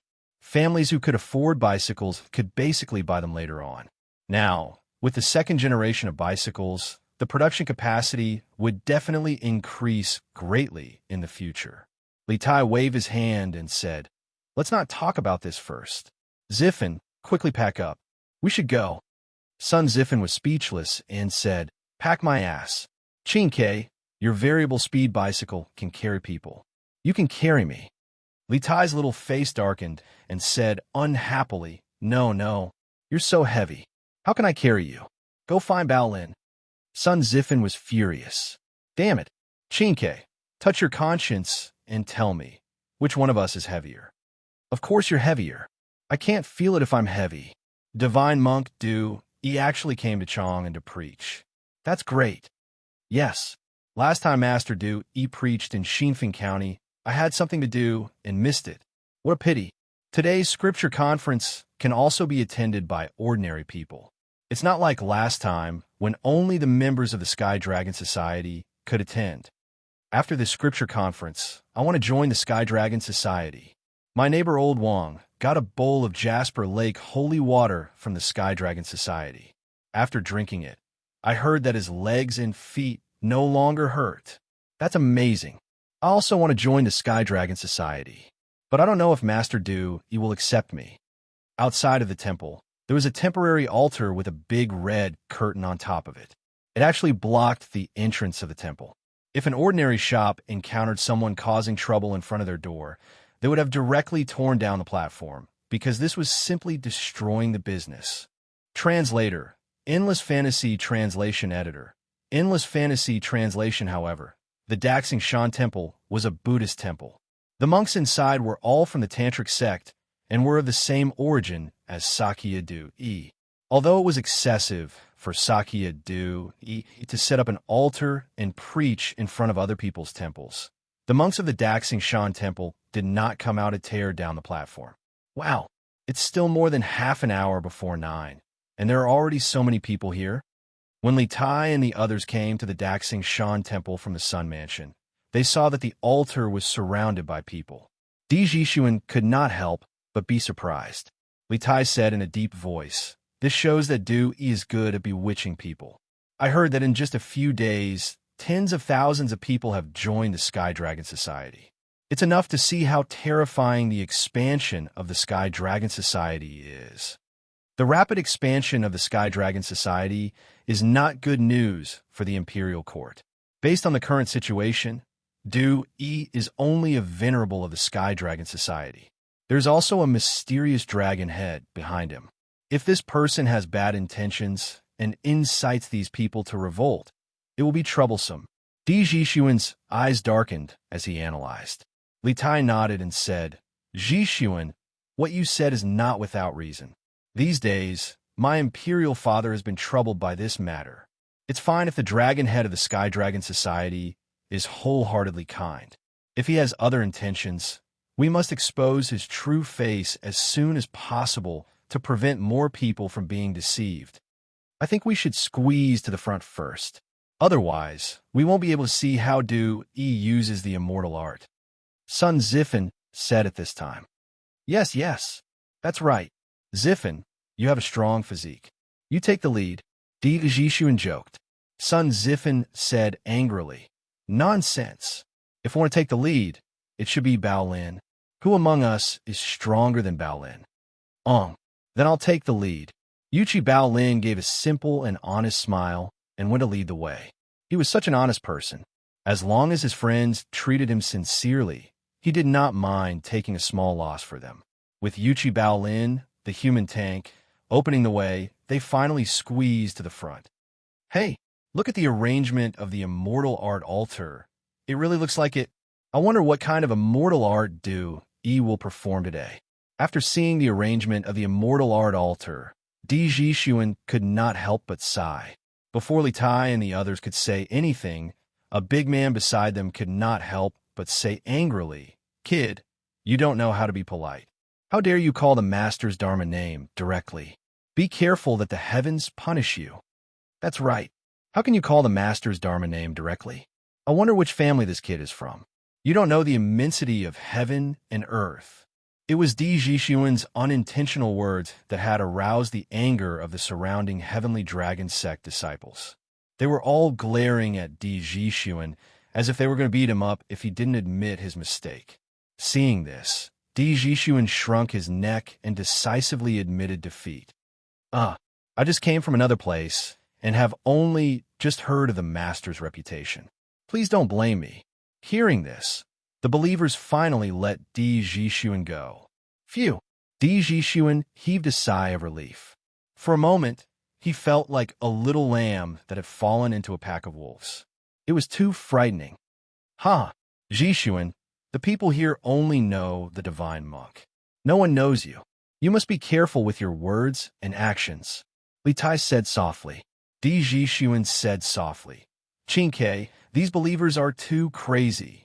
Once the dragon head of the Sky Dragon Society has evil intentions, with these crazy believers, the destructive power they bring to the Tang Empire is too great. Li Tai said worriedly. Indeed, I guess my father is also worried about this. Let's keep our eyes open and see if we can find any flaws in Du Yi's plan.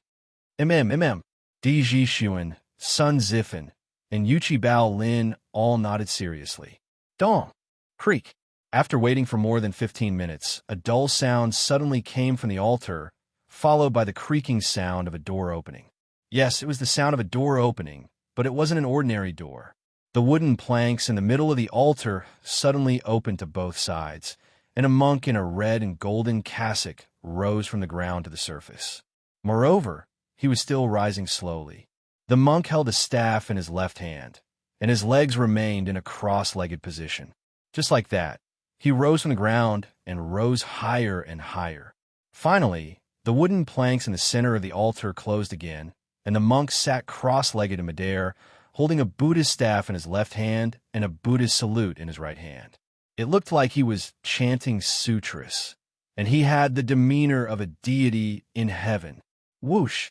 The onlookers were in an uproar. After all, in their eyes, only the deities in heaven had the ability to rise in the air. The divine monk is here. The master is indeed the reincarnation of a deity in heaven. It's amazing that he can rise in the air directly. Greetings, divine monk. Without anyone leading them, the onlookers almost spontaneously knelt and saluted Du Yi, who was sitting cross-legged in the air. Chinke, this dude E is really a deity. He can actually float in the air.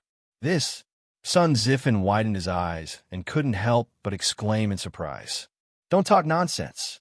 Li Tai frowned and said, Du Yi's move looks amazing, but I don't believe that this is his true ability.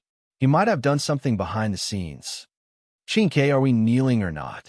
Yuchi Baolin, who was standing beside Li Tai, asked a more realistic question. Everyone looked at each other, but after feeling the angry gazes of many believers around them, Li Tai gritted his teeth and said fiercely, Kneel. The big picture is more important. After saying that, the little fatty actually took the lead and knelt down. In his life, he had only knelt to Li Er and had never knelt to an outsider. It had to be said that Sakya and Du Yi had profited greatly this time. To be ruthless to others and to himself, this was the nature of King Wei. Since Li Tai had knelt, Sun Ziffin, Di Jixuan, and Yuchi Baolin had no reason to not kneel. The three of them followed behind Li Tai and knelt down as well. Amiba, benefactors, please rise. This poor monk is just a monk, and I can't accept your great bow. At this moment, Sakya, who was floating in the air, spoke in a booming voice. Thank you, Master. The surrounding people stood up and said in unison with a respectful expression, F*CK. If you can't accept our great bow, you should have said so earlier. You made me kneel for nothing. Li Tai cursed in his heart. Amiba. Last night, this poor monk dreamt of Buddha. Buddha passed down the levitation technique to this poor monk. After this poor monk woke up today, this poor monk tried to use the levitation technique taught by Buddha in the dream. I didn't expect that I would really float in the air. Amitabha, this disciple thanks Buddha for your blessings. Sakya looked at the surrounding believers with a benevolent expression and then spoke in a booming voice. When everyone heard that, they couldn't help but be surprised. Master is actually a personal disciple of Buddha? Doesn't that mean that Master is a personal disciple of Buddha? First, there is the clear water lotus technique, and now there is the levitation technique. Master is indeed the reincarnation of Buddha. I am willing to become Master's disciple and seek Master's guidance on Buddhism. Sakya's words directly made the surrounding people even more fanatical. They believed that if Sakya asked these people to kill people now, these people probably wouldn't even hesitate. This was the power of faith. Did Sakya really dream of Buddha? Sun Ziffin swallowed his saliva and said with a look of surprise. Li Tai and Di Jixuan were silent. Obviously, they were also shocked by Sakya's move. Although they didn't believe that there were gods and Buddhas in this world, they really couldn't explain why Sakya could sit cross-legged in the air when there was nothing below him. If it wasn't an immortal spell, there was really no other explanation. I can even play this levitation trick. This monk is really boasting shamelessly. Unexpectedly, just when they were shocked and speechless, a little girl next to them whispered at this time. Chapter 1507. Little girl, you said you know how to levitate? Is that true? In Chang and City, at the altar in front of the Daxing Shan temple, Di Jixuan's eyes lit up. He quickly found the little girl who had spoken arrogantly, squatted down, and asked in a low voice. Of course it's true. I knew how to levitate when I was 7 years old. The little girl was wearing patched clothes made of coarse cloth. She was not shy, but she still looked at Di Jixuan warily. After a moment of hesitation, she said in a clear voice, that's great. Hearing this, Di Jixuan could no longer hide the excitement on his face. Li Tai, Sun Ziffin, and Yuchi Baolin also hurriedly squeezed over. Di Jixuan then asked, Little girl, can you tell me how to levitate? This guy was like a strange uncle. If it were modern times, he would probably be arrested by the people and sent to the police station. I won't. Why should I tell you? The little girl rolled her eyes, then pouted and said arrogantly. Di Jixuan was instantly choked. He thought to himself, why are children nowadays so difficult to talk to? Little girl, if you tell us the secret of levitate, I will buy you a lot of delicious food. Li Tai also bent down and whispered at this time. The little girl's height was less than Li Tai's armpit. In order to ensure that his voice could be heard by the little girl and not by the people around him, he could only bend down. Are you rich? The little girl looked at Li Tai with her big, watery eyes and then asked weakly. Li Tai's face froze when he heard this. After a moment, he laughed dryly and said, You can say that. The little girl supported her chin with her hand and thought seriously. Then she raised her head and said, Then I don't want delicious food. I want money. How much can you give me? This was a difficult question for Li Tai. If he said too little, the little girl might turn around and leave. If he said too much, wouldn't he be a fool who would be slaughtered? After pondering for a moment, Li Tai stretched out a finger and asked, How about money? He saw that the little girl in front of him was dressed shabbily and was only about 8 or 9 years old. Money should be a huge sum of money to her, so he said that. The little girl wrinkled her nose and snorted. She did not say anything, but it was obvious that she was not satisfied with the price. Li Tai couldn't help but be speechless. He thought that this little girl's appetite was really big. After a pause, he said, How about 10 strings of cash? The little girl's eyes lit up slightly, but she was not in a hurry to agree. Instead, she sized up Li Tai seriously and said, You are so insincere. Just based on the jade pendant on your body, it's more than 10 strings of cash. Li Tai couldn't help but look at the green jade pendant on his waist. He thought to himself that this little girl had some eyesight. She actually knew that this jade pendant was expensive. As the king of Wei, all the accessories on his body were expensive, and this jade pendant was no exception. Then how much do you want? Name a price. After being rejected one after another, Li Tai became impatient. He simply asked the other party to name a price. The little girl thought for a moment. After a moment, she also stretched out a finger. There was some hesitation in her eyes, but it was soon replaced by determination. She said, I want 100 strings of cash. Is that okay? It was obvious that she did not have much confidence in this 100 strings of cash, but for some reason, she still named this price. 100 strings of cash. Li Tai couldn't help but frown. With his status and wealth, he naturally wouldn't take a mere 100 strings of cash to heart. However, this little girl in front of him wanted 100 strings of cash just for a piece of information. Wasn't she asking for too much? Furthermore, it gave people the feeling that she was insatiable. Li Tai couldn't help but have a bad impression of the little girl. Yes, 100 strings of cash. Can you get it to me? As long as you give me 100 strings of cash, I'll tell you everything. The little girl hurriedly said. Her eyes were filled with emotions. There was nervousness, uneasiness, excitement, and agitation. There was so much more.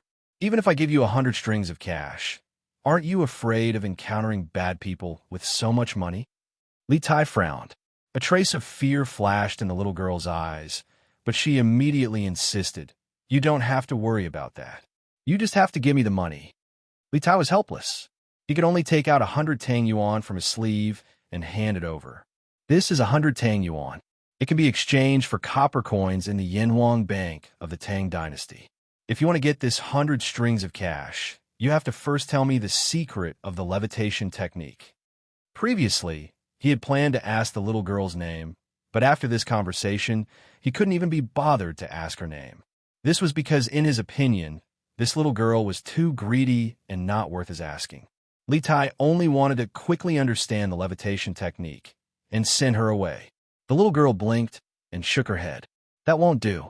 If I tell you the secret of the levitation technique and you don't give me the money, then what should I do? You have to give me the money first. Li Tai was speechless. Then if you don't even know the secret of the levitation technique and run away after getting the money, wouldn't I be the one at a disadvantage? The little girl frowned. There are 4 of you and only one of me. If I run, how can I outrun all of you? Big brother, can you use your brain when you speak? Can you use your brain when you speak? Hearing this, Li Tai almost vomited blood on the spot. However, to a certain extent, he had to admit that the little girl's words did make some sense. After a moment of silence, he nodded and said, All right, I'll believe you this time. Here. This is 100 strings of cash. Keep it safe. After that, he handed the 100 strings of cash in his hand to the little girl. Swoosh! The little girl quickly snatched the string of cash from Li Tai's hand, and then carefully examined it in front of her eyes. She was probably trying to determine if the string of cash was real or fake. Seeing this, Li Tai found it funny. Can you tell if the string of cash is real or fake? Why don't I help you?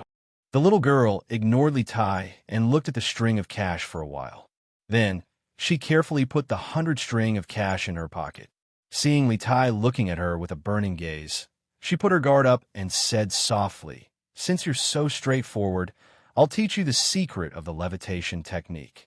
All of you come closer. I'll only say it once. If anyone doesn't hear it clearly, then I won't care." Hearing this, Li Tai, Sun Zifan, Di Jixuan, and Yuqi Baolin quickly bent down and moved their heads closer. The little girl said softly, "Actually, that monk Dewey isn't floating. He's sitting on a piece of metal. Do you see the monk's staff in his hand? The bottom of the monk's staff is fixed to the platform of the altar. The top of the monk's staff is also connected to the chair. However, the iron rods that are connected to the chair are hidden in his sleeves and clothes. The piece of metal that he's sitting on is connected to the monk's staff through these hidden iron rods. Because he's wearing a very loose monk's robe and kasaya, with these things blocking the view, others would think that he's floating in the sky. But this is just a smoke screen that can only deceive young masters like you, who are inexperienced in worldly affairs." Hearing this, everyone couldn't help but be enlightened. However, when they heard the little girl's last sentence, "It can only fool you inexperienced young masters," the four of them were so depressed that they almost vomited blood. They, the young masters of the capital, had actually been collectively ridiculed by an unknown little girl. If this were to spread out, many people would definitely laugh their heads off. "I see. I didn't expect this dude to be so cunning. Just by using this little trick, he's able to make the people believe that he's the reincarnation of a Buddha. He even almost tricked the four of us. How hateful." Di Jixuan couldn't help but sigh at this time. Li Tai nodded and said, "Now, it seems that the clear water lotus technique that Dewey used before must be a lie. I just don't know how he did it." "Huh. Wouldn't it be easier to just ask this little lass? Where's that little girl?" Di Jixuan was just about to say, "Just ask this little girl," but when he looked down, there was no trace of the little girl around. Hey, this little girl actually took the money and ran away. What a little money grubber. Di Jixuan couldn't help but sigh with emotion. Obviously, he had heard the conversation between the little girl and Li Tai just now. "Humph, who are you calling a little money grubber?" As soon as Di Jixuan's voice fell, he suddenly felt a small fist hitting his back, followed by the crisp voice of a little girl. Who else could it be but the little girl from before? "Yo, little girl, you didn't leave?" Di Jixuan turned around and laughed in a low voice. The little girl curled her lips and said, "I wanted to leave, but I couldn't. Who would want to stay with you idiots?" Idiots? Di Jixuan had a strange look on his face when he heard this. The four of them were students of Yanhuang Academy, and Li Tai and he were both ranked in the top 50 of the academy. No matter how he looked at it, they were not idiots at all. Humph, you can't even see through such a simple trick. What else can you be if you're not idiots? The little girl pouted and said matter-of-factly. Everyone was speechless. If it weren't for the occasion, Sun Zifan even wanted to stuff the little girl's mouth with a rag and ask her fiercely, "What kind of education did you receive? Why are your words so hurtful?" "Buzz, the master is going to perform the celestial magic again. Great. We're really going to feast our eyes today. We can actually see too celestial magic." At this moment, the onlookers suddenly cheered loudly, which woke up Li Tai and the others instantly and turned their attention to the spiritual altar. He put his palms together and said loudly like an eminent monk, "Amit Ba, the Buddha not only taught me the levitation skill, but also the skill of turning water into ice. It's just right to bring some coolness to all of you in this hot summer." "Huh, is he trying to make ice with water? What kind of celestial magic is that?" The Yamacho has long known how to make ice with water. Li Tai couldn't help but frown. There was no ice cellar in the Drunken Immortal Inn, but there was always ice and warmth. Therefore, Li Zixuan's ability to make ice in summer had long been an open secret. Let's see what tricks Do E is going to play this time. Let's play it by ear. Di Jishuan said thoughtfully. Dear benefactors, please take a look. I'm holding a bottle of water in my hand. A bottle of water that can flow. Next, I'll use the skill of turning water into ice. Dear benefactors, please take a look. At this moment, Do E took out a bottle of water from somewhere on the stage. It was a glass bottle, and the freely flowing water could be seen through the glass bottle. Then, Do E opened the bottle and held the bottle in his left hand and a transparent glass cup in his right hand. Under the watchful eyes of the crowd, Do E slowly tilted the bottle of water, and the crystal clear water immediately flowed down and hit the transparent glass cup. The expected scene of water splashing didn't happen. Instead, a shocking scene appeared. The flowing water on the glazed cup quickly turned into dark gray ice cubes. As more and more water flowed down, more and more ice cubes appeared in the glazed cup. Under the sunlight, people who were close to the glazed cup could even see the cold air coming out of it. Obviously, it was really ice cubes. Buzz! It really turned into ice cubes. This is amazing. The water actually turned into ice cubes on such a hot day. This is really amazing. The reincarnation of a Buddha. Master is the reincarnation of a Buddha. It's really the work of a god. I'm really lucky to be able to see it. Shakyamuni grinned when he heard the compliments that came from all directions, and then he passed the plate of ice fragments to a young monk and asked him to distribute it to his followers. In an instant, the plate of ice fragments was fought over by the crowd. Chinke, this time, dude, you shouldn't be lying, right? He turned water into ice in front of everyone's eyes. Sun Ziffin's eyes almost fell out of their sockets. In the end, he couldn't help but say, "It's not a lie, but it's definitely not a god skill. I'm guessing that Yamacho must know the principle behind it," Li Tai said faintly. Sun Ziffin frowned and said, "Although Yamacho knows how to turn water into ice, it's impossible for them to turn flowing water into ice in an instant like Do E, right?" Li Tai said with a serious face. "I believe that Yamacho must know. When we go back later, I'll send a telegram to ask him." Sun Ziffin nodded and said, "Well, that's for the best. Chinke, I have an idea." All of a sudden, Di Jishuan said this without any reason, which gave them a great shock. Then, he realized that his words could easily cause misunderstandings, so he hurriedly added, "As for the murderer, I have an answer in my heart." Chapter 1508. What? Jishuan, do you know who the murderer is? Hearing Di Jishuan say, "I'm pregnant," Sun Ziffin was both surprised and excited. He had always wanted to help his father solve the case.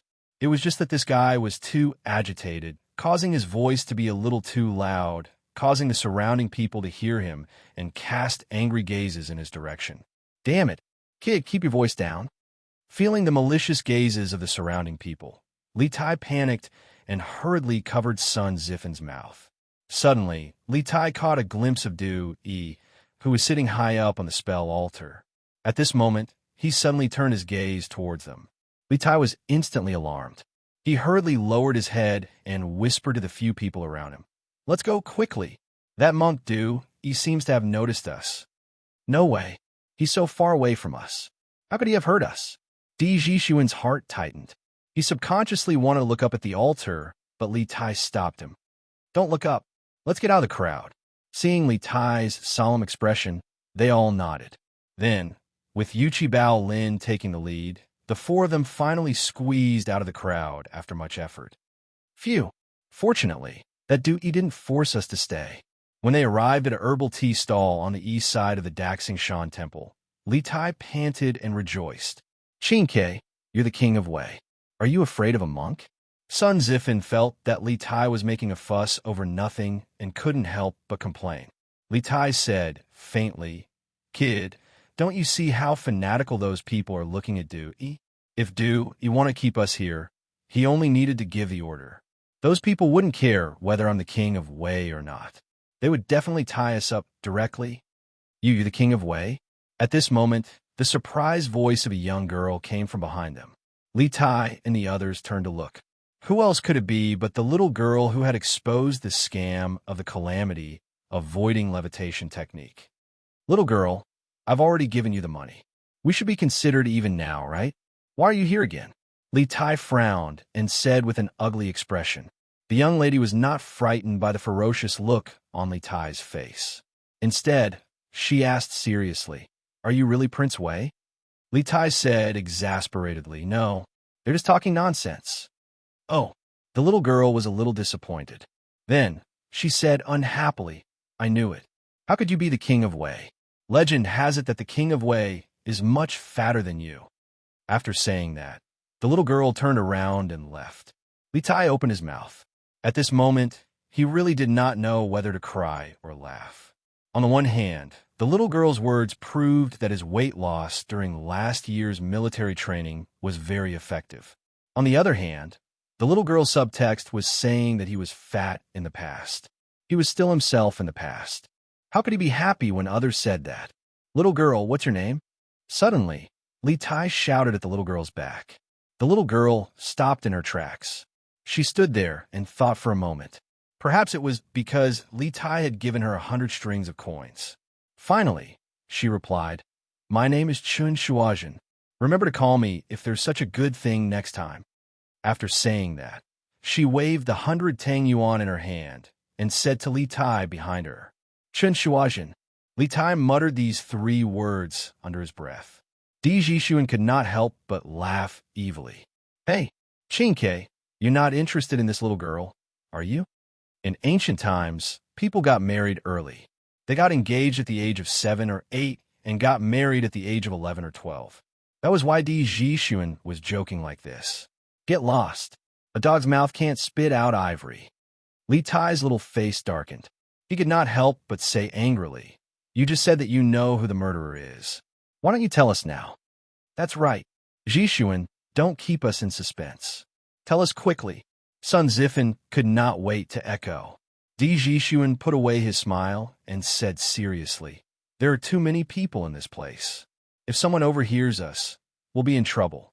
Qingke, Zifen, I want to go to the Supreme Court and check Jin Wanfu's body to confirm my guess. Then I'll tell you who the murderer is." Although Sun Zifen was anxious to know the result, he knew that Di Jishuan was right. So he suppressed his curiosity and nodded. "I'm familiar with the Supreme Court. I'll take you to my father. As for whether he'll let you check the body, it's hard to say. Don't worry. I'll persuade Sun Shaoqing." Di Jishuan said confidently. "Good. There's no time to lose. Let's go to the Supreme Court now." Sun Zifen nodded and said. Then he led the crowd to the Supreme Court in the west. "What? You know Jin Wanfu's murderer?" In the Supreme Court, Sun Fujia, Dai Zhou, and Lu Dui had just returned to the Supreme Court after the morning court when they saw 4 young men standing at the door. They stepped forward and saw that they were all familiar faces, a group of second-generation officials. After asking the purpose of their visit, Sun Fujia frowned and said suspiciously, "I'm 90% sure that I know the real murderer. The remaining 10% can only be confirmed after I check Jin Wanfu's body. So I hope that Minister Liu and the 2 Shaoqing can make it convenient for me to check the body." Di Jishuan cupped his hands and said with a serious face. Lu Dui, Dai Zhou, and Sun Fujia were shocked speechless. Jin Wanfu's case had been bothering them recently, but now a group of teenagers suddenly came to the Supreme Court and claimed that they knew who the murderer was. If Di Jishuan didn't look serious and didn't seem to be joking, Lu Dui would have asked the Yamen runners to drive them away. "You're Minister Di's son, aren't you?" Lu Dui didn't agree or disagree. He stepped forward and looked into Di Jishuan's eyes with a smile. Di Jishuan's father, Di Xiaoxiu, was a minister in the imperial court. "Yes, but today I just want to solve this case for the Supreme Court with my own ability. It has nothing to do with my father." Di Jishuan didn't avoid Lu Dui's eyes and said, "Ha, good, upright and courageous, brave and resourceful. Like father, like son. Minister Di gave birth to a good son." After a moment of silence, Lu Dui suddenly laughed. Then he looked at Di Jishuan with appreciation and said, "Guards, take Prince Wei, young Master Di, and the others to examine Jin Wanfu's body." Yes. The 2 Yamen runners at the door immediately bowed and received the order. "Thank you, Minister Liu." Di Jixuan cupped his hands and then followed the Yamen runners with Li Tai and the others. Minister Liu, Daizhou couldn't help but want to dissuade them. He was proud and arrogant, so he naturally didn't think that the unresolved case that had troubled the Supreme Court for so many days could be solved by a few kids. But before he could voice his doubts, Lu Dui reached out and interrupted. There's no need to say more. Sometimes us old fellows should give these young people some chances. Daizhou frowned and didn't say anything. After a while, he was still worried and said to Lu Dui, I'll go and take a look. I'll also go and take a look. Sun Fujia also cupped her hands and said, Oh, what's that smell? It's so smelly. When they arrived at the mortuary, the stench hit them in the face. Everyone couldn't help but cover their noses and step back. Jin Wanfu has been dead for 2 days, and the weather is hot now. It's normal to smell like a corpse. If you can't stand the smell, you can wait for me outside. Di Jixuan took out a handkerchief from his bosom and covered his nose. Then, he calmly said to Li Tai and the other two. Li Tai thought about it and felt that it would be disloyal to him if he left like this. So he insisted, No, we're here to investigate this case together. What's this little stench to us? That's right. You're right. Yes. Jixuan, stop talking nonsense. Let's go in together. Sun Zifan pinched his nose and shouted. After that, the three of them followed Di Jixuan into the mortuary without hesitation. However, when they saw Jin Wanfu's fragmented corpse on the corpse bed, they couldn't help but vomit. Ugh, I can't take it anymore. Jixuan, I'm going out to get some fresh air. Li Tai covered his mouth and ran out of the door in a sorry state. He was the Prince of Wei. He had lived a life of luxury since he was young. When had he ever seen such a horrible and disgusting scene? It was already a miracle that he didn't wet himself on the spot. Sun Zifan ran even faster than Li Tai. When he reached the mortuary, he couldn't help but vomit. Yuchi Baolin was the last of the three to come out. He didn't look any different. Chinke, Zifan, are you okay? The honest Baolin came forward and asked with concern. Ugh, how can I be okay? Ugh, it's too disgusting in there. I can't take it anymore. Let me vomit for a while more. Li Tai rolled his eyes and started vomiting again. Prince of Wei, how can you come to a place like the mortuary? You'd better rest in the side hall. At that moment, Daizhou walked over and looked at Li Tai with concern. Although he said that he was concerned, he was actually looking down on them. In his opinion, how could these four brats who had never investigated a case solve this case? Li Tai was someone like him. How could he not hear the slight contempt in Daizhou's voice? He resisted the urge to vomit and stood up straight. He looked at Daizhou and said, Thank you for your kind intentions, Mr. Dai, but my friends are still inside. I'm not going anywhere. We will definitely solve this unsolved case of the Supreme Court. Daizhou's expression changed slightly. Then he smiled and cupped his hands. Prince of Wei, you are so bold. Let's see if young Master D can find the real murderer today. Let's wait and see. Li Tai raised his chin and said without backing down. Sun Fujia secretly shook his head. Although he didn't believe that Li Tai, Di Jixuan, and the others could solve this case, he didn't agree with Daizhou's personality from the bottom of his heart. Daizhou was too competitive. Sun Fujia believed that Daizhou would suffer a great loss sooner or later. They stood outside the mortuary and waited for Di Jixuan to come out. After about 15 minutes, Di Jixuan finally came out of the mortuary. Sun Zifan hurried over and asked, Jixuan, how is it? Did you find anything? Both Li Tai and Daizhou shifted their gazes to Di Jixuan at this moment. Di Jixuan nodded and said, Now I can basically confirm how Jin Wanfu died and who killed him. Hearing this, Daizhou and Sun Fujia's expressions changed slightly. Lu Dui walked over and asked, Oh, young Master D, can you tell us how Jin Wanfu died? Di Jixuan cupped his hands towards Lu Dui and then said, Jin Wanfu's fatal injuries are the 2 needle-sized wounds on his throat. I'm sure the coroner of the Supreme Court has already informed the 3 of you. However, the Supreme Court hasn't found the murder weapon, so we haven't come to a conclusion about the way the murderer killed Jin Wanfu. Actually, what I want to say is that the murderer's way of killing Jin Wanfu was very simple. He just used 2 thin needles and injected them with powerful genuine qi. He pierced them through Jin Wanfu's mouth and pierced the back of Jin Wanfu's head, killing him instantly. Dai Zhou couldn't help but refute. Since the murderer used thin needles, why didn't we see any needles in the body or at the scene of the crime?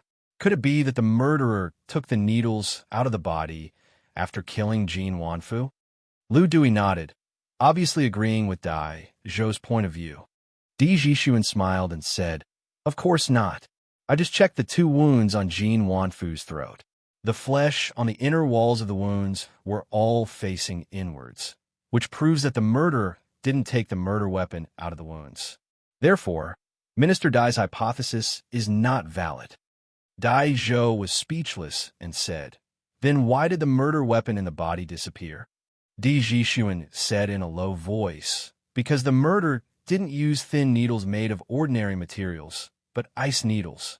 Ice needles hurt people, and after the victim died, the ice turned into water. Naturally, you can't find the murder weapon. Ice needles? Where did the murderer get ice on such a hot day? Besides, even if the murderer had an ice cellar in his house, the ice needles would have turned into water by the time he brought them to the Supreme Court. How'd he kill Jin Wanfu?" Dai Zhou couldn't help but sneer when he heard this.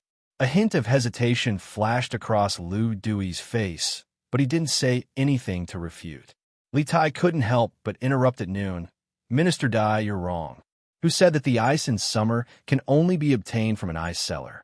Even if some people don't have an ice cellar, they can still make ice cubes and ice needles at any time and place."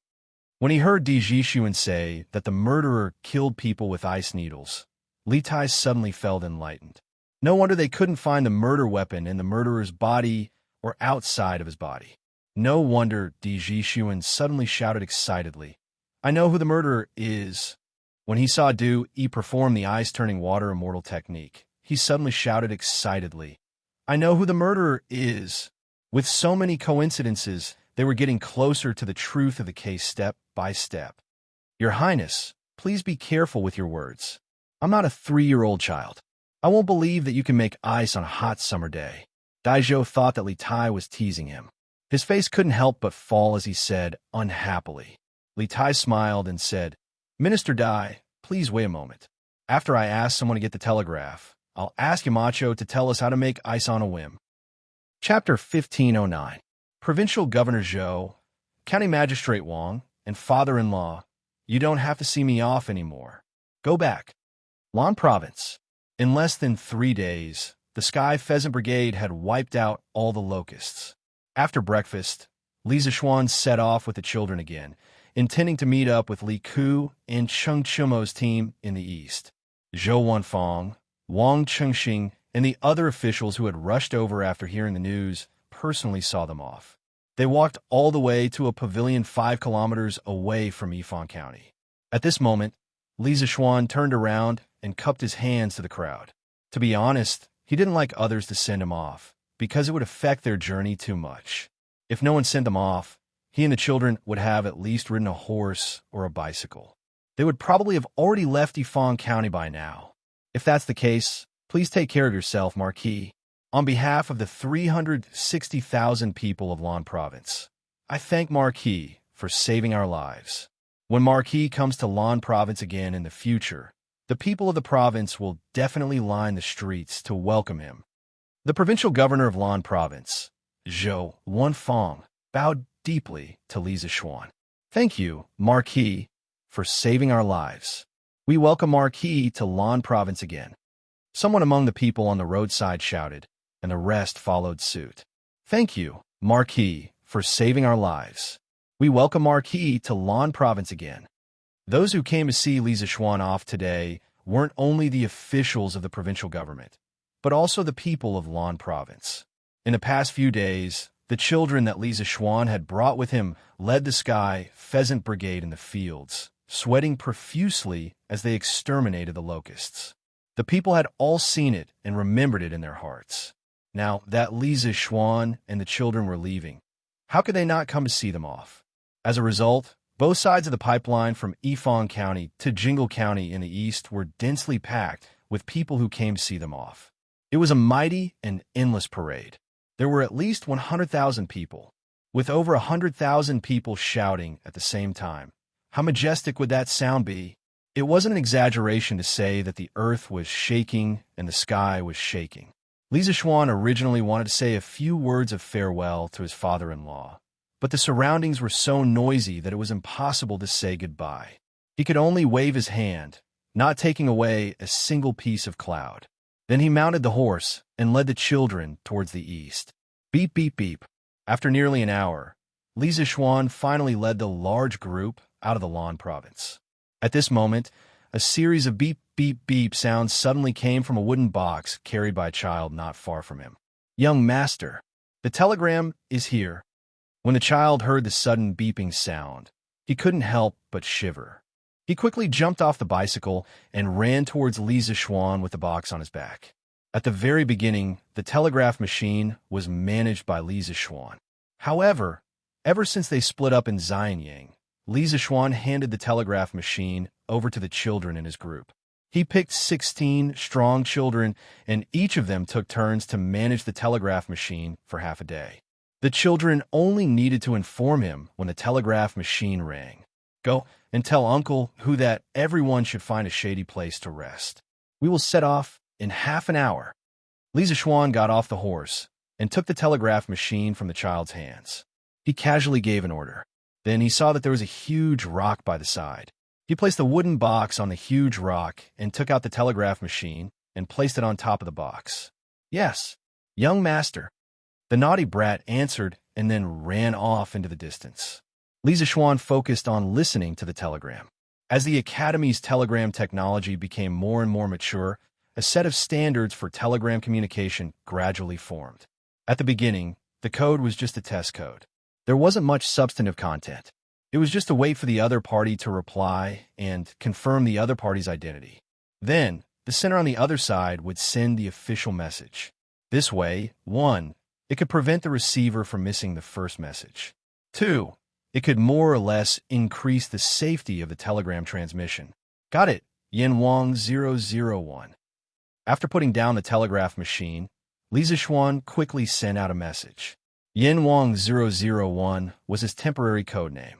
Also, he didn't need to refer to the code book when sending telegrams. This was because he had already memorized the code.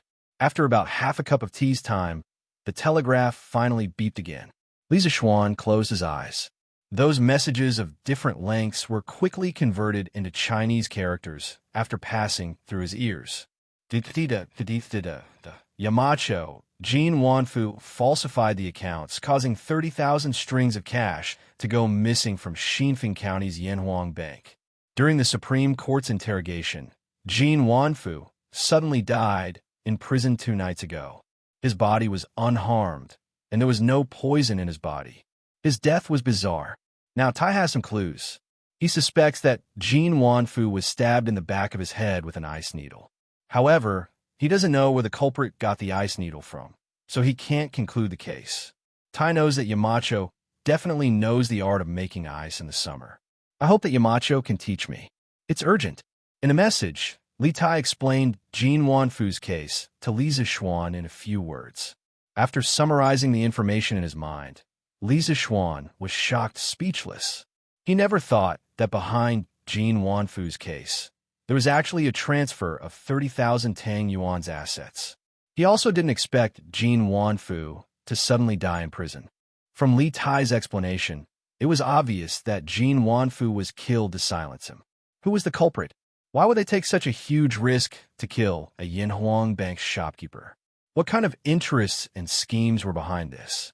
In this short moment, Li Zixuan's mind was filled with many questions and a strong sense of vigilance. His intuition told him that this matter was unusual. However, he had too little information and couldn't verify it further. However, when he saw the word urgent at the end of the message, Li Zixuan almost laughed out loud. This was because he couldn't help but think of some of the urgent, waiting online memes on the internet in his previous life. After recovering from his thoughts, Li Zixuan began to send a telegram. Saltpeter soaked in water absorbs heat and lowers temperature. Water can be turned into ice. After that, Li Zixuan added, Have you found the real culprit who killed Jin Wanfu? Regarding the method of making ice with saltpeter, he didn't intend to hide it forever. This thing couldn't be hidden forever. In any case, he had entrusted it to his family last year. His father had bought a few saltpeter mines. When the time came, even if others knew that saltpeter could be used to make ice, he would still have the saltpeter mines in his hands. Chang'an City, Supreme Court. After translating the message sent by Li Zixuan into words, Li Tai was wild with joy. Guards, quickly go to the nearest medicine shop and help this prince buy some saltpeter. Yes, Your Highness. A yamen runner looked at Lu Dui and saw him nod slightly. He quickly cupped his fist and accepted the order. What does Wei Wang want to do with saltpeter? Dai Zhou frowned and couldn't help but ask.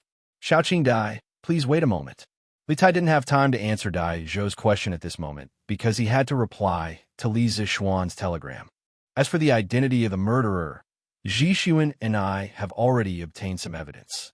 This person's identity is special. It's a long story. After the Supreme Court of the Tai Gang has solved the case, I will tell the Yamacho in detail. At that time, I will also have to consult the Yamacho on some matters. Beep, beep, beep, beep, beep. Seeing that Li Tai was skillfully operating the telegram machine, but didn't answer his question, Dai Zhou didn't get angry. Instead, he became interested in the telegram machine in front of Li Tai. Li Zixuan was currently in the northwest of the empire doing disaster relief. This matter was known to everyone, but it was amazing that he could transmit information in real time across such a long distance. Dai Zhou had heard of telegrams before, but as the saying goes, seeing is better than hearing. Only when he saw it with his own eyes could he feel the shock. Di Jixuan? Is Di Jixuan helping Li Tai solve the case? On the other end of the telegram, Li Zixuan couldn't help but mutter to himself after receiving the news. Everyone knew about Di Renjia. In his previous life, Li Zixuan had watched countless movies and TV shows called Detective Di Renjia. He never expected that Di Renjia's father, Di Jixuan, also had a talent for investigating cases. Old Di's family had maxed out the talent for investigating cases. Supreme Court. After sending the telegram, Li Tai was finally free. He stood up and looked at Dai Zhou, saying, Xiaoqing Dai, please don't be impatient. When the yamen runners return, this prince will show everyone how to make ice in summer. This humble official will wait and see. Dai Zhou retracted his gaze from the telegram machine and cupped his hands. Time slowly passed. After a while, the yamen runners returned with a small bag of saltpeter and handed it to Li Tai, saying, Your Highness, the saltpeter you wanted. Yes, all of you are dismissed. Without this prince's orders, no one is allowed to enter this courtyard. Li Tai took the saltpeter and said to the yamen runners in a deep voice. Lu Dui was old and shrewd. He knew that Li Tai didn't want the method of making ice to be leaked. Therefore, he waved his hand and said, Listen to His Highness. All of you are dismissed. Yes, sir. The dozen or so yamen runners in the courtyard hurriedly retreated out of the courtyard. Dai Zhou, Lu Dui, Sun Fujia, Sun Zifan, Di Jixuan, and Yuchi Baolin all looked at Li Tai. They wanted to see how he would make ice in summer. They saw Li Tai get a basin of water and a wooden bowl. The wooden bowl was half filled with water. When the wooden bowl was placed in the basin of water, it floated on the surface of the water. At this time, Li Tai took out the saltpeter and gently threw it into the basin of water. The saltpeter quickly released bubbles. Gradually, a shocking scene appeared. The water in the basin began to condense into ice. As time passed, the layer of ice became thicker and thicker. In the end, the water in the wooden bowl also condensed into ice. Dai Zhou and the others were dumbfounded. They couldn't say a word. Li Tai was also shocked. After all, this was his first time using saltpeter to make ice. He didn't have much confidence in his heart. Now that the ice was successfully made, he was relieved. At the same time, his admiration for Li Zixuan increased by several points. Dai Xiaoqing, how is it? Is this prince making ice in summer? Li Tai took out the water from the wooden bowl and handed it to Dai Zhou with a smile. Gulp. Feeling the cold air above the wooden bowl, Dai Zhou couldn't help but swallow his saliva. He then cupped his hands and said, "Yes, of course. Your Highness is a genius and can do what others can't. This official admires you." Li Tai smiled with satisfaction and said, "This method of making ice wasn't thought of by me.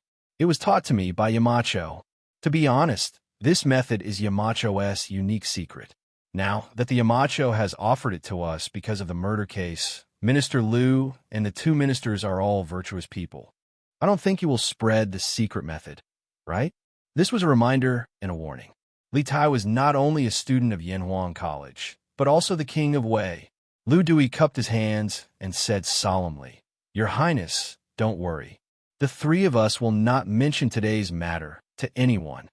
"Yes." Sun Fujia and Dai Zhou nodded. Li Tai smiled and continued, "He, since you all believe that ice can be made in summer, then this case can be closed." Dai Zhou hurriedly said, "Your Highness, you're wrong. Even if the murderer can make ice with saltpeter and kill Jin Wanfu with ice needles, we still don't know who the murderer is. How can this case be closed?" Di Jishuan took over and said, "This junior might know who the murderer is. You know?" Dai Zhou frowned and didn't believe it. Di Jishuan said in a deep voice, "The murderer is the venerable of Dragon's sect, Divine Monk Du Yi." Once these words were spoken, everyone was shocked.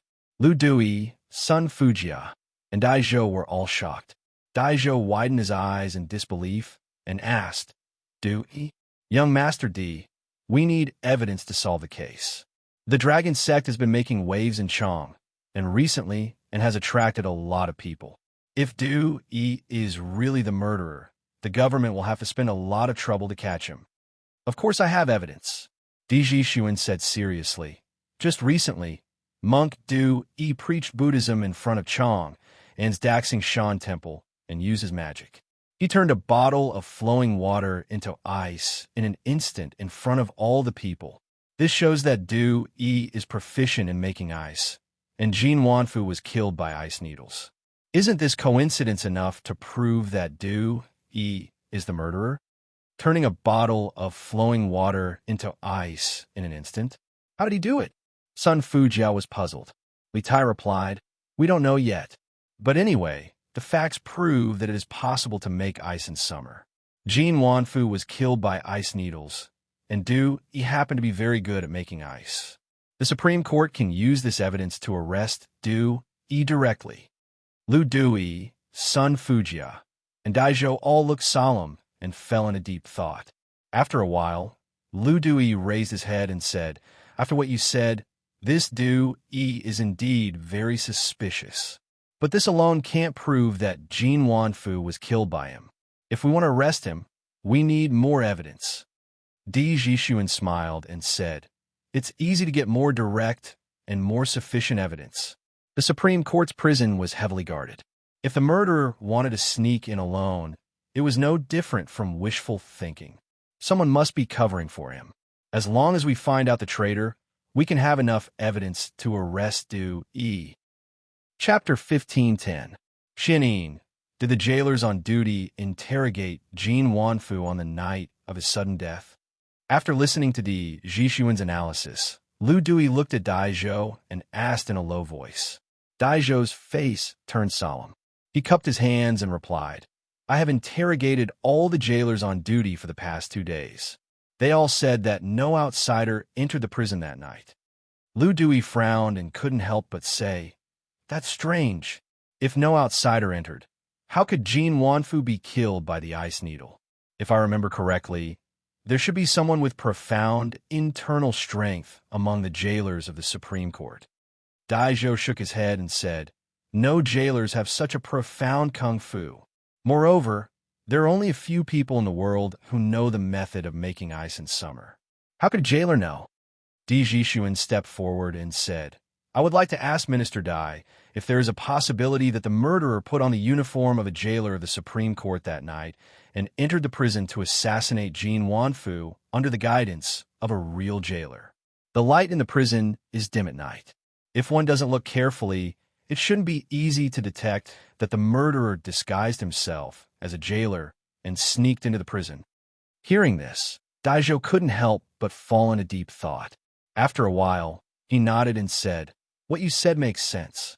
There is indeed such a possibility. However, although there were less than 100 jailers on duty that night, there were still 60 to 70 of them. It's impossible that none of them noticed the murderer, right?" Now that things had developed to this point, Daijo didn't have any contempt for Di Jixuan. He was a little arrogant usually, but he wasn't arrogant. When he met someone with real ability, he was very willing to humbly ask for advice. And Di Jixuan was a person with real ability. At this moment, Di Jixuan frowned and thought for a moment. Then, he cupped his hands and replied, "Is there such a possibility? The jailer who sneaked the murderer into the Supreme Court has a relatively high status. Even if some other jailers noticed something unusual, they didn't dare to tell you the truth because of this person's power. So, the traitor hasn't been exposed until now." Daijo's face suddenly became serious. He snorted and said, "I'll go and interrogate all the jailers again." "Dai Xiaoqing, please wait." Di Jixuan hurriedly stopped him and said, "It's meaningless to use the same method again. The result will definitely be the same, and it will make the traitor more vigilant." Dairon paused and asked, "Then what do you think we should do?" Di Jixuan thought for a while and said, "Reward. With great rewards, brave men are bound to emerge." He gathered all the prison guards on duty that night and gave each of them a pen and paper. He asked them to write down some clues that they thought were valuable and told them that the Supreme Court would reward the prison guards who provided valuable clues. This way, not only will I be able to hide my identity, I won't be retaliated against, and I will also be able to obtain a generous reward. I believe that the prison guards who know about this will definitely be willing to report the truth. Hearing this, Sun Fujia couldn't help but nod in praise. Using benefits to divide, and letting the person providing the clues have no worries. This method was feasible. As long as there's a traitor in the Supreme Court, we can use this method to find the traitor. Lu Dui couldn't help but laugh heartily. Good. Xianin, we'll act according to this method. We must capture the Supreme Court spy as soon as possible. This subordinate obeys. Dairon solemnly cupped his hands and said. Then, he nodded slightly to Di Jixuan and turned to leave. Lu Dui looked at Di Jixuan and said, "Haha, Secretary Di really has a good son. Jixuan, are you interested in being on duty in the Supreme Court in the future?" The old man was eager for talent and was planning to poach Li Zishuan's corner. Li Zishuan, who was far away in the Lan state, couldn't help but sneeze. He put away the telegraph and frowned. Damn it, who's scolding me? Li Zishuan, who thought that he hadn't done anything immoral, was puzzled. In the end, he could only shake his head and say to Hu Hanyun, "Uncle Hu, tell the children to set off. We'll try to get to Shirong County before noon." Earlier, Li Tai had said that after they solved the case in the Supreme Court, they would send the details of the situation in Chong and via telegram. He had to find a place to stay in advance. "Yes, young master," Hu Hanyun nodded, then turned around and shouted to the naughty children who were sitting on the ground. "Get up, all of you. Let's go." The effect of today's sermon was good. Our dragon sect has an additional 3,000 followers. The next step of the plan can begin. In a secret room in the Dragon Temple in Xinfeng County, the dragon head of the dragon sect stood with his hands behind his back and said lightly. Standing behind him was Sakya Du. The next step of the plan? Dragon head. Have the connections in Chong been opened? Hearing the iron-masked man talk about the next step of the plan, Du Yi's face showed a look of surprise and hurriedly asked. Yes. The iron-masked man nodded and said lightly, "The dragon sect has more than 10,000 followers in Chang'an. Among them, there are more than 200 officials. In addition, there are many old friends of mine in Chang'an. Wouldn't it be easy to get through those joints? Our great cause is about to be completed." At the end, the iron-masked man's body couldn't help but tremble. Obviously, he was still very excited. "Umapa, congratulations to the dragon head for your great cause." Sakya Du bowed with a face of joy. "Ha ha ha." The iron-masked man heard and let out a burst of wild laughter. After laughing for 2 or 3 breaths, he finally calmed down and said in a deep voice, "But before that, we still can't expose ourselves. The trouble you caused before must be solved today. How is it? Have you asked Yi Hong to come out? Yi Hong was the jailer who helped Du Yi sneak into the Supreme Court. At this time, Du Yi hurriedly replied, reporting to the Dragonhead, "After the sermon, I met Yi Hong and asked him to wait for me at the 10-mile slope outside Chang'an City before noon. I will bring him to meet the Dragonhead and use the Jade Lake holy water to help him to never rise again." He has already agreed. Oof. The world is indeed greedy. 10-mile slope, good. You don't need to worry about this matter. I will arrange for the Earth Fiend group to get rid of him. The Iron-Masked Man said in a deep voice. Yes. Sakia Dewey knew that he was in the wrong and hurriedly bowed. Why is one person missing? Where did Yi Hong go? In the Supreme Court, when Dai Zhou gathered all the guards who were on duty the night before and found that one person was missing, he couldn't help but frown and ask. The jailers couldn't help but look at each other in dismay. After a while, one of them walked out and cautiously cupped his hands, reporting to Dai Xiaoqing. Boss Yi said that her mother suddenly fell seriously ill and left the Supreme Court an hour ago and went home. His mother suddenly fell seriously ill? Dai Zhou couldn't help but frown.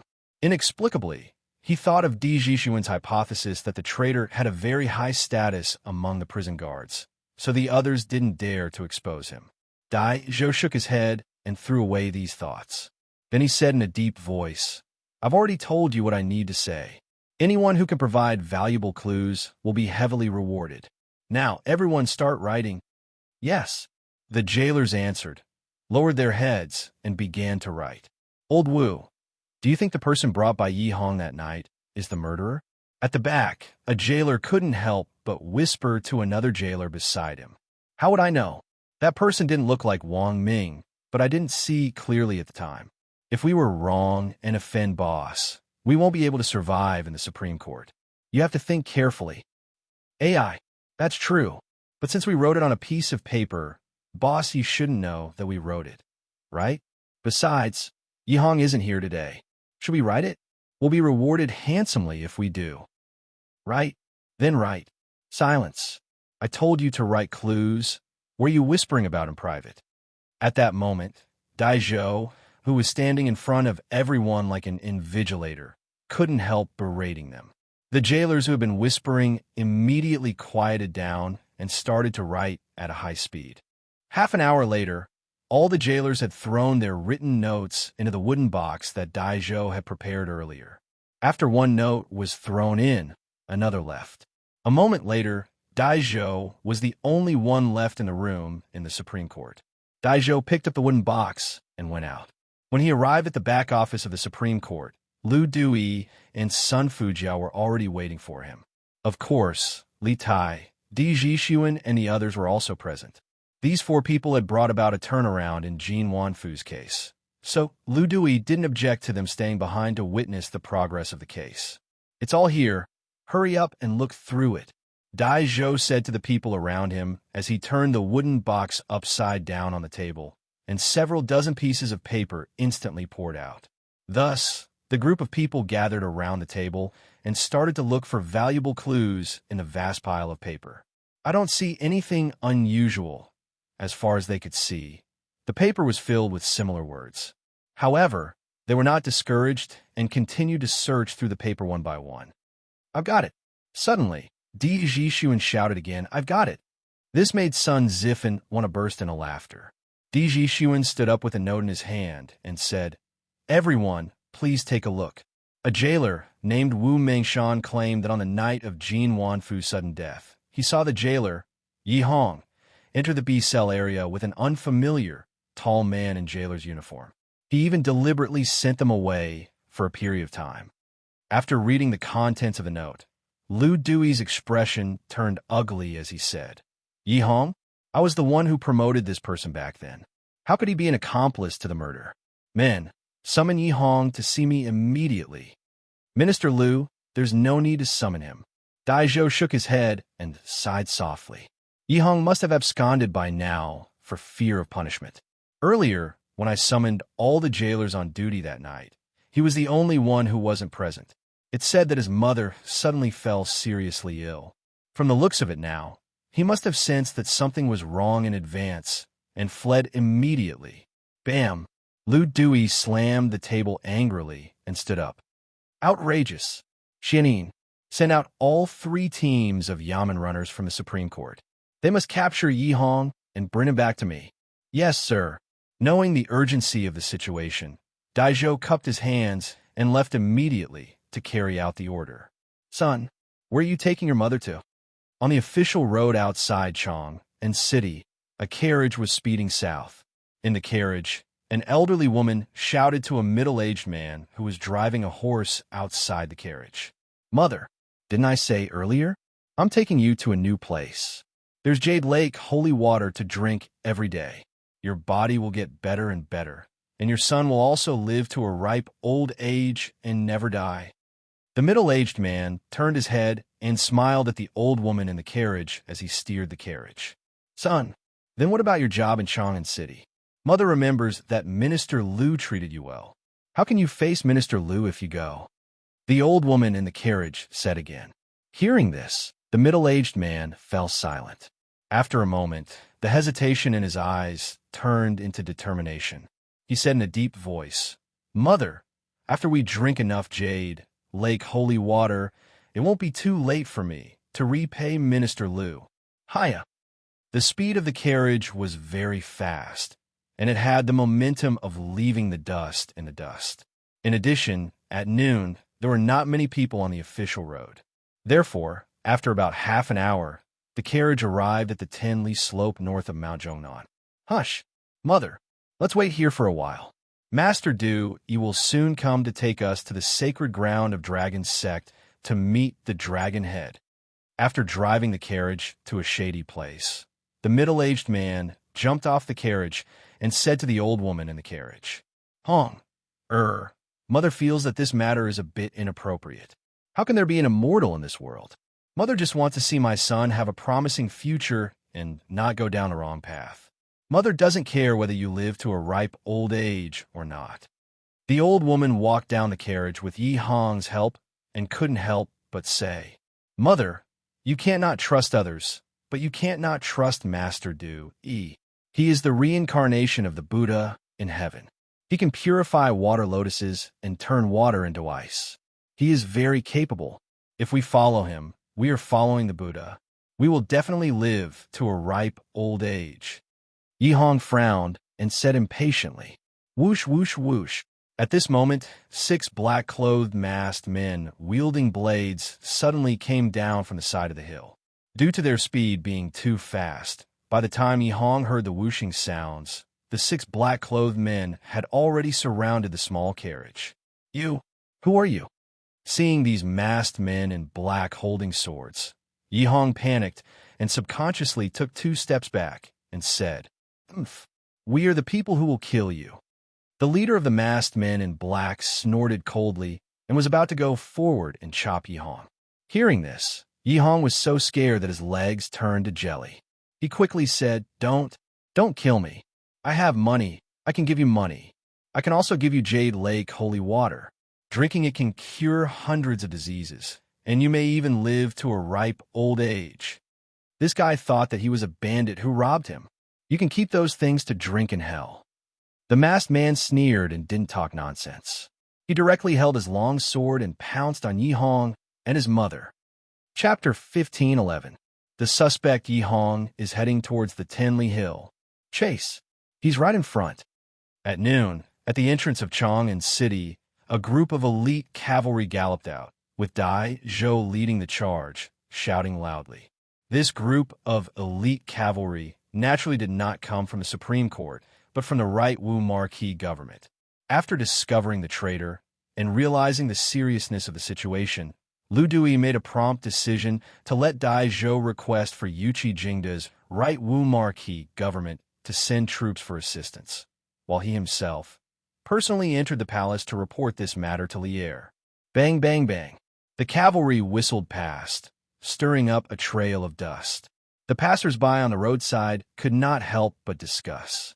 Where did this happen again? It's the Wu Marquis government's cavalry. Hi, who knows? Could it be that there are bandits again somewhere? How is this possible? Today the world is peaceful. Where would there be so many bandits? I heard the leading officials say something about a suspect. Looks like they're going to catch some criminal. Ah, what kind of criminal can make the Wu Marquis government send out cavalry to catch him? Maybe it's someone who has committed a heinous crime. Sigh, let's not talk about it. Let's go home and eat. Your Majesty, this is what happened. Dai Xiaoqing, Wei Wang, and a few other students are now following the right Wu Marquis government's cavalry to investigate the whereabouts of the criminal Yi Hong. Wei Wang insisted on following. I did not stop him. May your Majesty punish him. In the Suite Du Hall, Li Er, who was about to go for lunch, was asked to stay by Lu Dui. Lu Dui told Li Er about the investigation results of Jin Wanfu's sudden death case. Old Li's brows instantly furrowed. In your opinion, what are the chances of the culprit being Sakya Du Yi? Li Er frowned and asked. Regarding Li Tai's safety, Li Er was not worried. This trip was just to catch a small old man from the Supreme Court, not to raid the nest of the Heavenly Dragon sect. There were so many Wu Marquis accompanying him. Li Tai would not be in trouble, so Li Er did not blame Lu Dui. In comparison, Li Er was more concerned about the mastermind and the Heavenly Dragon sect. The fact that the culprit behind the scenes might be related to the Heavenly Dragon sect was a pleasant surprise for Li Er. He had long wanted to deal with the Heavenly Dragon sect, but he didn't have a proper way to do so. Now that the case of Jin Wanfu's sudden death involved the venerable Shijiu Yi of the Heavenly Dragon sect, how could Li Er not be pleasantly surprised? Hearing Li Er's question, Lu Dui looked solemn and bowed. Your Majesty, this old subject believes that His Highness King Wei and Di Jixuan's speculation is highly credible. According to the report of the Supreme Court's bailiffs, Yi Hong had recently become a believer of the Heavenly Dragon sect. Whenever the Heavenly Dragon sect's divine monk Du Yi gave a lecture, Yi Hong would definitely be there. There is no enmity between Jin Wanfu and Yi Hong. This time, Yi Hong brought people to assassinate Jin Wanfu. It doesn't make sense. The only possibility is that Du Yi wants to kill Jin Wanfu, and Yi Hong has no choice but to be his accomplice. Li Er pondered for a moment before he nodded and said, why would Du Yi take such a huge risk to kill Jin Wanfu? Is it because of his personal grudge, or for the benefit of the entire Heavenly Dragon sect? And if I remember correctly, Jin Wanfu is also involved in a 30,000 tang private bank case. Is there a connection between these two cases? Lu Dui's brows instantly furrowed. He cupped his hands and said, Your Majesty suspects that the 30,000 tang yuan that Jin Wanfu got from the private bank ended up in the Heavenly Dragon sect? That's right. The Heavenly Dragon sect first gave out porridge and cured diseases in various places to win over the people. So how could it not be supported by a huge amount of money? I even suspect that there are many Jin Wanfu secretly sending money to the Heavenly Dragon sect. Li Er nodded and said in a deep voice. Lu Dui was silent for a moment before he solemnly cupped his hands and said, After Yi Hong is brought to justice, this old subject will definitely investigate this matter to the bottom. Li Er waved his hand and said, Capture Yi Hong first. If you want to capture him alive, I will mobilize a team of Imperial Guards for you. Minister Lu, you will personally keep an eye on him to ensure that nothing goes wrong. Lu Dui cupped his hands and accepted the order. This old subject obeys. After that, he turned and left the main hall. The main hall suddenly fell into silence. I didn't expect Li Zixuan's student to be so proficient in investigating cases. Interesting. Li Er leaned on the dragon couch and was silent for a long time before he chuckled and sighed. Zhao Song couldn't help but interject at this time. Di Jixuan secretly ran away from home to participate in the Yanhuang College's entrance exam, which provoked Secretary Di to personally climb Yinshan and find Marquis Yong and to ask for him. Hearing this, Li Er couldn't help but recall that when he went to Yanhuang College to observe the entrance exam last year, he happened to bump into Di Xiaoxiu, who blocked the door. He couldn't help but laugh. Di Jixuan is so outstanding now. I guess Secretary Di is secretly happy at home. He really took advantage of the situation and still acted innocent. Don't kill me. I'm a guest invited by Master Du Yi. Are you from the Heavenly Dragon sect? You can't kill me. On the 10-mile slope, seeing 6 masked men with swords rushing towards him. He hurriedly shouted in horror. The masked men opposite him didn't want to talk nonsense and directly slashed at Yi Hong with their swords. "Don't harm my Hong. My Hong, is an officer of the Supreme Court. If you harm my Hong, don't even think about running away."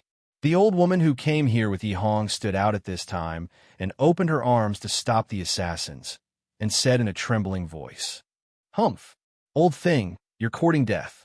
The masked men in black didn't know what it meant to respect the old and cherish the young. They only knew that if someone blocked them, they would kill them. Therefore, the masked men opposite the old woman mercilessly pierced the old woman's body with their swords. Pucci. The long swords were pulled out and blood gushed out. The old woman fell straight to the ground with her eyes wide open. She died with grievances. Mother. Yi Hong, who saw this scene, suddenly let out a heart-wrenching cry. He was a filial person. Otherwise, he wouldn't have taken his mother out of the city this time to escape from Chong. Seeing the old woman fall, Yi Hong rushed up to her and held her in his arms. He cried bitterly, "Mother, wake up! Wake up! Your son was wrong. Your son shouldn't have brought you here." At this moment, Yi Hong was suddenly remorseful. His heart was full of regret. He seemed to understand the situation in front of him. This was a killing trap set up by Du Yi to silence him. He regretted his greed, and regretted his ignorance. "Humph! You should tell these words to the king of hell." The leader of the assassins raised the long swords in his hands and was about to chop Yi Hong's neck. Yi Hong closed his eyes and didn't dodge because he knew that he couldn't avoid it. He might as well follow his mother to the netherworld to reunite with her. Feeling a gust of wind near the back of his head, Yi Hong knew that he was going to die. He lamented, "Mother, your son is coming to accompany you. Stop." At this moment, a loud roar came from not far away. Then, everyone heard the rumbling sound of horse hooves. "Everyone, put down your weapons and surrender." When Dai Zhou saw Yi Hong kneeling on the ground, as well as the masked man in black holding a sword behind him, he was instantly enraged and roared loudly. At this point, Yi Hong was the most crucial and effective breakthrough point in the entire case. If this lead was broken, then the whole case would return to square one. Dai Zhou would never allow it. "Humph! Kill Yi Hong and run." Seeing the mighty imperial court army, the leader of the assassins didn't show any fear. Instead, the speed of his sword swinging down became even faster. "How dare you, brat!" Seeing this, Dai Zhou's eyes widened. He wanted to order the soldiers behind him to shoot, but he was afraid that the arrows would be inaccurate on the bumpy ride and accidentally hurt Yi Hong. For a moment, he actually didn't know how to give orders. "They want to silence him." Baolin quickly stopped them. Di Jixuan roared and said. Yuchi Baolin didn't have as many scruples as Dai Zhou. When he heard that, he directly snatched a horse lance from a right marquee soldier beside him and threw it fiercely at the assassin raising the sword. Whoosh! One had to know that Yuchi Baolin's other abilities might not be outstanding, but in terms of strength, there were very few people of his age who were stronger than him. This throw of his with all his might caused the lance to make a whistling sound in the air. One could only imagine how fast it was. At this speed, the horse lance would have already pierced through the assassin's body by the time he chopped off Yi Hong's head. If the assassin wanted to avoid this attack, he would have to give up on killing Yi Hong. Beautiful! Li Tai couldn't help but praise when he saw Yuchi Baolin throw the horse lance. However, what he expected didn't happen. A hint of ruthlessness flashed across the assassin's eyes. He still didn't dodge. Instead, he held his sword with both hands and slashed at Yi Hong's neck as fast as he could. Thud! Thud! The sound of the long sword piercing flesh and the horse lance piercing the body rang out one after the other. Right after that, Yi Hong's head fell to the ground and rolled forward for some distance. As for the assassin in black, he was sent flying by the powerful momentum of the horse lance. Then, he landed heavily on the ground and didn't move at all. Evidently, he had been killed in one blow. It was probably a life for a life. Dai Zhou gasped when he saw how ruthless and decisive the assassin was, willing to kill Yi Hong even at the cost of his own life. He was both shocked and furious. He shouted loudly, "Capture all of them! Don't let any of them escape!" Now that Yihong was dead, Daizhou could only place his hopes on these assassins in front of him. Capture them alive and interrogate them. Perhaps he might be able to find out what he wanted to know. Understood. The cavalry behind Daizhou shouted loudly. Then, the cavalry automatically split into two groups and quickly rushed forward, intending to surround the remaining assassins and capture them all in one go. Naturally, those with 2 legs couldn't outrun those with 4 legs. Even if the assassins wanted to escape, they were surrounded by the cavalry before they could even take a few steps. Capture all of them. Keep them alive. Daizhou had already rushed over on his horse. He waved his hand and ordered. Understood. The soldiers obeyed and began to wave their lances to reduce the encirclement. The 5 assassins stood back to back. Seeing that the encirclement was getting smaller and smaller, the 5 of them looked at each other with a trace of determination in their eyes. Then, the 5 of them raised their long swords at the same time and slashed at their own necks. Quick! Don't let them kill themselves. When the assassins raised their long swords, Dijishuan had already realized that something was wrong. He quickly shouted. Yuchi Baolin used the same trick again. He took a horse lance from the soldier beside him and threw it at the long sword in an assassin's hand. However, he could stop one person, but he couldn't stop 5 people at the same time. Therefore, although Yuchi Baolin's horse lance knocked away the long sword in an assassin's hand, the other 4 assassins had already cut their own throats. Their decisiveness in committing suicide sent chills down one's spine. Quick, capture him. Don't let him kill himself.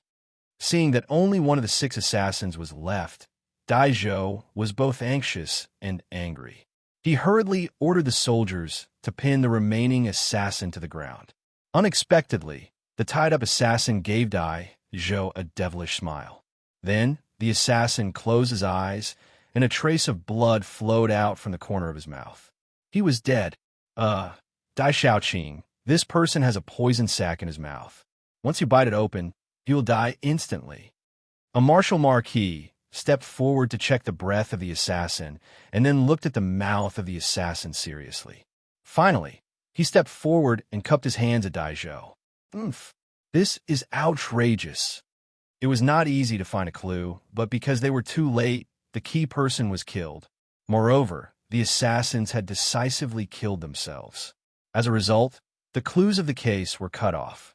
How could Daizhou not be angry and furious? Bring all the corpses back to the Supreme Court. Check if there is anything on them that can prove their identities. Daizhou's face was gloomy as he ordered the martial marquis. Yes, sir. Sigh. We were too late. This murderer is so cunning. He actually predicted that we would find out about Yihong. Then, he killed him one step ahead of us. This way, no one will know his identity at all, Di Jishuan said dispiritedly. They had worked so hard to solve the case, but in the end, it was all for naught. Jishuan, it's my fault. It's my fault for not being strong enough and for not throwing the lance fast enough. Otherwise, Yihong wouldn't have died. Seeing that the atmosphere was a little gloomy, Yuchi Baolin scratched his head and said apologetically. Hearing that, Di Jishuan quickly patted Yuchi Baolin's shoulder and said, Baolin, you have done very well. Don't blame yourself. Let's not talk about this anymore. Let's go back to Chang'an first. I don't believe that the murderer will be able to get away with it. After adjusting his mood, Daizhou said in a low voice. The group of people carried the corpses back to the city. On a hillside not far away, 2 middle-aged men dressed like farmers walked out from the bushes. They whispered a few words to each other, then mounted their horses and galloped towards Xinfeng County in the northwest.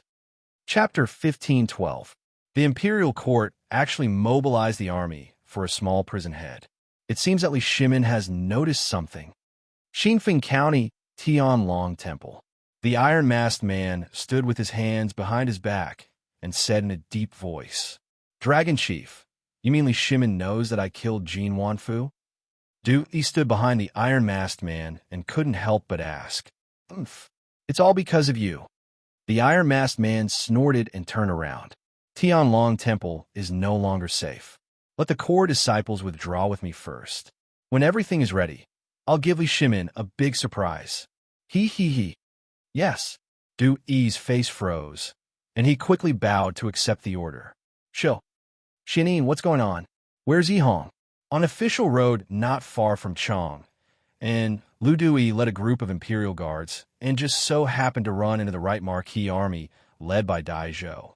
Lu Dui hurriedly reined in his warhorse, but when he saw that Yihong was not in the group, Lu Dui's heart sank, and he asked. Replying to the temple head, Yihong encountered a group of unknown black-clothed men at the Shirley Slope.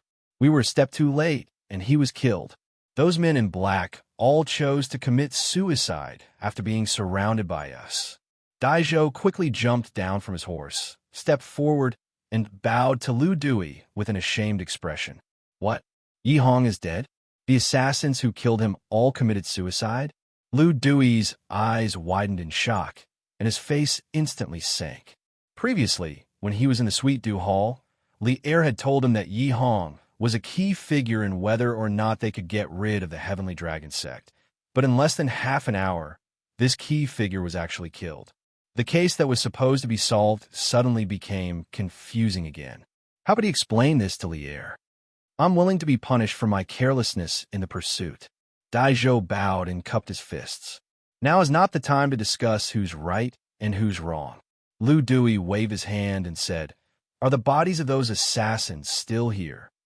Dai Zhou replied, Sir, the bodies of Yihong, his mother, and the 6 assassins have all been brought back. Lu Dui waved his hand and made a prompt decision.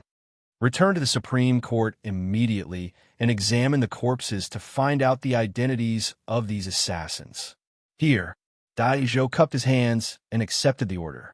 Then, he led the group toward Chong and City. Lu Dui then looked at Li Tai, Di Zhixuan, and the others, and said, Jin Wanfu's case, it is all thanks to your highness and these young friends. As for whether the real culprit behind this case is Du Yi or not, this official will definitely investigate it clearly. Now that the Supreme Court has something important to do, this old man will hold a banquet to thank your highness and these young friends another day. If it weren't for Di Zhixuan's quick-wittedness in solving the case, the spy would still be lurking in the Supreme Court. In the future, there might be an even bigger case. If that really happened, Lu Dui would have no choice but to resign. He was almost 50 years old this year and was about to retire and return to his hometown. If he were to resign, then his reputation would be ruined. Therefore, old Lu was truly grateful to Di Zhixuan, Li Tai, and the others. Li Tai smiled and said, Official Lu, you are too polite. Every one of us is responsible for getting rid of the traitors for the country. Di Zhixuan also smiled and said, Qin Ke is right. Lord Lu, you are too polite. Your official business is more important. You don't have to worry about us. That's good. This old man will take his leave. Lu Dui took a deep look at Di Zhixuan. Then, he cupped his hands and turned to leave. Alas, I didn't expect that after we finally found the accomplice, we couldn't find the real culprit. Now that Yihong is dead, even if we suspect Du Yi, we can't find any evidence. After saying goodbye to Lu Dui, Di Zhixuan and the others returned to Chong and City unhappily. Walking on the main street, Di Zhixuan sighed with regret. Thinking back to his journey, this morning, he had painstakingly unraveled the cocoon layer by layer and finally found the real culprit. How wonderful was his reasoning. In the end, he fell at the last step. How could he not feel that it was a pity? Li Tai frowned and said, Zhixuan, don't you think that those assassins are very strange? Not only did they kill themselves when they were surrounded, they even killed themselves by swallowing poison after they were captured. They seem to be ready to commit suicide at any time. It's really strange. Di Zhixuan's expression turned solemn. He nodded and said, These people want to kill Yihong. It's very likely that Du Yi ordered them to do so. Moreover, from the way they act, it's very likely that they are death warriors trained by the Dragon Sect. But how could the Dragon Sect have death warriors? What kind of ulterior motive do they have? Qin Ke, I think these problems must be solved as soon as possible. Otherwise, the dragon sect will be a disaster for the Tang Empire sooner or later. Li Tai agreed and said, Zhishuan, you are right. The dragon sect doesn't seem to be good people. I believe that my father will definitely send people to investigate this matter. With my father around, no one can overturn this country.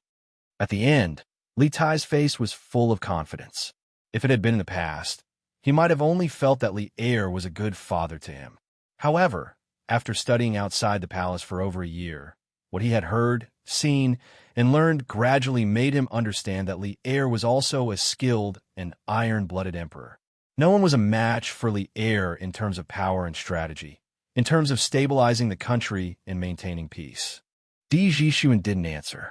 After a moment of silence, Sun Zifan, who was following behind them, suddenly said, Qing Ke, Zhishuan, what's the deal with the magic that monk Du Yi used to turn water into ice? Have you figured it out? Everyone was speechless.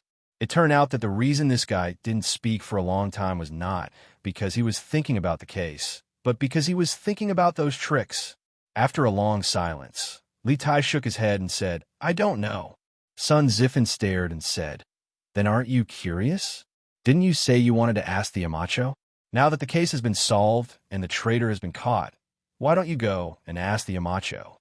Li Tai thought for a moment. He had promised Li Zishuan that he would send the details of Jin Wanfu's case in the form of a telegram once the case was solved.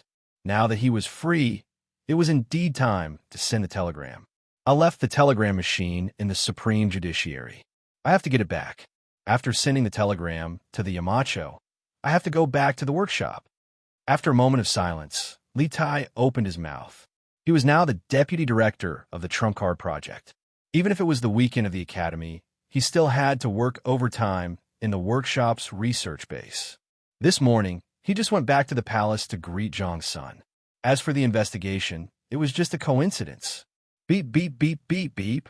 Around 1 o'clock in the afternoon, in Prince Wei's mansion, the little fatty began to send a telegram to Li Zishuan in the study, while Sun Zifan, Di Zhishuan, Yuchi Baolin, and the others waited expectantly for Li Zishuan's reply.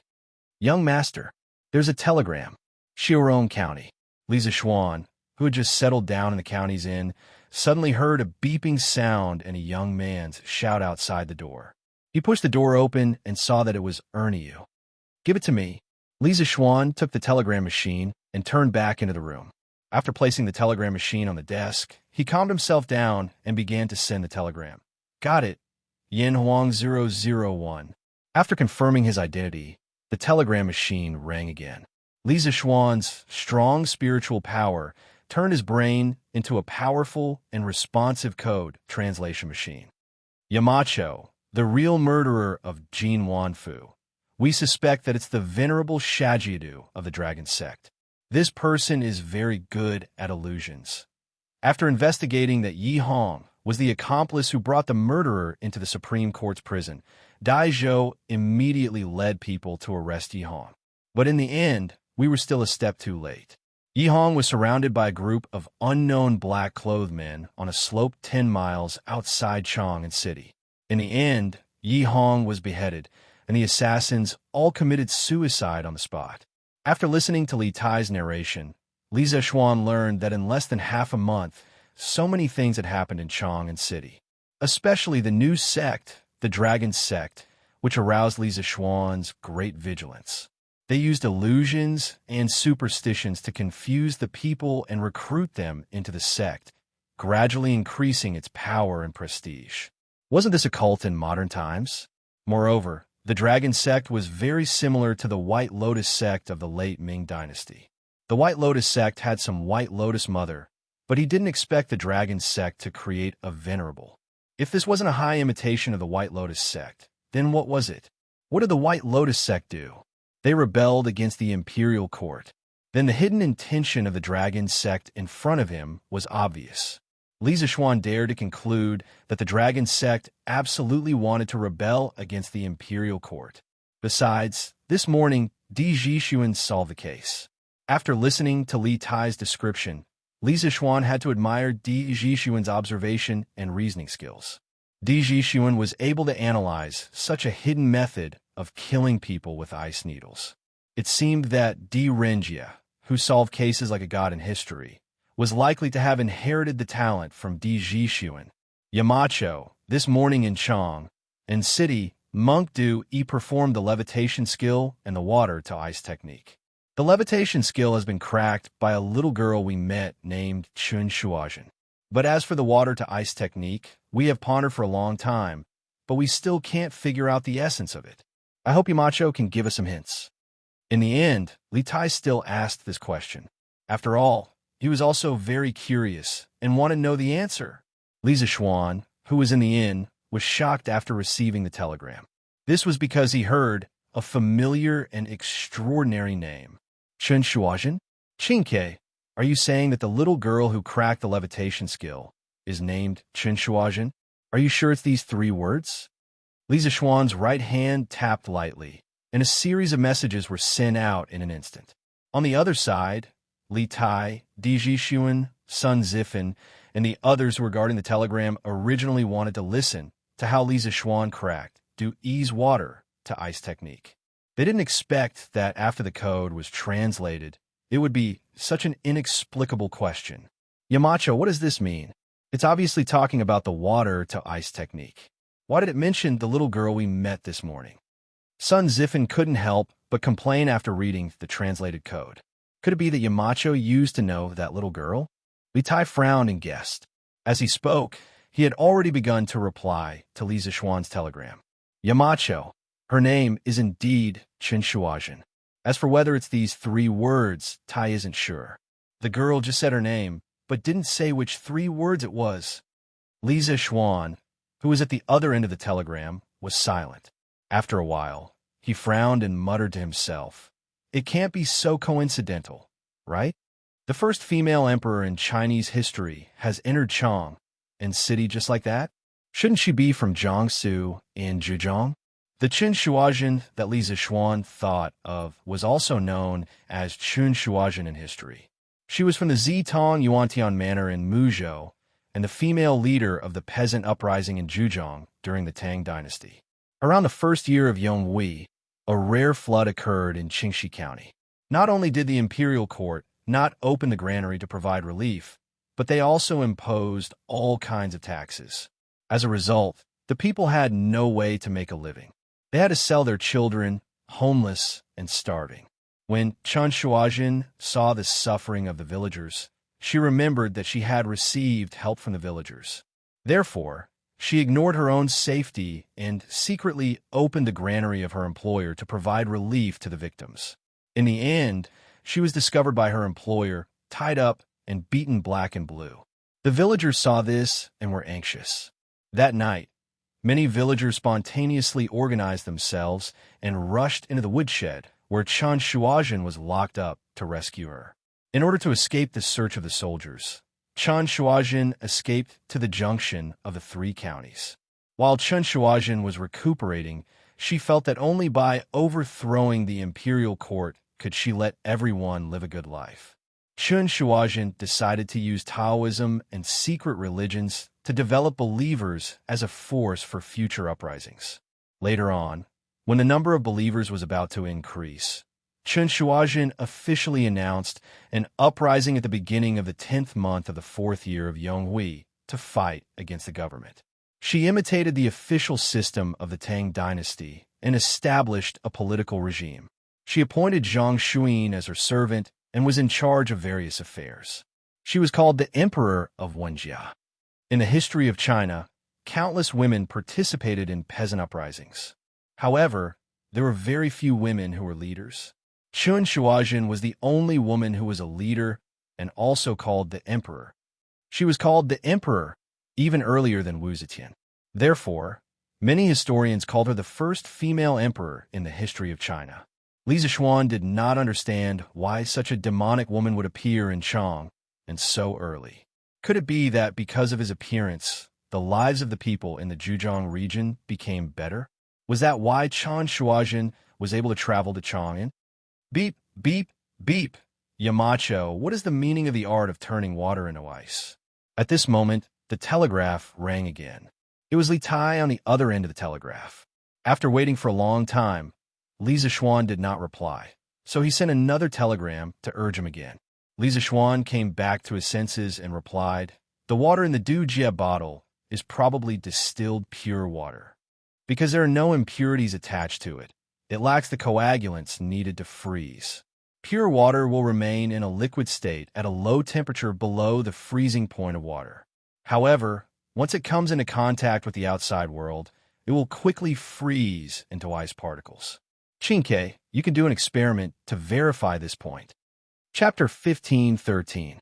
In his previous life, Li Zixuan had encountered such a phenomenon.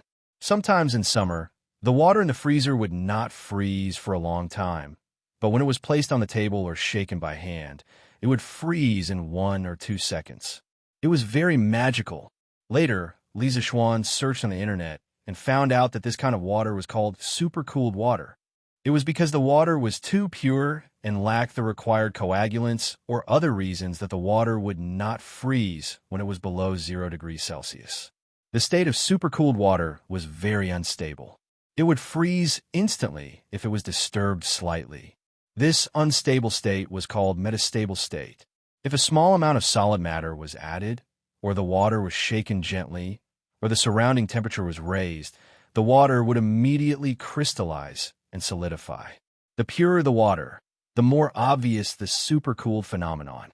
If it was high-purity water, it would only freeze when it was minus 40 degrees Celsius. In the same year as Li Zixuan, there was a cartoon called The Higher Brothers. In it, there was a segment about supercooled water. The two brothers came across a pond that did not freeze when it was below 0 degrees Celsius. The elder brother threw a stone into the water, and the whole pond quickly froze. Of course, this was only a theoretical situation. It was impossible in reality because the water quality of the pond was not that good.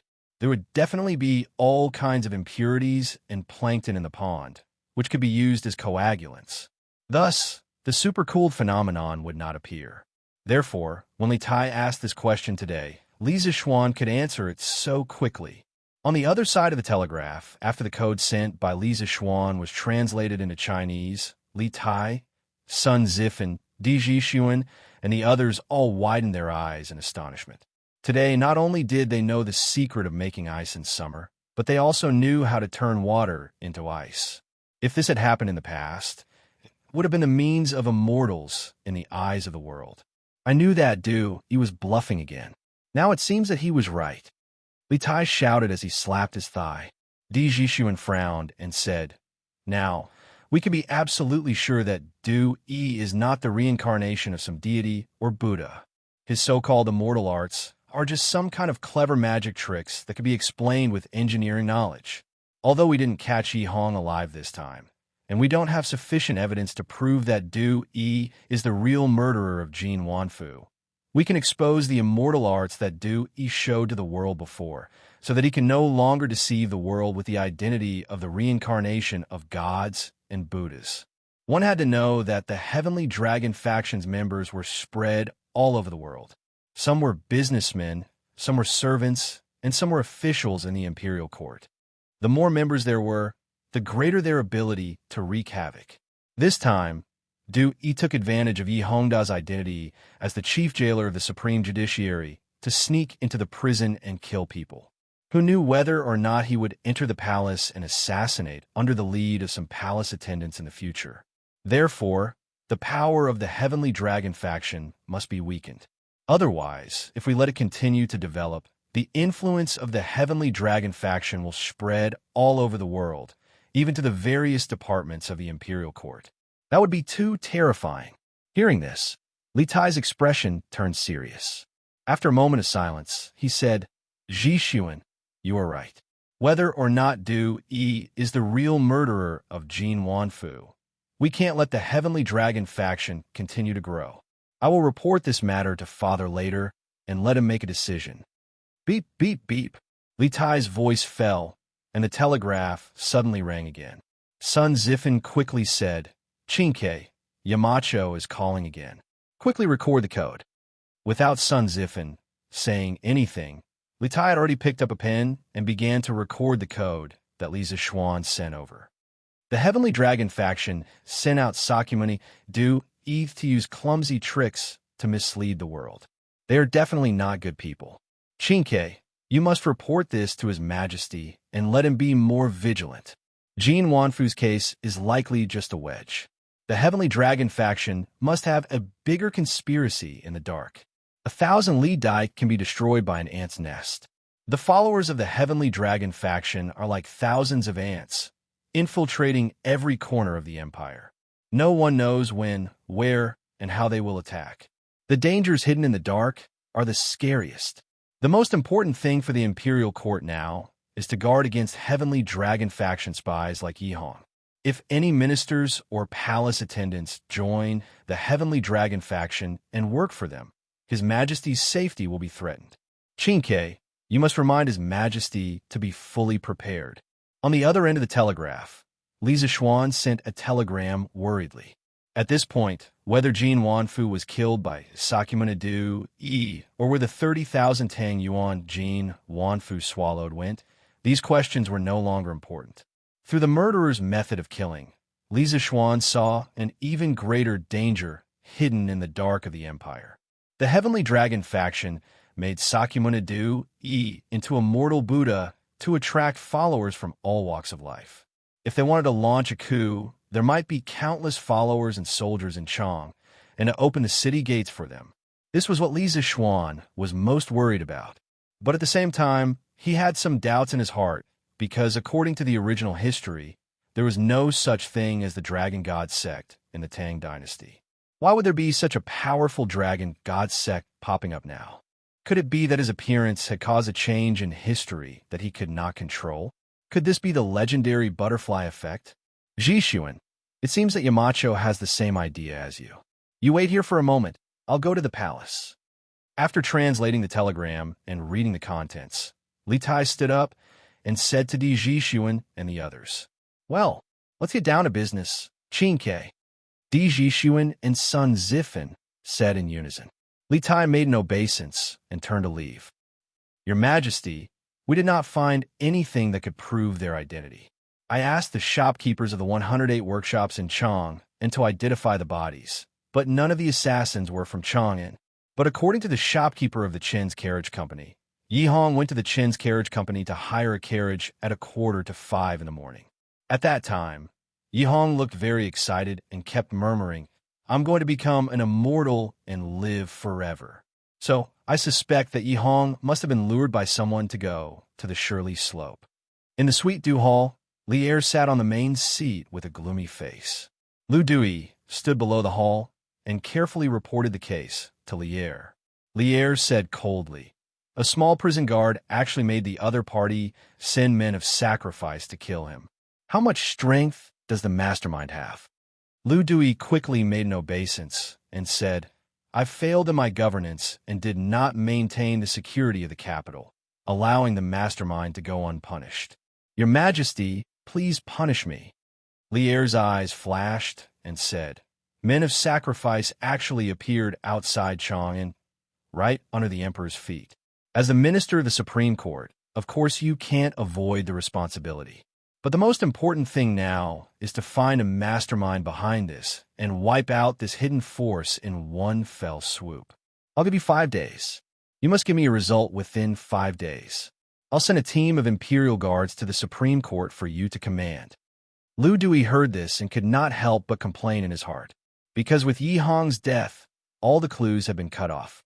He really did not have the confidence to find the mastermind within 5 days.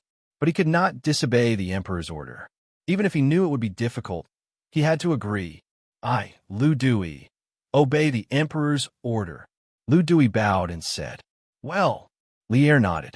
At this moment, a chamberlain ran in and bowed. "Your Majesty, King Wei requests an audience." Chinke, why did he return to the palace? Quickly, Lier frowned and was puzzled because Li Tai had just entered the palace to greet Emperor Zhang's son in the morning. But thinking of Lu Dui saying that Li Tai, Di Jishuan, and the rest were involved in solving the case, Lier suddenly realized something and hurriedly said to the chamberlain, "Yes." The chamberlain received the order and left. After a while, Li Tai walked into the main hall. Your son greets Imperial Father. Li Tai walked to Lu Dui's side and bowed to Li Er. No need for formalities. Li Er waved his hand and asked directly, Qin Ke, for you to enter the palace again, do you have something important to report? Li Tai nodded and said, replying to Imperial Father, this son does indeed have an important matter. It's about the venerable of the dragon sect, Du Yi. Li Er's eyes lit up and hurriedly said, oh, quickly say it. Li Tai cleared his throat and said in a deep voice, this time, the Supreme Court came out of the city to capture Yi Hong. Although they were late and caused Yi Hong to be killed by the assassin and all the clues were cut off, we have already obtained evidence that Du Yi deceived the people. He is not the reincarnation of some Buddha. The celestial arts he displayed before were all tricks to confuse the people into joining his dragon sect. Hearing this, Li Er's eyes narrowed and said with a serious expression, Qin Ke, what you said, do you have any basis? The reason why Li Er did not touch Du Yi now was not only because there was no conclusive evidence, but also because Du Yi was a living Buddha in the eyes of the people. If he was rashly arrested, it might cause a revolt. Now that Li Tai said that Du Yi's celestial arts were all tricks to deceive people, Li Er saw some opportunities to break the situation. Li Tai nodded and said with a serious face, Imperial Father, what your son said, of course, has a basis. The levitation technique and ice touch technique that Du Yi displayed to the people can all be explained by the truth of the world. As long as the method is right, any ordinary person can do it. For example, this levitation technique in order to make Oldly believe that Du Yi was a swindler who deceived the people, Li Tai explained the principles of the levitation technique and ice touch technique in detail. At the end, in order to increase the credibility, Li Tai even brought up Li Zishuan. He took out a piece of paper from his sleeve and said to Li Er, your son contacted the Yamacho 15 minutes ago and told the Yamacho about the dragon sect and Jin Wanfu's case. The Yamacho has a few words for your son to pass to Imperial Father. Li Zishuan? Li Er's heart skipped a beat, and he said to Zhao Song, quickly bring it up. There was even a hint of excitement in his tone.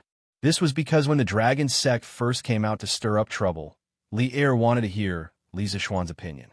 After all, Li Zishuan was the real deal. Not only was he full of ideas, but he was also full of ideas. Therefore, Li Tai's telegram was timely. Yes. Zhao Song bowed and accepted the order.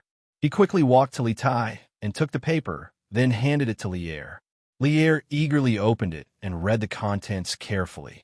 The dragon sect sent Sakyamuni Du Yi, using clumsy tricks to claim to be an immortal technique.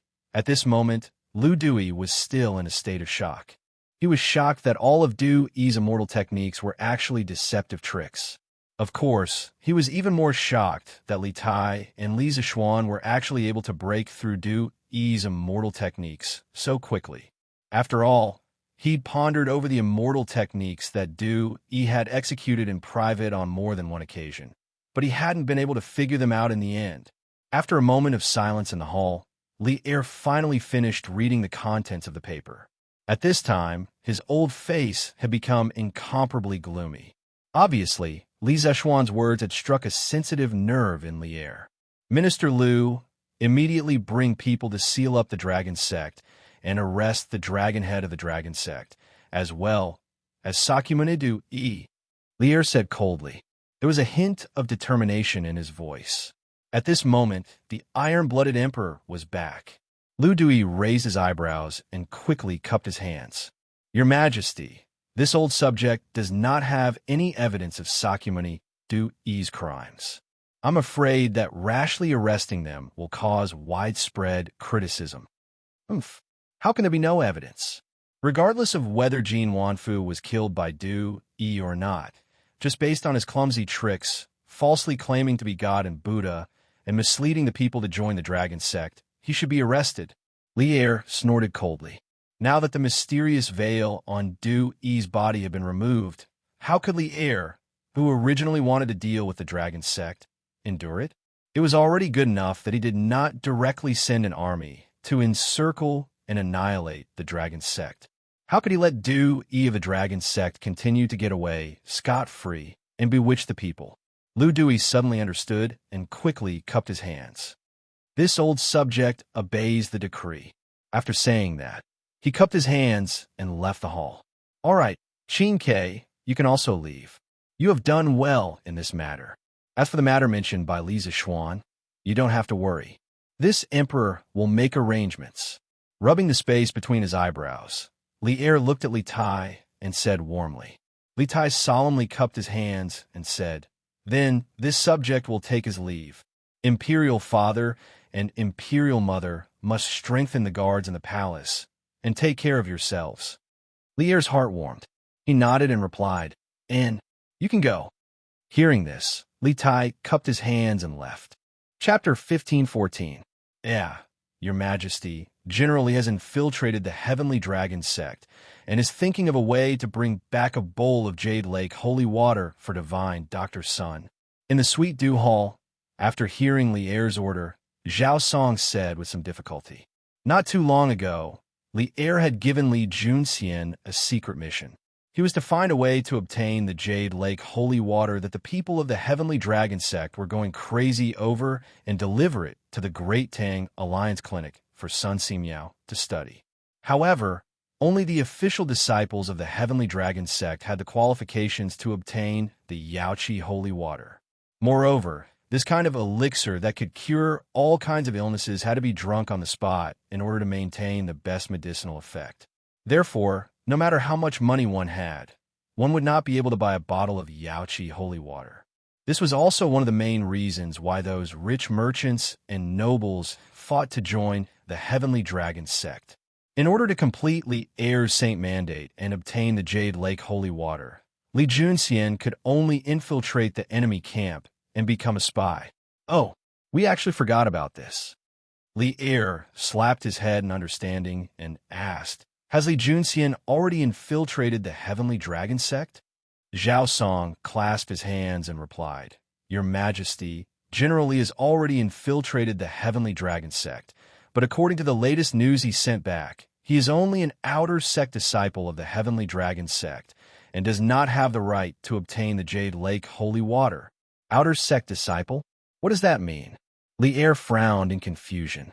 Zhao Song hurriedly explained, Your Majesty, the Heavenly Dragon sect did not have an outer sect disciple or inner sect disciple in the past, but as more and more people wanted to join the Heavenly Dragon sect, they began to divide into inner and outer sect disciples. Then what's the difference between inner sect disciples and outer sect disciples? How can an outer sect disciple become an inner sect disciple? Li Er asked with a frown. Zhao Song replied, Your Majesty, in the Heavenly Dragon sect, only inner sect disciples can enjoy the Jade Lake holy water once every 3 days. Outer sect disciples can only enjoy it once every half a month. As for how an outer sect disciple can become an inner sect disciple, I heard that the Heavenly Dragon sect has a judge in charge of this matter. As long as you pay enough money, you can become an inner sect disciple at any time. If you don't have the money, you can only slowly become an inner sect disciple by completing missions. A small sect like the Heavenly Dragon sect is actually robbing the people of their wealth. Their greed is insatiable, and they have accumulated so much wealth. What are they trying to achieve? Li Er coldly snorted. Find a way to get in touch with Li Junxian and have him work with Lu Dui. Today, we must capture all the important members of the Heavenly Dragon sect. Zhao Song bowed and said, This old servant obeys. You must also pay attention to the investigation of the officials and eunuchs. I don't want Chang and to be in chaos. Li Er added. Here. Zhao Song's heart trembled as he replied. Quick, surround the entire Heavenly Dragon Temple. Don't let anyone escape. At 4 p.m., Lu Dui led a group of Supreme Court runners and 2,000 Imperial Army soldiers to the Heavenly Dragon Temple in Xinfeng County. Lu Dui waved his hand and said coldly, Here. More than 2,000 soldiers and runners answered in unison, then quickly divided into 2 groups and surrounded the newly renovated Heavenly Dragon Temple. Why would the army of the Imperial Court surround the Heavenly Dragon Temple? That's right. This heavenly dragon temple has Master Du Yi, the reincarnation of a Buddha. Why are these soldiers surrounding the heavenly dragon temple? This is disrespect to the Buddha. That's right.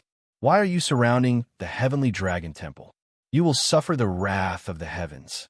Surprisingly, when the imperial army surrounded the heavenly dragon temple, the first to stand up was not the monks of the heavenly dragon temple, but the people outside the temple, or rather, the followers of the heavenly dragon sect. If it was in the past, they would definitely not have dared to speak up against the imperial army. However, at this moment, it was as if they were possessed. In their hearts, the heavenly dragon sect was their #1 priority. They were willing to die for their beliefs. Lu Dui frowned and shouted, "This official is Lu Dui of the Supreme Court. Du Yi, the monk of the heavenly dragon sect, used secular tricks to confuse the people and claimed to be the reincarnation of a Buddha. He lured countless people to join the heavenly dragon sect. His intentions are punishable and the evidence is irrefutable.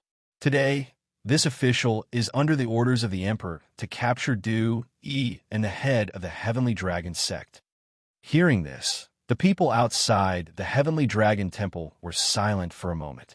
Then, someone raised a question. What secular tricks? Master Du used immortal magic. He is the reincarnation of a Buddha. Your Excellency, you can't be disrespectful to the Buddha. That's right. No one can be disrespectful to the Buddha. Not even the imperial court. Yes, yes, yes. Withdraw immediately. The people who were silent for a moment soon became a pot of porridge. Lu Dui, who was at the center of the storm of public opinion, frowned deeply at this moment. Only when he experienced it himself could he understand the horror of the heavenly dragon sect. For the imperial court, for the imperial power, the religious power must not be too great. Otherwise, there would be a situation like this, where the people openly win against the imperial court in order to protect their faith and religion. Now, they're just talking, but who knew if they would use knives in the future? Directly raise a rebellion? Silence. Lu Dui's face darkened and shouted with all his strength, whether Du Yi of the heavenly dragon sect is using secular tricks to deceive the people. This official already has conclusive evidence. After he is arrested and brought to justice, there will be someone who will go to court with him. At that time, if he is really wronged, this official will naturally let him go. Now that the Supreme Court is handling the case, all unrelated people must stay away. Otherwise, don't blame this official for the crime of disturbing the public order. Lu Dui's face was stern and his voice was low. His shout frightened many people. At this moment, a carriage from the Wonderful Taste Pavilion drove over. Lu Dui glanced at it and saw the curtain open. Li Tai, Sun Zifan, Di Jixuan, and Yuchi Baolin came out of the carriage. Lu Dui quickly went up to them and asked, "Your Highness, why are you here?" Li Tai smiled and said, "This prince expected that someone would obstruct Minister Lu from handling the case, so I specially came here. I can take advantage of today's opportunity to expose Du Yi's deceit and let the people see the true face of the fake Buddha." Lu Dui's eyes lit up and he said with surprise, "Oh, Your Highness is already prepared? If he could directly let the people see Du Yi's deceit, it would be the best for Lu Dui. After all, in many cases, blindly using force would not solve the problem." Li Tai smiled confidently and said, "Yes, this prince is ready." After that, he turned and took out an iron cylindrical object from the carriage. If the people present were from the Han village or Plum village, they would definitely recognize this object. That's right, this object was a loudspeaker, the workshop's newest secret product. Baolin, help me hold the loudspeaker in a while. Jixuan, Zifan, bring the things and come with me. Today, we will let these people who have been deceived wake up. Li Tai waved his hand and arranged. Yes. Okay. Everyone answered and came to the place where Lu Dui was standing earlier. Yuchi Baolin placed one end of the loudspeaker next to Li Tai's mouth. Seeing that the people in front of him were looking at him and talking about him, Li Tai coughed softly and said, "Cough, cough." Silence. Silence. From the calm tone of the words, one could tell that Li Tai was not shouting at the top of his voice. It was just like how he usually talked to people. However, the volume of this sentence was much louder than that of other people shouting at the top of their lungs. It really shocked the 100 people in Tianlong Temple. Oh my, who is this? Why is his voice so loud? This is His Highness Prince Wei. I have seen him in Chang'an City. Why is His Highness Prince Wei's voice so loud? It seems that he did not use much strength. Could it be that His Highness Prince Wei knows how to use celestial arts like Master Du?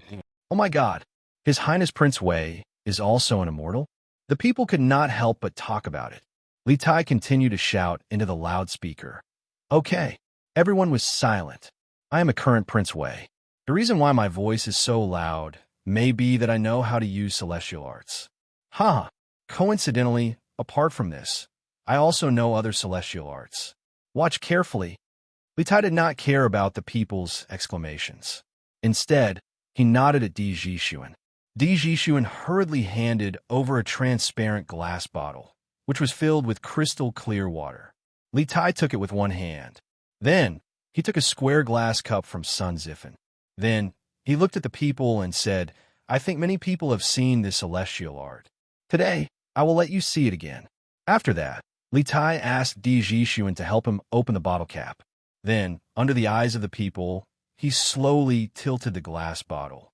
The crystal clear water slowly flowed into the glass cup below. However, the moment the liquid water touched the glass cup, it quickly turned into ice crystals. The surrounding people could not help but exclaim, Celestial art! This must be a celestial art. His Highness Prince Wei is actually the same as Master Du. They are both celestial beings. Other than turning water into ice, His Highness Prince Wei can also make his voice very loud. It feels like His Highness celestial art is even more powerful than Du-E's. Such a simple trick made the people look at Li Tai with a feverish gaze. This made Li Tai somewhat worried. In his opinion, these people were simply too easy to fool. Silence. Everyone silence. After clearing his throat, Li Tai loudly said, That's right. The reason why this prince can amplify my voice by more than 10 times is not because this prince knows any celestial art, but because this prince has learned engineering and knows how to create tools that can amplify a person's voice by more than 10 times.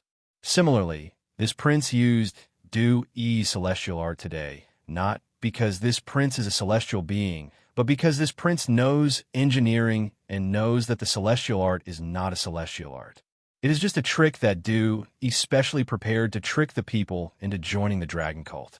This prince is only immortal, not a celestial being. Similarly, Du-E is only a quack, not a celestial being. The celestial art he showed is just a trick to confuse the masses. Everyone, don't fall for Du-E's trick just because of some appearances. What? These are not celestial arts? Master Du-E is not the reincarnation of a celestial being? How is that possible? Have we all been deceived by the dragon cult? Hearing this, the commoners couldn't help but widen their eyes. They found it hard to accept. After all, Li Tai's words had completely destroyed the beliefs in their hearts. The collapse of their beliefs wasn't something that could be recovered in a short period of time. Lu Xiqing, quickly go in and search. While the people were in a daze, Li Tai gave Lu Dui a look and said in a low voice. This was the first time Lu Dui had seen this kind of technique with his own eyes. He was still in a daze. At this moment, when he heard Li Zixuan's reminder, he quickly recovered and said, Your Highness's reminder is right. This official will send someone in to search. After that, he waved his hand to the left and right and decisively ordered, Go in and search. Capture Du-E and the dragon head of the dragon cult. Yes, 2 groups of soldiers immediately filed in from the main entrance of the Tianlong Temple. Now, no one jumped out to oppose. At this moment, the people were still in a daze. Get out. Stand properly. Be honest. Stand here. Line up. After about a quarter of an hour, the 2 groups of soldiers who had entered the Tianlong Temple earlier came out with some men and women whose hands and feet were tied. Report. Lu Xiqing.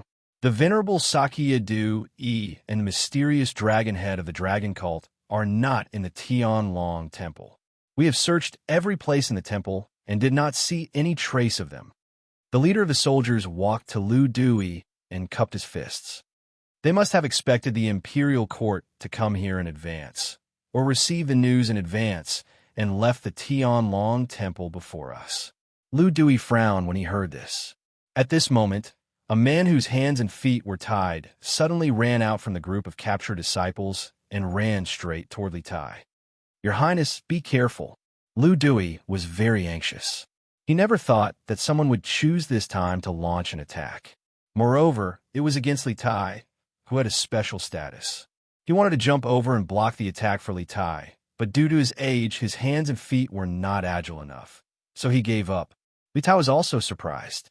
Although he was younger than Lu Dui, his physique and physical fitness were still there. This meant that his reaction time was not as fast. Seeing that the person was about to crash into him, Li Tai's heart was in a panic. However, when he saw the face of the person in front of him, his heart instantly calmed down. Chinke. Yuchi Baolin was very fast. When the person was about to crash into Li Tai, he reached out and pulled Li Tai to the side. Li Tai immediately dodged. However, that person still managed to break out of the encirclement.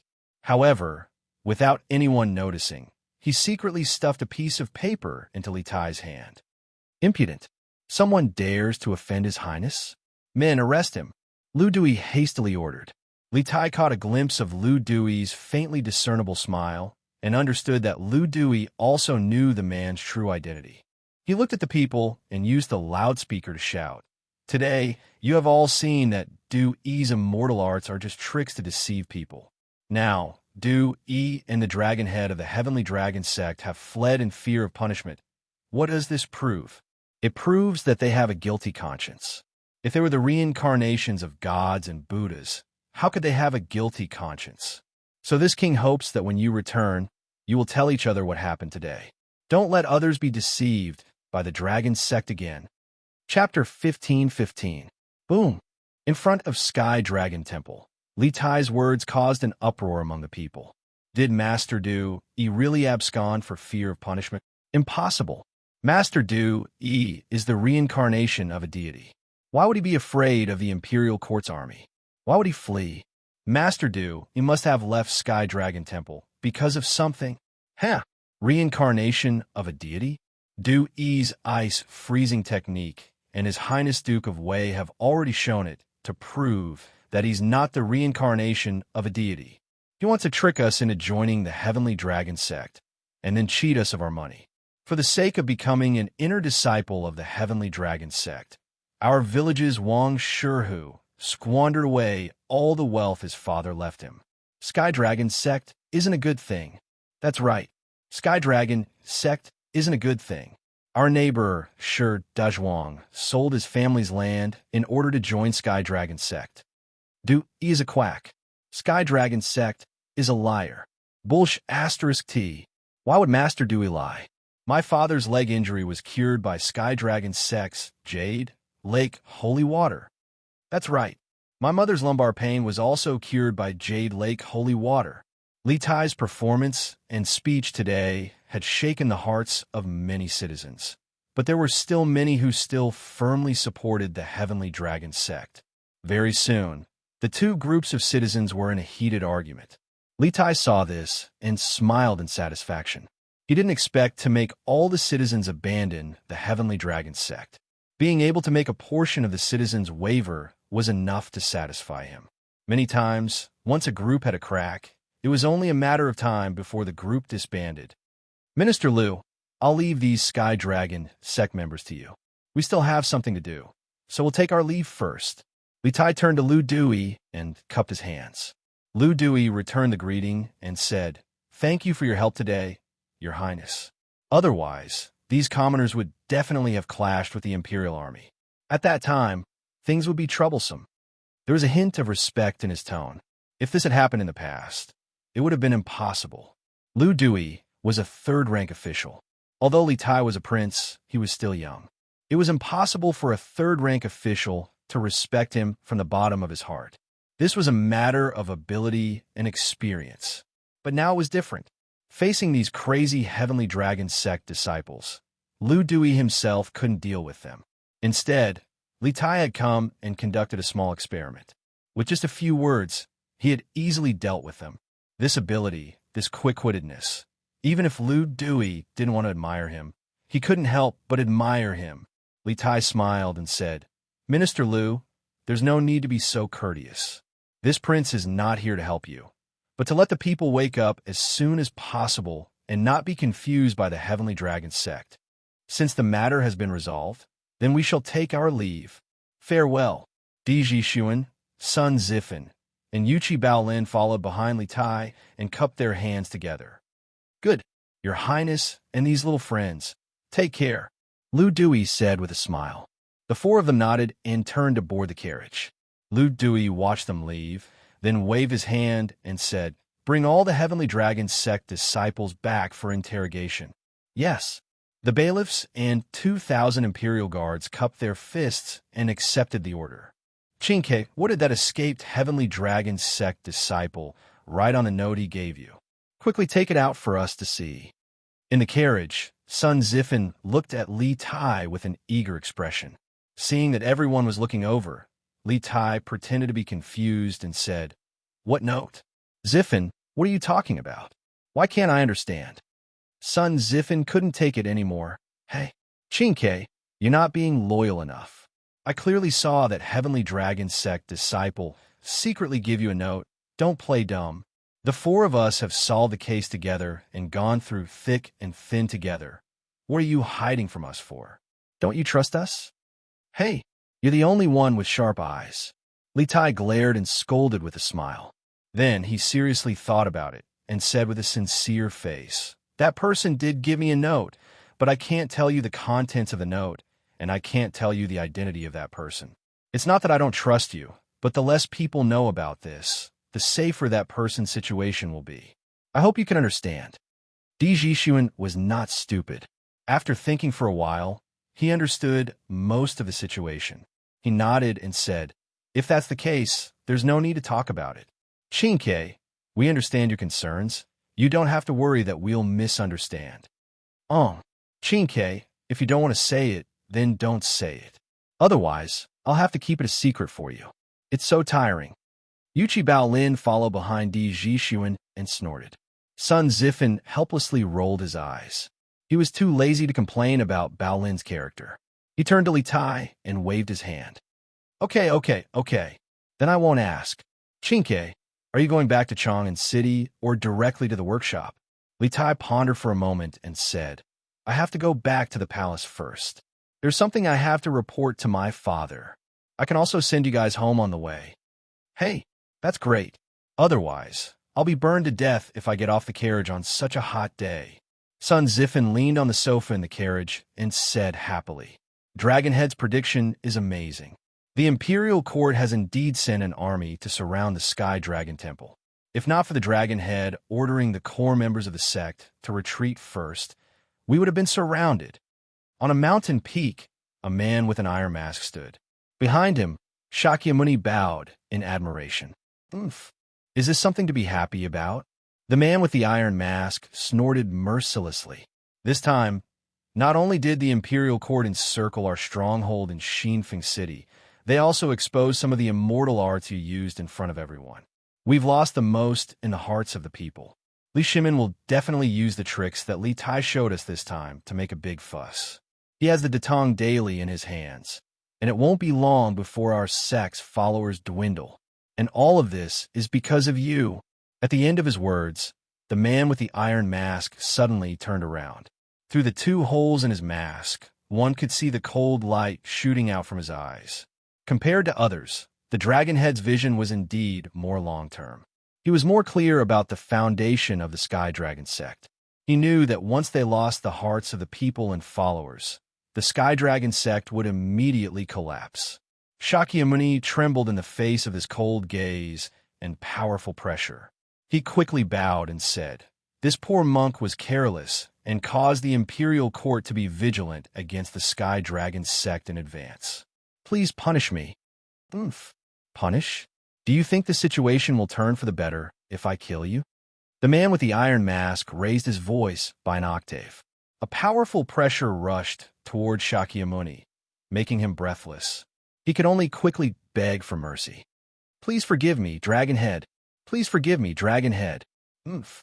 The man with the iron mask flicked his sleeves, then turned around and said coldly, now that things have come to this, the most important thing now is to act as soon as possible. The followers of the other 4 provinces will arrive in 2 days. Together, there will be 40 to 50,000 people. You will be in charge of receiving them.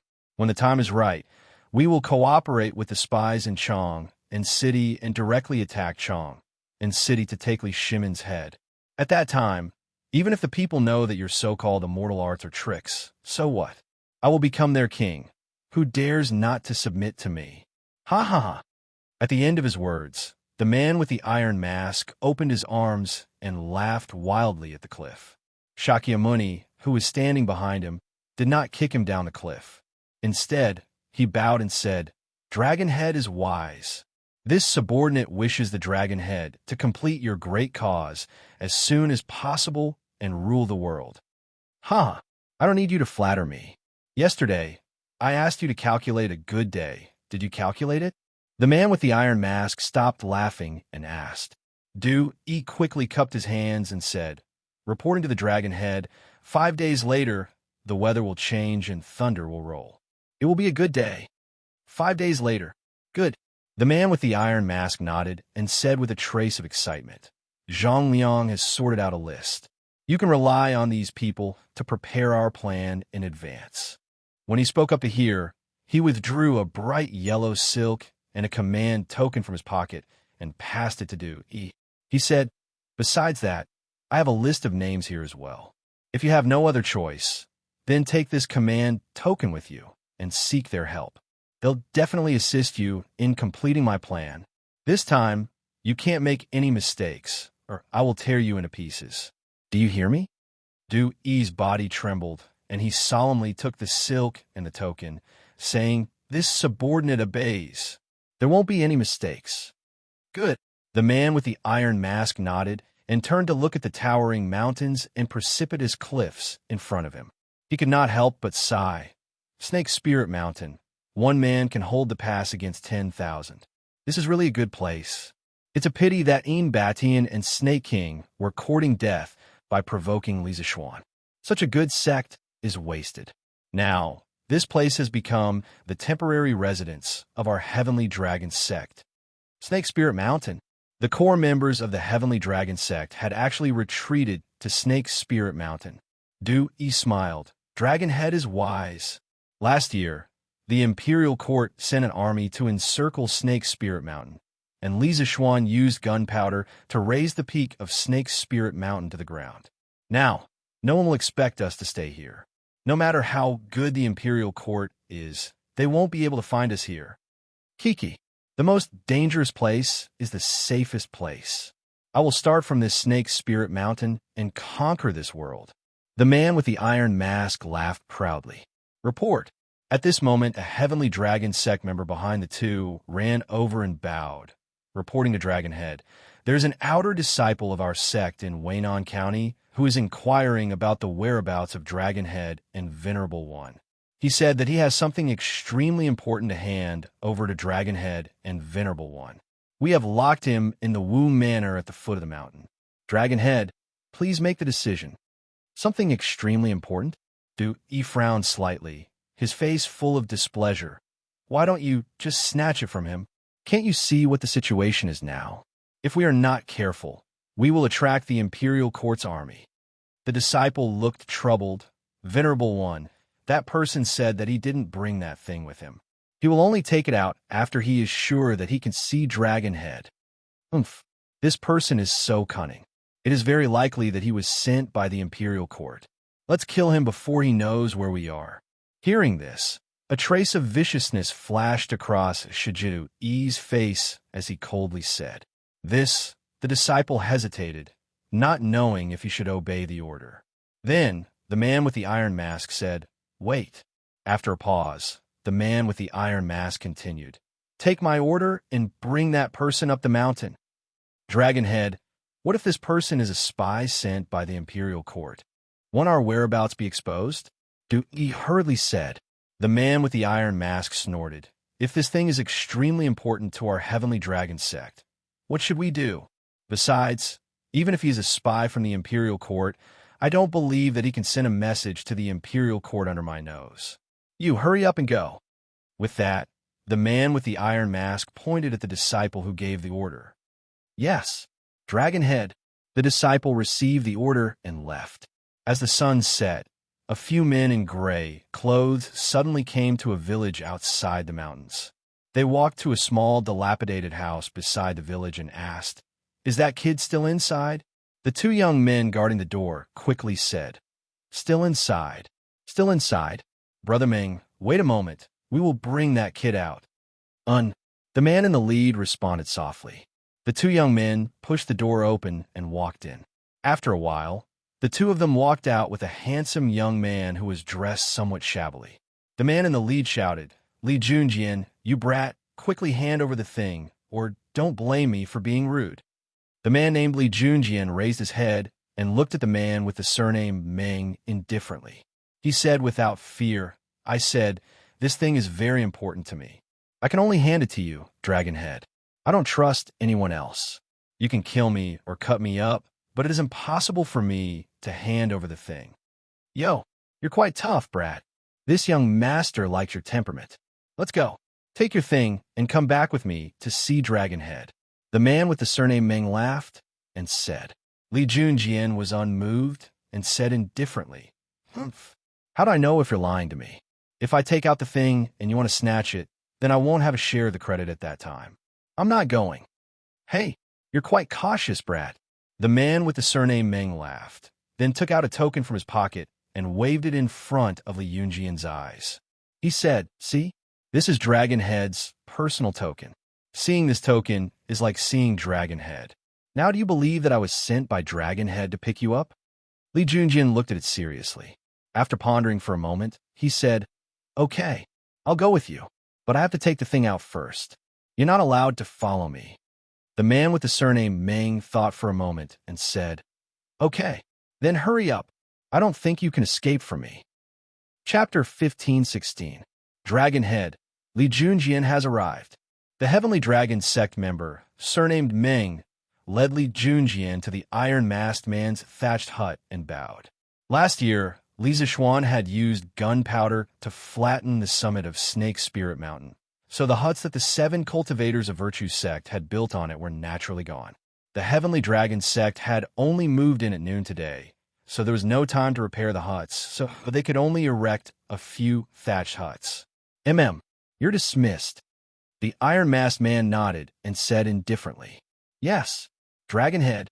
The member, surnamed Meng, clasped his hands and left. "I hear that you have something very important that you wish to hand over to this god. Take it out." Once the member left, only the iron-masked man, and Li Junjian were left in a hut. The iron-masked man turned to Li Junjian and sternly said, "Correct, but how do I know that you're the Dragonhead of my sect?" Li Junjian fearlessly raised his head to the iron-masked man. In truth, his mind was already in turmoil. He had never imagined that the Heavenly Dragon sect would choose to settle down on Snake Spirit Mountain. Yes, he knew that this place was called Snake Spirit Mountain because he had another identity, commander of the 100 Cavalry Department, Li Junjian. The name Li Junjian was just something he had made up on the spot to infiltrate the Heavenly Dragon sect. Although Li Junjian had not personally participated in last year's Snake Spirit Mountain battle, he had sent people to help Li Zishuan find the location of the 7 cultivators of Virtue sect. It had been nearly a year since the 7 cultivators of Virtue sect's destruction, and Snake Spirit Mountain had long ago vanished from the memory of the people. For the Heavenly Dragon sect to choose Snake Spirit Mountain as their base, Li Junjian had to admit that this was an excellent choice, as the people of the Imperial Court would never have thought of this place. "Impudent! You dare to disrespect the Dragonhead in front of you!" who was standing at the side, shouted, paying respects to the Venerable One. Li Junxian first clasped his fist and bowed to Du Yi, and then he bowed to the masked man. Since Venerable One says that Sir is the Dragon Chief, then Sir must be the Dragon Chief. This subordinate has never seen the Dragon Chief's true appearance, and the item in this subordinate's hands is of great importance. Thus, I had no choice but to confirm the Dragon Chief's identity. The metal masked man gave Li Junxian a profound glance, as if he wanted to see through him. After a long while, he finally said, "Hand over the item. If it's really as you say, that it's an extremely important item, then I'll spare your life." Li Junxian hastily bowed. "Many thanks, Dragonhead." After saying this, he took out a book with a blue cover from his bosom and raised it over his head with both hands. Reporting to the Dragon Chief, at noon today, Sir and Venerable One left in a hurry and left this account book in a secret room of the Heavenly Dragon Temple. After you left, the Imperial Court sent an army to encircle the Heavenly Dragon Temple. This subordinate felt that this account book must be of great importance, so I took it with me and charged out of the encirclement while the soldiers were unprepared. However, this subordinate was worried that something might happen to the account book with me, so I asked around for Dragon Chief's whereabouts, wanting to personally hand the account book to Sir. Now that I've finally met Sir, this subordinate can finally rest easy. The metal-masked man's eyes were like lightning bolts. He first coldly glanced at Du Yi, and then he turned to Li Junxian. "You're saying that the item in your hands is the account book of my sect?" Li Junxian bowed. Reporting to Venerable One, when this subordinate picked up the account book, I subconsciously flipped through a page and saw that it said that Jin Wanfu, the manager of the Yanhuang Bank of Xinfeng County, had paid a tribute of 4,000 Tang Yuan in the second month and 5,000 Tang Yuan in the third month. Thus, this subordinate guessed that this was probably the account book of my sect. But this subordinate did not intentionally flip through it. "Dragon Chief, please forgive this subordinate." Hand it over." The metal-masked man could no longer suppress his anger. "Yes." Li Junxian carefully took the account book and walked up to the metal-masked man. As he got close, Li Junxian sensed powerful ripples of energy. He couldn't help but be confused. Logically speaking, shouldn't the Dragon Chief of the Heavenly Dragon sect be a powerful martial artist? How else could he convince the masses? Or could it be that this person's cultivation had already reached the martial grandmaster level, so he couldn't sense any ripples of energy? While Li Junxian was confused, the metal-masked man took the account book from his hands and began to seriously read through it. Someone, bring Zhang Liang over." After a short while, the iron-masked man confirmed that the book in his hand was indeed the original version of the Dragon Sect's account book. He couldn't help but throw the book at Du Yi beside him. "Yes, Dragon Chief." The Heavenly Dragon's sect guard outside the thatched hut was confused, but he still bowed and received the order. A few moments later, a middle-aged scholar walked in and clasped his hands. "Dragon Chief, you were looking for me?" Although Li Junxian appeared unperturbed, his mind was in turmoil. He had met this Zhang Liang a few days ago, and this man had another identity. He was the judge of the Heavenly Dragon sect, responsible for managing the affairs of the sect's disciples. Li Junxian had never imagined that the judge of the Heavenly Dragon sect would be called Zhang Liang, and he found this name extremely familiar. Now that he thought about it, wasn't this the county magistrate of Lan Province's Yong County, wanted by the Imperial Court? Li Junxian didn't know if the two were the same person, but this was enough to make him take him seriously. Du Yi, let him see. Let him see the foolishness of his actions. The iron-masked man angrily pointed at Zhang Liang. If he knew the modern term pig teammate, he would have mercilessly called Zhang Liang a pig teammate. This was because if this account book fell into the hands of the Imperial Court would be able to use the contents of the account book to search for a golden horse. Step by step, the Heavenly Dragon sect's wings would be cut off, and the Heavenly Dragon sect will become a bird without wings, unable to fly high even if it wanted to. Zhang Liang was at a loss. He didn't know why the iron-masked man was so angry. Du Yi came over and handed the account book to Zhang Liang. He whispered, "Magistrate Zhang, this account book is related to the life and death of Dragon Sect. You can't be careless in the future. Zhang Liang looked at the book in his hand in alarm, and when he opened it and saw its contents, he said in disbelief, "Impossible! Impossible! I clearly carried this account book with me. How could it be here? Oomph. Even at death's door, you're still playing dumb with this god. If not for my sect's disciple, Li Junjian, this account book would have already fallen into the hands of the imperial court." Zhang Liang. Oh, Zhang Liang, you bastard.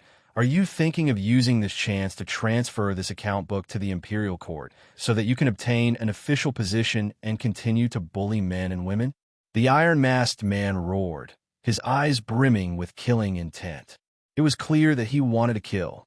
Dragonhead, this subordinate has been wrongly accused. This subordinate was born a member of the Heavenly Dragon sect and will die as a ghost of the Heavenly Dragon sect. This subordinate would never betray the Dragonhead and submit to the imperial court. Dragonhead, please judge clearly. This subordinate has always carried this account book with him, and this subordinate does not know how it ended up in the Dragonhead's hands. Dragonhead, please judge clearly. Sensing the cold, killing intent in the iron-masked man's eyes, Zhang Liang hurriedly got down on his knees and begged for mercy. "Oomph, you still refuse to admit your guilt? Li Junjian, tell me, where did you find this account book?" The iron-masked man angrily harumphed as he turned to the silent Li Junxian.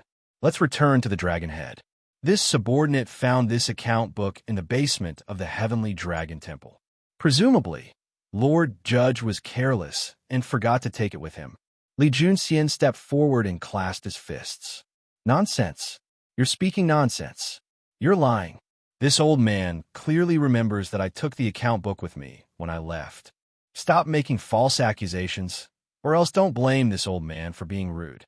Zhang Liang was exasperated when he heard this. Li Junxian pursed his lips, a timid expression on his face, but he did not retort. What he said just now was naturally a lie. As a judge of the Heavenly Dragon sect, Zhang Liang naturally could not have left something as important as the account book at the Heavenly Dragon Temple. He truly had taken the account book with him when he left, but he had bumped into Li Junxian as he was leaving the temple.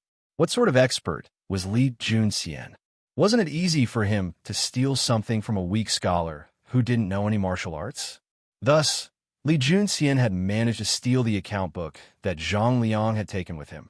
Fortunately, Zhang Liang had been in a hurry and had not had time to carefully examine Li Junxian's appearance. Otherwise, he would definitely have suspected that Li Junxian had stolen his account book. Enough. The iron-masked man saw that Li Junxian did not retort as fear of Zhang Liang's authority and did not dare to retort. Thus, the iron-masked man angrily said, "You left the account book at the Heavenly Dragon Temple and almost caused my sect to suffer an enormous loss. Seeing that my sect member Li Junjian brought the account book back, this god will not kill you this time. Although I can spare you the death penalty, you cannot escape punishment. Men, drag Zhang Liang away and break 2 of his fingers as punishment." Yes, 2 Heavenly Dragon sect members walked in and dragged Zhang Liang off the ground. Zhang Liang began to weep. "Dragonhead, forgive me. Dragonhead, forgive me." The iron-masked man waved his hand, indicating that the 2 Heavenly Dragon sect members should hurry and take Zhang Liang away. A few moments later, a wretched scream came from outside. "Aya! My hand! My finger!" Inside the room, the iron-masked man turned his gaze to Li Junxian. After a long while, he said, "Li Junjian, you said that you took the account book and escaped from the encirclement of soldiers. Does this mean that you know martial arts?" Li Junxian's heart trembled as he hastily bowed and replying to the Dragonhead, "This subordinate's family was poor when he was young, so he often followed his father into the mountains to hunt. As a result, he spent many years interacting with tigers and other vicious beasts. Thus, he has learned a few fighting techniques, but I don't think he knows martial arts." The iron-masked man chuckled, and then he glanced at Du Yi. Du Yi immediately understood, and then his staff howled toward Li Junxian's face. Li Junxian was already prepared. When the staff was less than a foot away, he rolled to the ground and narrowly dodged Du Yi's attack. Du even smashed the staff at Li Junxian. Li Junxian seemed unable to dodge, but he leaped up from the ground like a carp and used both hands to meet the golden staff. Whoosh! The moment the staff touched Li Junxian's hands, Li Junxian vomited blood and dropped to one knee. The metal-masked man had been clenching his fists, his eyes flashing with killing intent.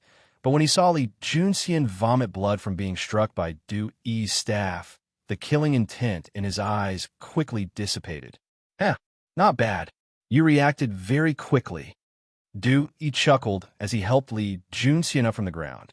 That sudden probing just now had proved that Li Junxian truly did not know any profound martial arts. At most, his reaction speed was a little faster than an ordinary person's. This was completely in line with the physical constitution of a hunter. At the same time, it also proved that Li Junxian was not lying. Many thanks for Venerable One's leniency. Li Junxian wiped the blood from his mouth and then clasped his fist reverently at Du Yi. Cough. In truth, he had not vomited blood because of Du Yi's attack, but because he had used his own internal energy to lightly injure his internal organs, causing him to vomit blood. Du Yi was very satisfied with Li Junxian's attitude. He turned to the iron-masked man and gave an almost imperceptible nod, indicating that there was no problem with Li Junxian. After a few moments of silence, the iron-masked man said, "Venerable Du Yi is fond of martial arts and likes to exchange pointers with anyone he meets. You must not secretly blame him for this." Li Junxian hurriedly said, "Dragonhead's words are too serious. To be able to receive Venerable One's guidance in martial arts is the fortune of this subordinate's last life. How could this subordinate blame Venerable One?" Good. The iron-masked man heartily laughed and then asked, "Li Junxian, this one asks you, why did you join the Heavenly Dragon sect?" Li Junxian's face immediately darkened. After a few moments of silence, he replying to Dragonhead, "This subordinate joined the Heavenly Dragon sect only to ask for a bowl of Jade Lake holy water for my mother. When my mother gave birth to me, she fell ill and often suffered from abdominal pain. A few years ago, my father went hunting in the mountains and accidentally fell off a cliff. Now, only my mother and I are left in the family. I don't want my mother to be tormented by illness every day. Several days ago, this subordinate heard that the Jade Lake holy water of the Heavenly Dragon sect can cure all illnesses and that one can obtain it by joining the Heavenly Dragon sect. Thus, I joined the Heavenly Dragon sect. But I have no money and cannot become an inner sect disciple. I can only wait for half a month, when the sect distributes the Jade Lake holy water to the outer sect disciples." Li Junxian had naturally come up with this excuse before joining the Heavenly Dragon sect. The reason he had not spent money to become an inner sect disciple was that he was worried that he would attract too much attention and expose his true identity. The iron-masked man nodded and said, "Good. I didn't know that Li Junxian was such a filial son. Since you brought back the account book, this one will directly promote you to an inner sect disciple of the Heavenly Dragon sect. Are you willing?" Chapter 15:17. Many thanks, Dragonhead. Many thanks, Dragonhead. This subordinate is willing to go through water and tread on fire for the Heavenly Dragon sect. On the summit of the Serpent Spirit Mountain, Li Junxian excitedly bowed when he heard that the iron-masked man was going to promote him to an inner sect disciple. The iron-masked man nodded in satisfaction. At this moment, Du Yi said, "According to the rules of our Heavenly Dragon sect, once the Jade Lake holy water is distributed, it must be drunk on the spot. It cannot be taken out of the sect, and it cannot be given to others." Li Junxian's face darkened. After a moment of hesitation, he clasped his fists at Du Yi and said, "Venerable One, my mother is sick and in urgent need of the Jade Lake holy water. I beg of Venerable One to show mercy and allow me to bring some back home. This subordinate is willing to pay any price. I beg of Dragonhead and Venerable One to fulfill my wish." The iron-masked man remained silent. Du Yi unhappily said, "Li Junxian, the Dragonhead made an exception to promote you to an inner sect disciple on the basis that you returned the sect's account books. Don't forget yourself and not know what's good for you. Li Junxian hurriedly bowed and said, "This subordinate is not arrogant and forgetful. This subordinate only wishes to free my mother from her illness. I beg of Dragonhead and Venerable One to fulfill my wish." He spoke with sincerity, just like a filial son. For a moment, Shakyamuni and he found it difficult to reprimand him. Work hard in the Heavenly Dragon sect and make more contributions. Once you become a member of the Heavenly Dragon sect's Earth Fiend group, you will be able to obtain a lot of Jade Lake holy water. You can also bring it out of the sect. The Iron-Masked Man finally spoke. Earth Fiend group? This subordinate may be so bold as to ask, "What is the Earth Fiend group?" Li Junxian couldn't help but ask in alarm. E's face chilled. Don't ask what you shouldn't ask. Once you become an inner sect disciple of the Heavenly Dragon sect, you will slowly understand. This subordinate was rash. "Venerable One, please forgive me." Li Junxian was slightly disappointed, but he still put on a fearful expression and hurriedly bowed. There's no harm in telling you." Unexpectedly, the Iron-Masked Man explained, "Apart from the inner and outer disciples of the Heavenly Dragon sect, above the inner disciples, there are the 36 heavenly spirits and 72 earthly fiends. These people are all top experts, and each of them has a well-trained and strong team. If you can make outstanding contributions to the Heavenly Dragon sect, this seat will transfer you to the Earthly Fiends group." Li Junxian was flabbergasted. He had always believed that the Heavenly Dragon sect was just a bunch of superstitious believers, a motley crew. He had never imagined that the Heavenly Dragon sect would be hiding such an elite force. It was clear that this dragon head was planning something major. "This subordinate will definitely lay down my life for the Heavenly Dragon sect. I will not disappoint the Dragon Chief." Suppressing his shock, Li Junxian clasped his fist and bowed feverishly. "Good. Then I shall wait and see." The Iron-Masked Man chuckled and said, "I still have important matters to discuss with the Venerable One. Li Junxian, you can leave first." Li Junxian clasped his fist and said, "Yes, this subordinate will take his leave." With that, Li Junxian bowed and left. "Dragon Chief, you seem to have a different opinion of Li Junxian?" Dewey couldn't help but ask after Li Junxian left. The Iron-Masked Man's eyes flashed, but his expression couldn't be seen because of the mask. After a few moments of silence, he said, "This person is filial and courageous. Although his martial arts aren't high, he could be a good seedling after some training. We're about to start a war, and we need people like him to fight for us." Shakyamuni's eyes narrowed as he clasped his fist and said, "This subordinate admires the Dragon Chief's wisdom." The Iron-Masked Man glanced at E and sternly ordered, "Tomorrow morning, enter Chang'an in disguise and act according to the plan. If anything goes wrong, this seat won't be able to live, and neither will you." Shakyamuni's expression stiffened as he bowed and said, "This subordinate obeys." What a shocking sight. It was truly a ghastly sight. There are more than 100 merchants colluding with the Dragon sect, and 8 of them are the shopkeepers of the Yanhuang Bank's branches.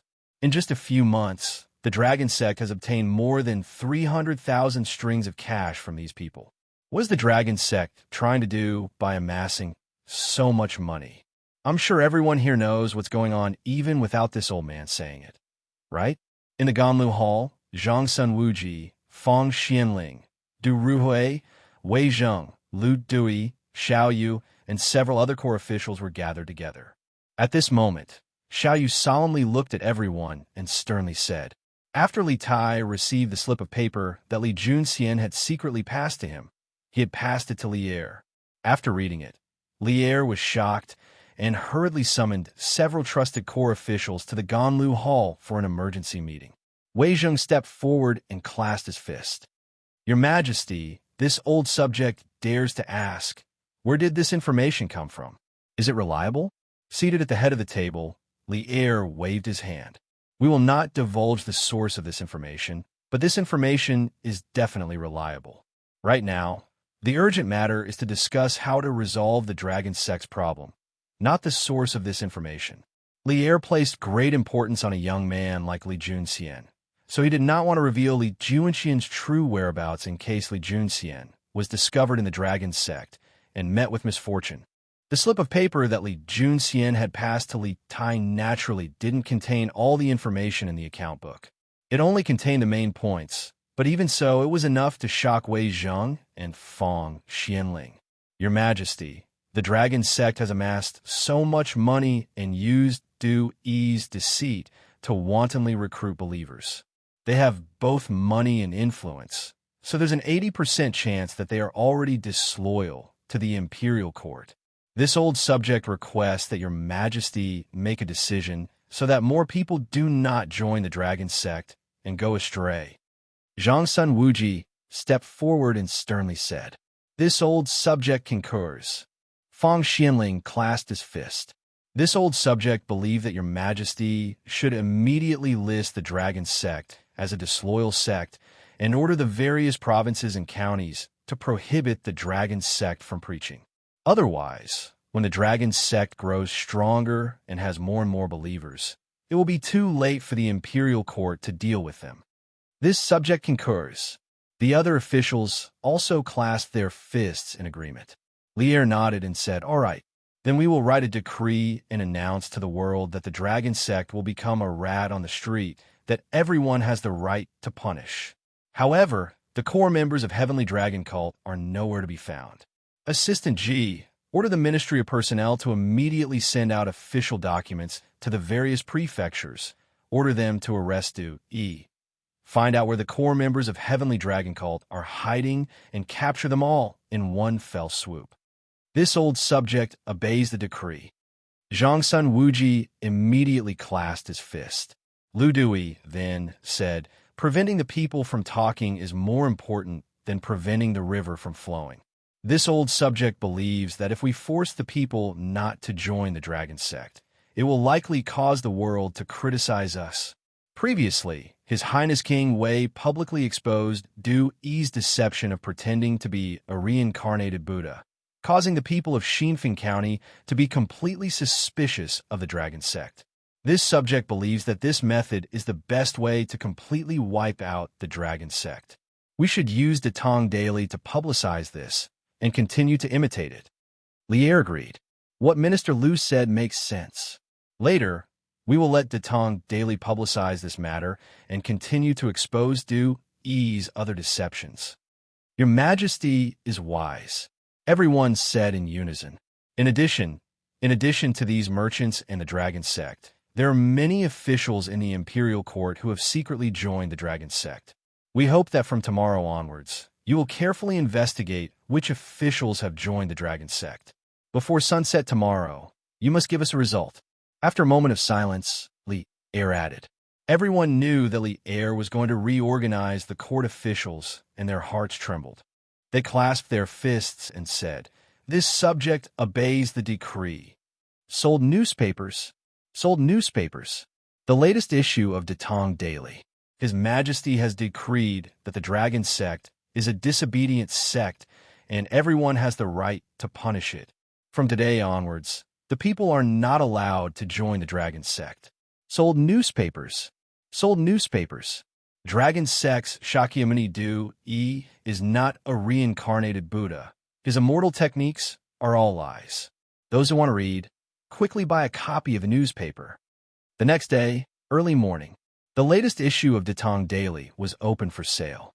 The cries of the newsboys in the streets woke up one city after another.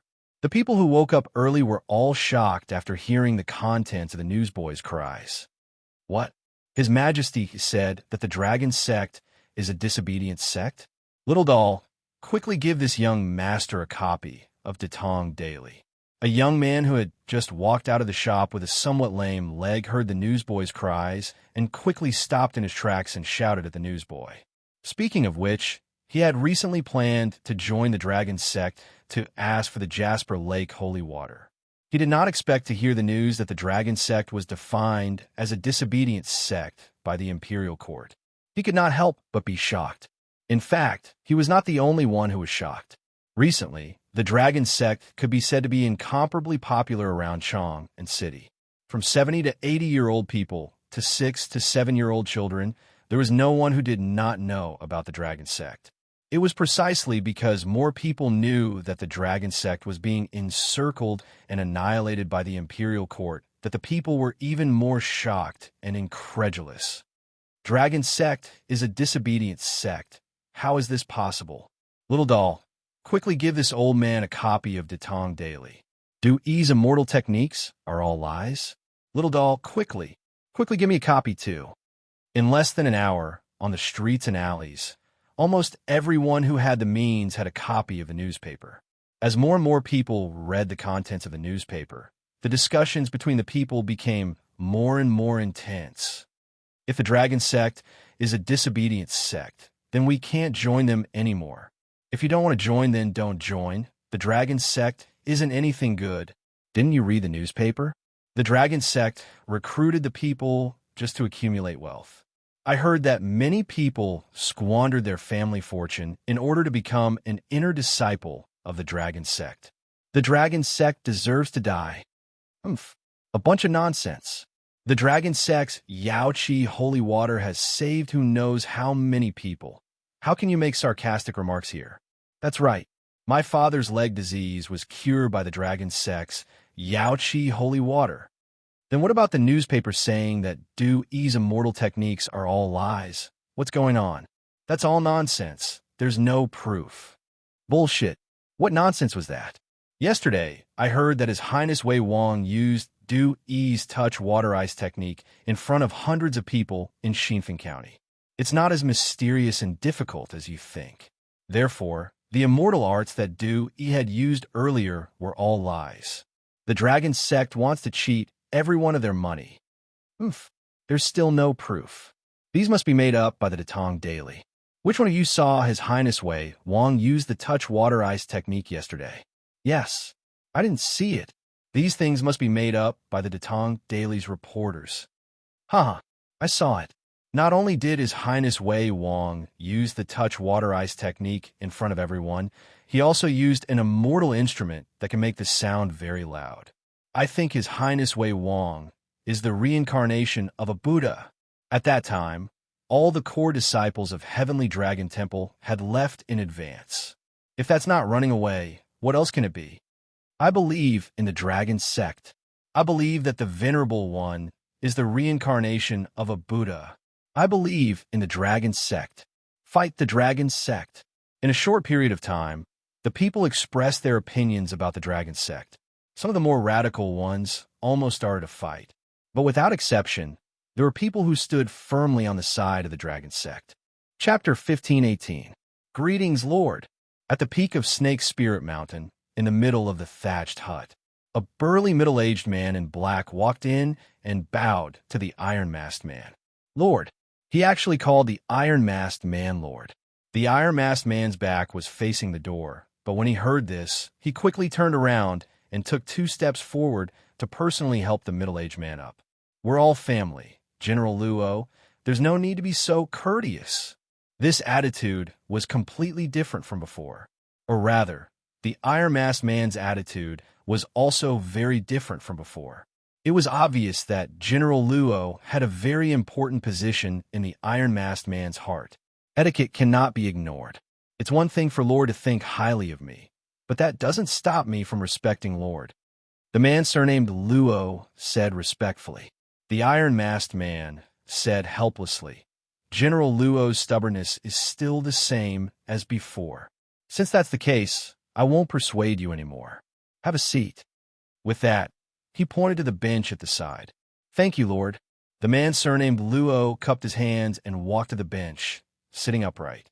After the iron-masked man sat down, the man surnamed Luo asked, What orders does Lord have for calling me here today? The iron-masked man chuckled. There are no orders, but there are some situations that I would like to understand from General Luo. The man surnamed Luo hurriedly cupped his hands. Please speak, Lord. The iron-masked man pondered for a moment before saying, I just received news that Li Shimin has already designated the Dragon Sect as a disobedient sect and announced to the world through Datong Daily that the common people are prohibited from joining the Dragon Sect. As a result, the Dragon Sect can no longer expand rapidly like before. General Luo, what do you think? The Iron-Masked Man was quite well informed. Snake Spirit Mountain was more than 30 miles away from the nearest county of Waynon County. The Datong Daily had just been released today, and he already knew about it. There must be someone in the city. Luo's face darkened, and he said, "My lord, the only evidence the Imperial Court has is that Du used spells to deceive the people. Why would they suddenly go to war and label the Dragon Sect as a disobedient sect?" The Iron-Masked Man shook his head. This king is also puzzled about this. I thought Li Shimin would wait until he had more evidence before making a move against the Dragon Sect. I didn't expect this day to come so soon. The man surnamed Luo frowned at first, then smiled in relief and said, "My lord, there's no need to worry. Even if Li Shimin takes action in advance, it won't have much impact on our great cause. On my side, everything is ready. I'm just waiting for my lord's order, and the 20,000 troops can kill their way into Chong and city at any time." 20,000 soldiers. Who would have thought that the Heavenly Dragon sect would secretly have 20,000 elite troops? It was no wonder that the Heavenly Dragon sect would crazily amass wealth. After all, to raise 20,000 troops, the consumption of food and horses was not a small sum. Good. I've been waiting for General Luo to say this. The Iron-Masked Man suddenly stood up and clapped his hands. Since General Luo is so confident, then this king can rest assured. Once the joint in Chong and city is opened, we can directly drive in and attack Chong'an. But before that, this king wants to give Li Shimin a surprise that will make him lose the hearts of the people. The man surnamed Luo was not interested in the surprise. He cupped his hands expressionlessly and said, "The Heavenly Dragon Army awaits my lord's orders at any time." The Iron-Masked Man nodded. Actually, even if Li Shimin forbids the commoners from joining the Heavenly Dragon sect, those who have already joined may not be willing to leave, because those who drink the holy water of the Jade Lake can no longer leave. General Luo can integrate these people into the Heavenly Dragon Army in the next 2 days. When we attack the city, we can use them as the vanguard. Although this sentence was expected to be ordinary, behind the words, there is an endless amount of blood and evil. Luo Xian frowned and hesitated. "My lord, using the commoners as scapegoats, even if you win the country, I'm afraid it will affect your reputation. My lord, please reconsider." Reputation? What bullshit reputation? History has always been written by the victors. Hearing this, the Iron-Masked Man suddenly became angry. He pointed at the southwest direction of Chong and city and roared. Li Shimin killed his brother's father and took over his brother's wife. Now, he is praised by the commoners as the eternal saint. Why? Isn't it because he is the victor? After this king kills Li Shimin and ascends to the throne, the history books will be dominated by this king. Who will care if this king uses the commoners' lives to attack the city? The man surnamed Luo narrowed his eyes. Although he did not agree with the Iron-Masked Man's words, he did not refute. The room was silent for a moment. The Iron-Masked Man regained his composure and said, "It's settled then. The core members of the Heavenly Dragon sect in the other 4 states will be arriving in the next 2 days. The matter of recruiting them will be handed over to you, General Luo. This king believes in your ability. You will definitely be able to organize an army of at least 50,000 people." The man surnamed Luo stood up and cupped his hands. "This general obeys." "Good. General Luo, please go ahead." The Iron-Masked Man waved his hand and said, "Yinshan." The discussion of the Heavenly Dragon sect among the people could be said to be overwhelming. However, Yinhuang College seemed to be in a different world. This was because this place was not affected by the Heavenly Dragon sect at all. All the teaching tasks were carried out normally. In the past few days, the students of the college were basically busy preparing for the final exam. Of course, there were a few people who did not need to prepare for the exam, such as Li Ku, Iron Egg, Chung Chumo, and the other students who followed Li Zixuan to eliminate the locusts. Today was Sunday in Yinhuang College, a holiday. Even so, there were still some students in the college spontaneously revising in the classroom. This was because the college would hold the final exam in a week. This was the final exam at the end of the academic year. Everyone in the college, whether it was the teachers or the students, paid great attention to it. Lisa Schwan even specially sent a message to the college last night to ask Li Gang about the college's preparation for the final exam. Sigh, that is really too much. At least I helped him solve the case, didn't I? Not only did he not appreciate it, but he also sent me to the college to review my homework. Am I really my dad's son? In the classroom, a teenager bit the end of a pen and muttered to himself with a bitter face. That's right, this teenager was Sun Zifen. Speaking of which, he was quite tragic. Originally, he had solved the case of Jin Wanfu's murder with Di Jixuan and Li Tai in the Supreme Court yesterday. No matter how you looked at it, it was a great achievement. However, the key witness, Yi Hong, was killed, making the whole case back to square one. In this way, Sun Zifen's contribution was not as great as before. In addition, on the way home, Sun Fujia accidentally heard someone say that his child was studying at Yanhuang College and did not go home on the weekend. After Sun Fujia went back, she took advantage of the dinner and suggested that Sun Zifen go back to the college a day earlier to review his homework. This made Sun Zifen angry. What do you mean by biological? Zifen, what are you muttering about? Li Tai walked into the classroom and happened to hear Sun Zifen's muttering. He could not help but stop and ask aloud. Qingke, you also came to the college today. Looking up and seeing Li Tai, Sun Zifen was first surprised. Then he replied with a bitter face, It's my dad. Yesterday, I helped him solve the case, and today he wants me to go back to the college to review my homework. I even suspect that I'm not his biological son. Li Tai was speechless. What are you talking about? If Sun Xiaoqing heard it, he would be furious. Besides, it was not you who solved the case in the Supreme Court yesterday. It was Ji Xuan, okay? Hearing this, Sun Zifen straightened his neck and said, Qingke, you're wrong. It was the four of us who worked together to finally solve the case. We can't do without anyone. Facing this arrogant guy, Li Tai was too lazy to argue with him and went directly to his seat. Qingke, what do you mean by that? Am I wrong? Seeing that Li Tai ignored him, Sun Zifen quickly stood up and followed Li Tai to ask. Li Tai put the book in his hand on his seat and said impatiently, Fine. You're right. You better go back. Don't disturb other people's revision. The reason why he said this was because there were a few other students in the classroom studying by themselves, such as Meng Wenhao and Wang Meng. Hey, that's more like it. Hearing this, Sun Zifen lowered his voice. Then he asked curiously, Qingke, why did you come to the college to review your homework today? Didn't the Yamacho say that? As long as you can complete the ACE project well, you can get an excellent grade, even if you don't take the final exam. When Lisa Schwan appointed Li Tai as the vice president of the second and third ACE project, he conveyed to all the teachers in the college the idea of academics first, exams second. As long as one's research results were outstanding, it was fine even if they did not take the final exam. Under Lisa Schwan's insistence, the college had set off a wave of research.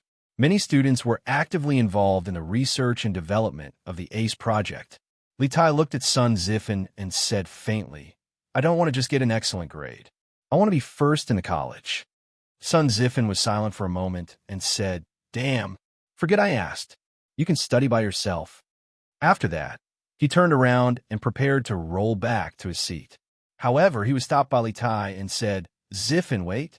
I've missed a lot of classes in the past 2 months. You heard everything. Come and help me make up for it. Sun Zifen thought for a moment. If the student he taught ended up doing much better than him, then, as the master, wouldn't his face be very embarrassed? Thinking of this, he quickly shook his head and said, Who? Who heard everything? I also skipped a lot of classes. Qingke, go find Wenhao. After saying that, this guy hurriedly slipped away. Li Tai gnashed his teeth in anger, but there was nothing he could do about this guy. Looking at the time, Yamacho should be back next week, right? In the conference room on the first floor of Guanghua Building, Li Gang, Yan Silu, and Mo Huai, the three giants of the college, gathered together and seemed to be discussing something. At this moment, Li Gang sighed and said, Yin Silu frowned and said, Yamacho should start to return next week. However, if they want to return to Yinshan, they will probably be delayed on the road for some time. Therefore, Yamacho probably won't be able to make it in time for the college's final exam. Li Gang nodded and said, since they won't be able to make it in time, then we old guys have to arrange the final exam for Yamacho. Kongwei, Mr. Mo, let's call Ma Zhou and the others over and recheck the final exam papers to see if there are any mistakes. Mo Huai nodded and said, yes, that's how it should be. After a moment of silence, Li Gang suddenly sighed and said, before Yamacho left, he entrusted the college to this old man.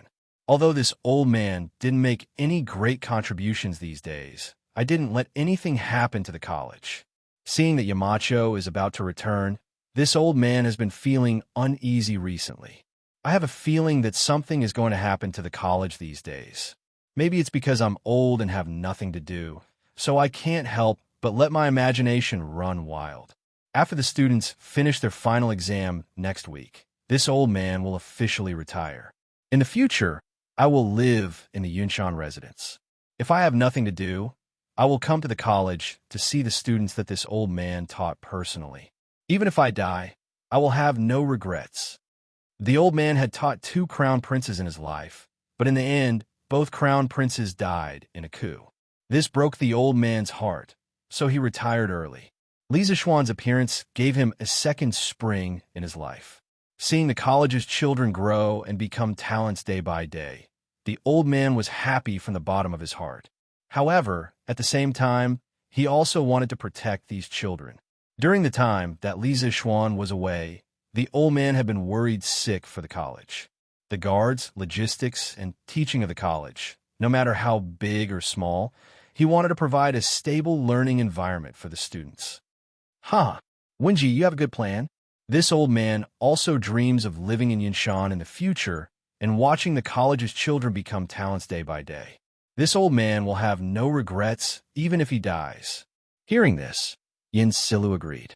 And Mo Huai was silent for a moment, then said, the 2 of you are highly respected, and Yinhuang College can't do without you. However, the 2 of you are already old and have reached the age where you can enjoy your remaining years. This old man has no face to persuade the 2 of you to continue teaching in the college. I only hope that the 2 of you can live to 100 years old and see the college's students benefit the people. Li Gang chuckled and said, thank you for your auspicious words. This old man also wants to see that day. Mo Huai nodded. After pondering for a moment, he said, as for Mr. Wenji, if you are worried that something will happen to the college recently, I will stay in the college for the time being to prevent any accidents. Please rest assured, Mr. Wenji. Li Gang thought for a moment and didn't reject. He nodded and smiled. That would be for the best. Chapter 1519.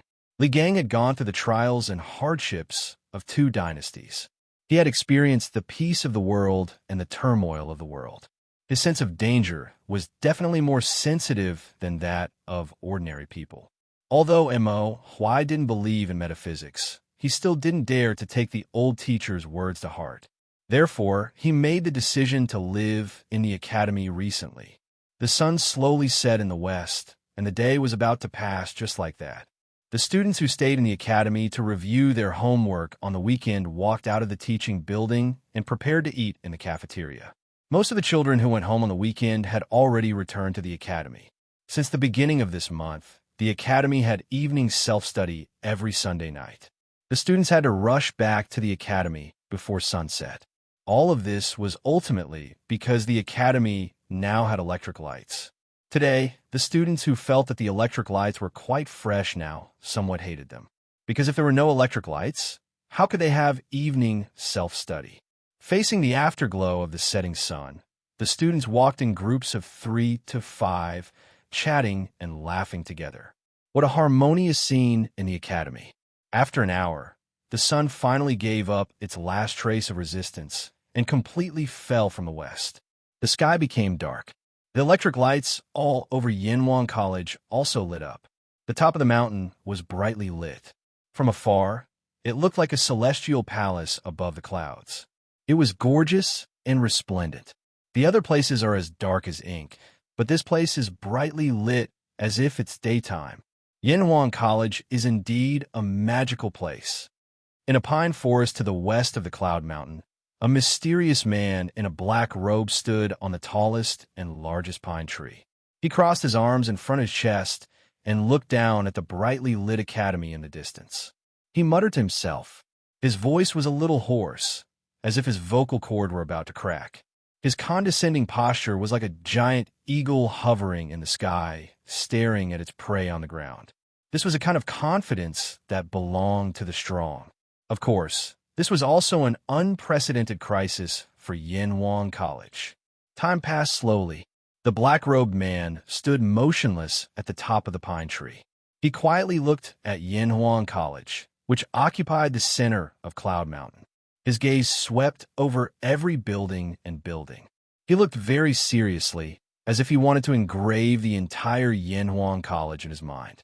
After an unknown period of time, the lights in Guanghua Building went out one by one. The students in the evening self-study session were finally liberated.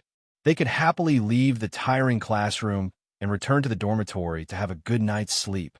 Hey, the class was finally over. In my opinion, the academy shouldn't have installed electric lights in the first place. Now that we've installed electric lights, we've started to study at night every day. I'm starting to suspect that the Yamacho is deliberately tricking us. After leaving the teaching building, Sun Zifan let out a long sigh, then complained to Li Tai, Yuchi Baolin, and Di Xuan. TSK.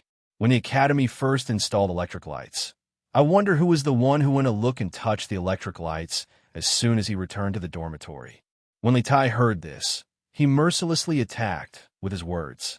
Damn, isn't this different from the past? Who knew that after the Yamacho installed electric lights in the academy, they started a self-study session at night? What is this called? Isn't this giving us a sweet date first, then giving us a slap in the face? Sun Zifan straightened his neck and said. Li Tai shook his head and said, You should think about it this way. If there's no self-study session at night, why would the Yamacho install electric lights in the academy? Could it be that they're for you to sleep in? Are they afraid that you won't be able to sleep in the dormitory because it's too dark? Sun Zifan opened his mouth and said in a daze, Damn, Chinke, now that you've said it, it does make sense. In front of the Yamacho, we're still too inexperienced. In other words, he was saying that Li Zishuan was a sly old fox. Li Zishuan, who was thousands of miles away, sneezed again and thought to himself, Which little bastard is scolding me again? It can't be those little bastards in the academy, right? Needless to say, this subconscious guess of his was indeed correct. Cuckoo. At this moment, there was a strange noise among the group. After looking at each other, they finally locked their eyes on Yuchi Baolin. Yuchi Baolin rubbed his stomach with one hand and scratched his head with the other.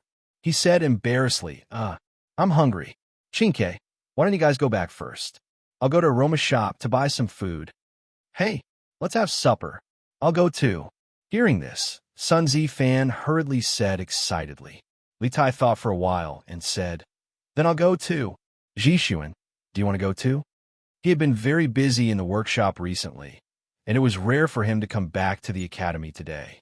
How could he not reward himself with a good supper? No one is allowed to go. Go back to the dormitory and rest. Don't violate the academy's rules. Di Zhishuan opened his mouth and was about to speak when a person walked toward them and said sternly, Greetings, Mr. M.O. Li Tai looked up and saw that it was M.O. Huai. He was shocked and hurriedly cupped his hands in greeting. Others might not know M.O. Huai's true identity, but Li Tai did. Not only was M.O. Huai a big shot of the M.O. family, but he was also the academy's guardian angel. Last year, when the bearded guest caused havoc in Cloud Mountain, if it wasn't for M.O. Huai, Li Zishuan definitely wouldn't have been able to handle it alone. Therefore, Li Tai still respected M.O. Huai. Greetings, Mr. M.O. At this time, the rest of the people also reacted and saluted one after another. M.O. Huai nodded and said earnestly, Since you're done with your self-study, you should go back and rest early. You're not allowed to wander around the academy late at night. Yes, Mr. M.O. They did not dare to talk back, and replied in unison. Then, they cupped their hands and hurried toward the dormitory. Why is Mr. M.O. patrolling the academy personally tonight? I don't remember him doing it before. Or have I left the academy for too long and the academy is too perverted? After walking some distance, Li Tai asked in a low voice, somewhat puzzled. Di Jixuan thought for a while and replied, I'm also very curious. Mr. M.O. has always been in charge of experimental research in the academy, but he has never personally trained anyone. It's so late. Why is he still at the academy? Sigh, what a pity about my supper. Sun Zifen could not be bothered to think about this. He only had good food in his heart, so he could not help but sigh. Everyone was speechless. They covered their faces and walked forward, too lazy to be associated with this guy. As for M.O. Huai, who they mentioned, he was still standing in the same place and did not move a step, because just now he suddenly felt that he was being watched. His whole body tensed up, and he gathered all his internal force and stood in place fully alert. At the same time, he began to use his perception as a guru. M.O. Huai did not believe that it was just an illusion. He believed that it was his intuition, the intuition of a guru at the peak. Time passed by slowly. M.O. Huai's nerves were strained, and he stood on the spot without moving at all. He'd originally chosen to stay in the academy tonight for the sake of making Li Gang feel at ease so that he could take precautions. However, he'd never imagined that the academy would really be slightly unusual tonight. Specifically speaking, it wasn't the academy that was unusual, but the area in the west of the academy was extremely unusual. Quiet. It was too quiet.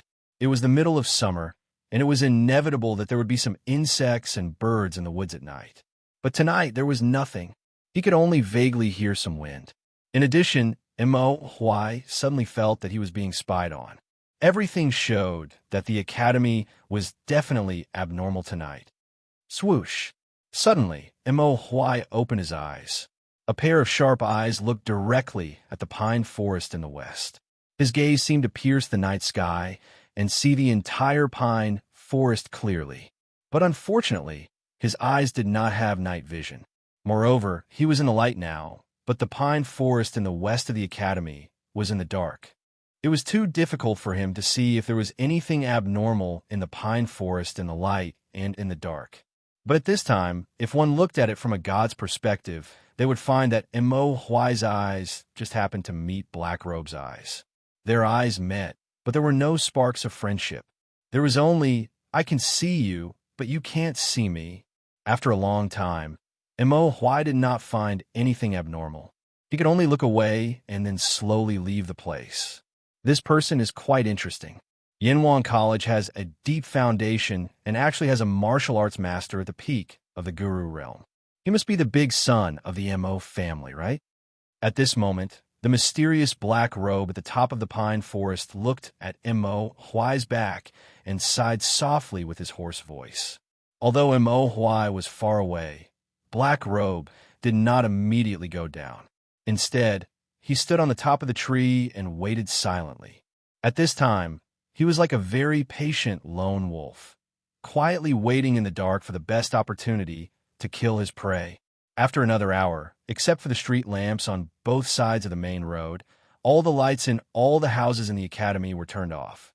At this time, Black Robe bent his knees and then used the rebound force from the bottom of his feet to leap into the air. He flew straight in the direction of the academy, or more accurately,